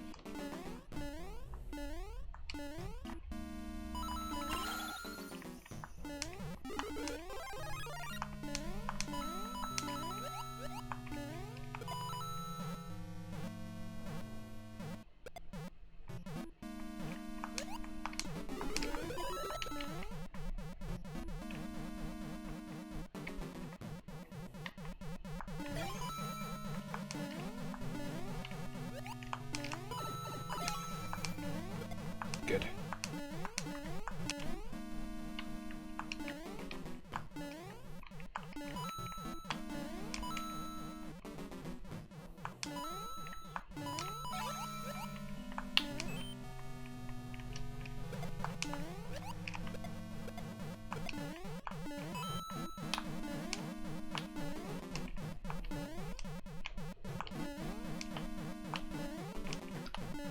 Really? Alright, so what they want us to do is this, or what I want us to do. I made this.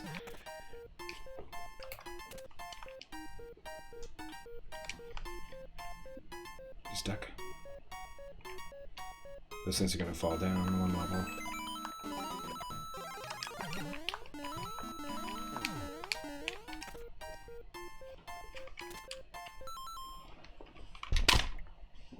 Just a sec.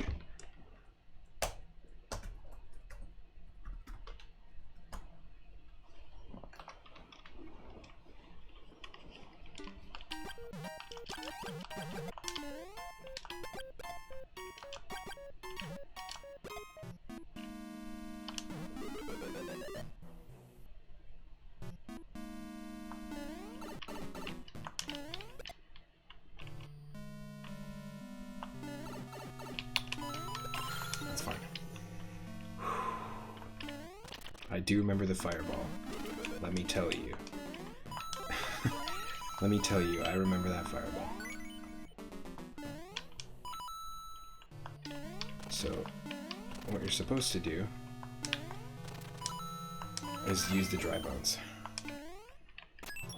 Jeez. Wow. Thank you. I really appreciate that. I put a lot of time and effort into them.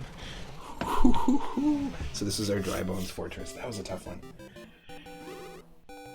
Thank you. I appreciate that, General Ginyu. And also, welcome to the stream. I know you've been hanging out for a little bit.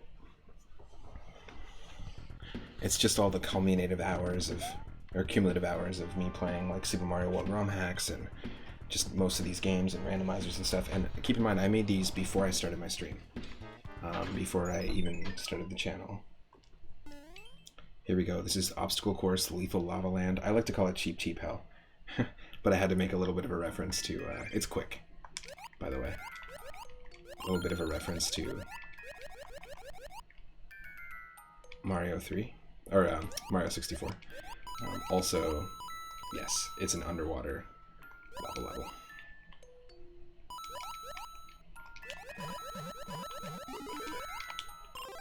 It's kind of a cool level. Can't cheese it. I know, we know how much Luigi loves the cheese.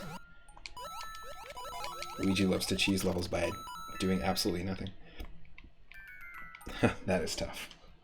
I've killed myself so many times on those spikes.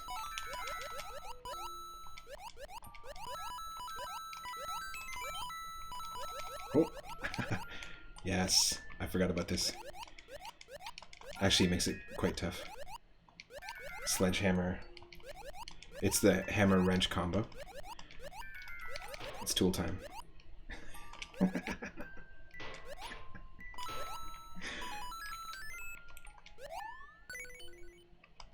What are these enemies' names? Ah, see? Failed.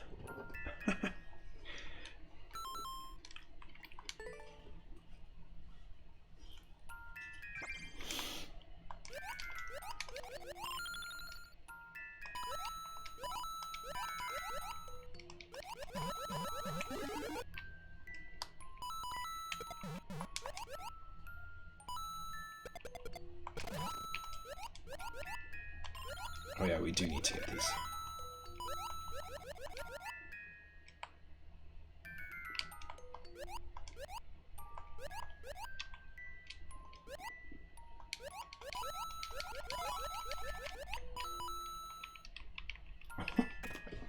That is such a stressful moment. Oh Lord.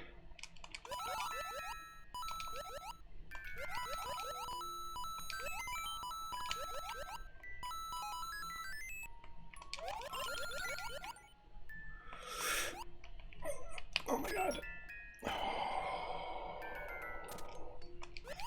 Oh. Wow. It's so easy, and I've done this so many times. It's so easy to get through the door and then act instead of moving right, because like there's spikes to the left of you, like accidentally pressing left and dying right at the end. So easy.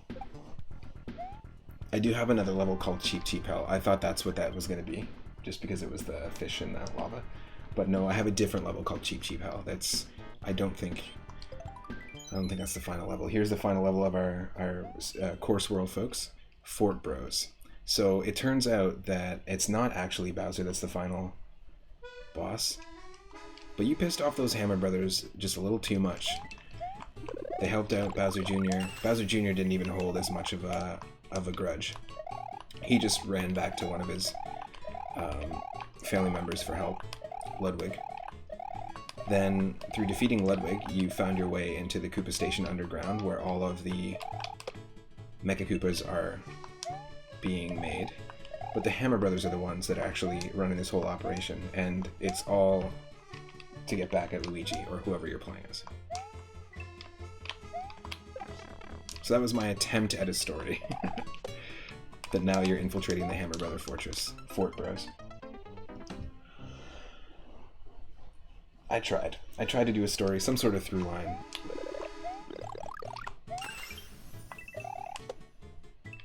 There is a way to just spin jump straight onto this one. You can actually spin jump from that onto the Hammer Brother, onto this guy, onto the next Hammer Brother, if you do it perfectly. Yeah, this is a very satisfying level to beat and to make. It's also quite long, so I think that's part of the reason why I decided to make this the end. And then I just love the Super Mario Sunshine music. And it almost feels like this is like the end credits music, you know? You know how like Super Mario World and Super Mario Bros. 3 end credits music when you beat the game is just so like cheerful and happy? It's like, yeah, we did it.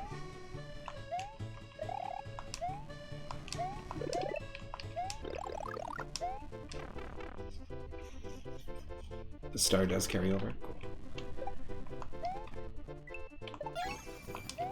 So this is an interesting one. You follow the arrow. You want to fall down this way. And really you want to follow just where those coins are. You can spin jump. The reason why these down arrows are here is so you can spin jump. If I decided to go from the left, I could have spin jumped to break these blocks, and then also to break these.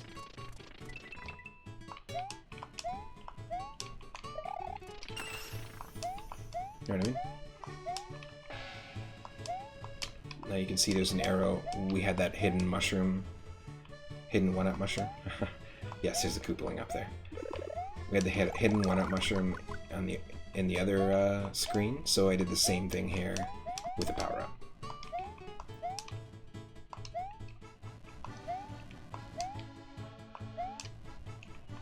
I think that's all we need, because you need the fire flower to actually progress here. And this is out. You have to free this thing. Oop. Might have shot one too many.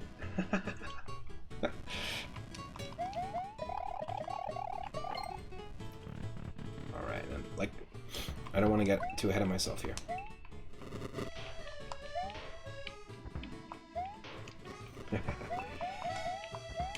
You can do that, which helps.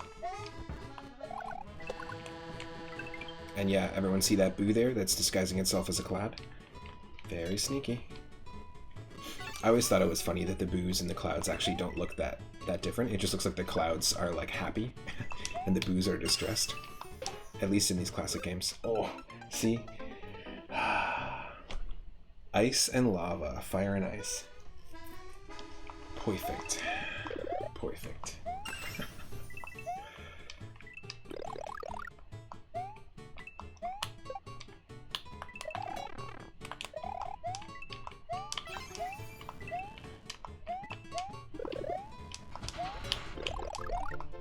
It's good to take the star from here with you back into the other section, because these things can kind of get in the way. Like, to deal with these buzzy beetles, it can be a little difficult. Oh, no. A little too early, a little too early. I should have waited a second before I did that.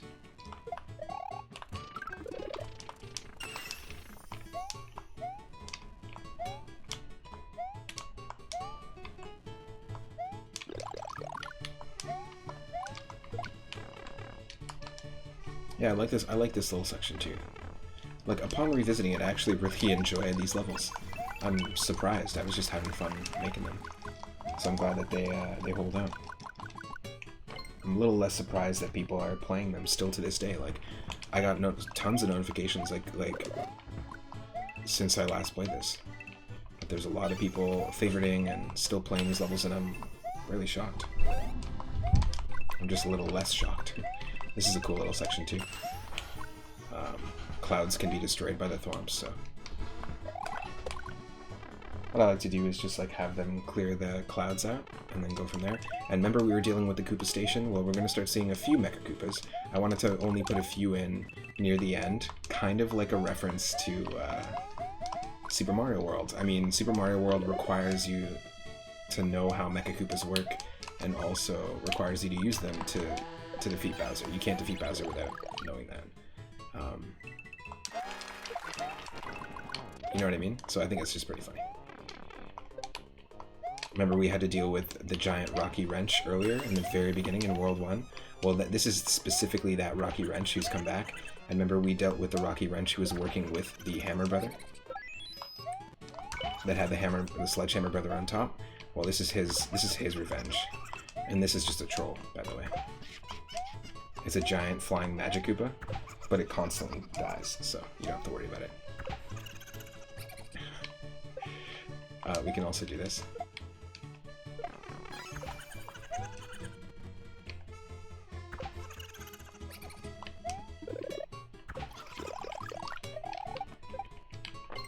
Whew.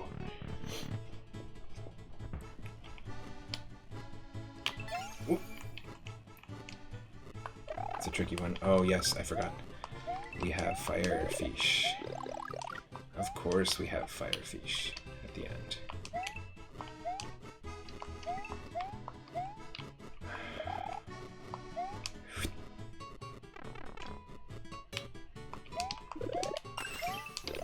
Yes! Die! That's the only way to get rid of the Firefish.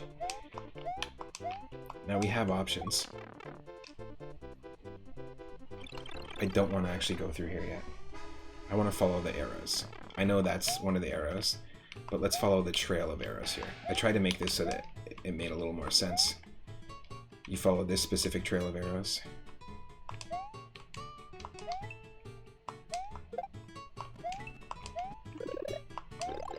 And then you can do something like this. This is a little Super Mario Galaxy moment.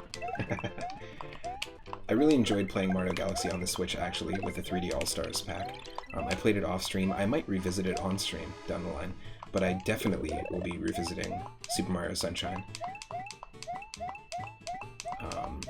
I have the 3D All-Stars pack, and I'd love to play Super Mario Sunshine. I think I'm going to wait for the summer. It's going to be our summer game, our summer revisit will be Sunshine, once we start seeing the Sunshine. Alright, we need 4 more red coins. So, again, we're following these arrows, right? We're still following this trail. I can only put so many arrows in. I wanted it to be like a consistent line of arrows, but we can only put so many in.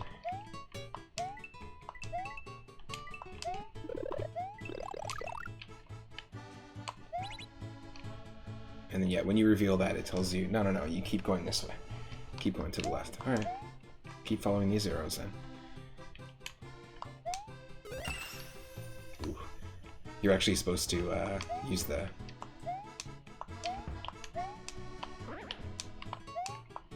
You're supposed to use the helmet to hit those things from underneath.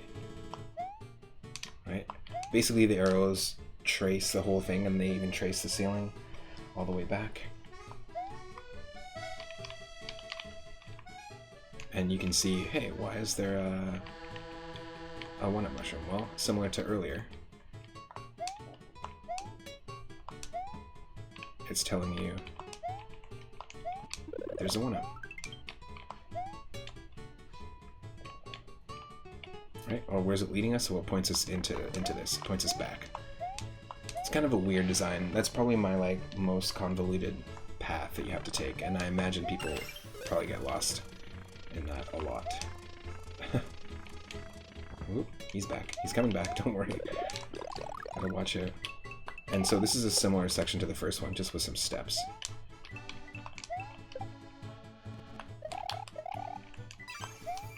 This is an interesting one. They all start off at the bottom.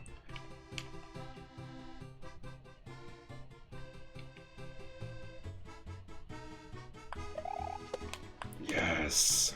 That was pro. That worked out so well. Okay, you know what? I'm glad we got the rust off, folks. Remember how bad we were, and we weren't able to even...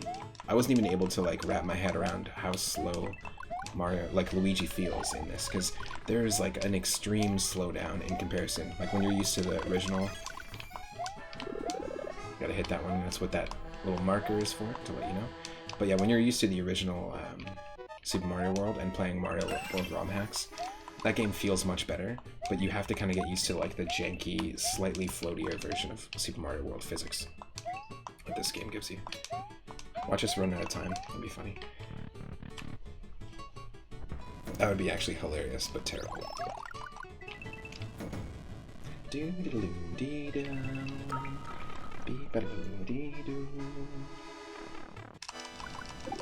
And we got Koopalings working with the Hammer Brothers as well. They're in cahoots. It's our third Koopaling that we've had to fight. Remember, I told you I like to mess around with the arenas that you fight the Koopalings in? It's one of my favorite things to do in Mario Maker. I don't like making boss rush levels necessarily, but I think that could be a fun... Maybe I'll make a bunch of, 3 boss rush levels. And then we'll do a stream in the future where it's just boss rushes. Like Koopaling after Boom Boom after Bowser Jr. I know lots of people make them, but I have a lot of fun with those specifically. Here we go. This is the end, folks. This is the whole world.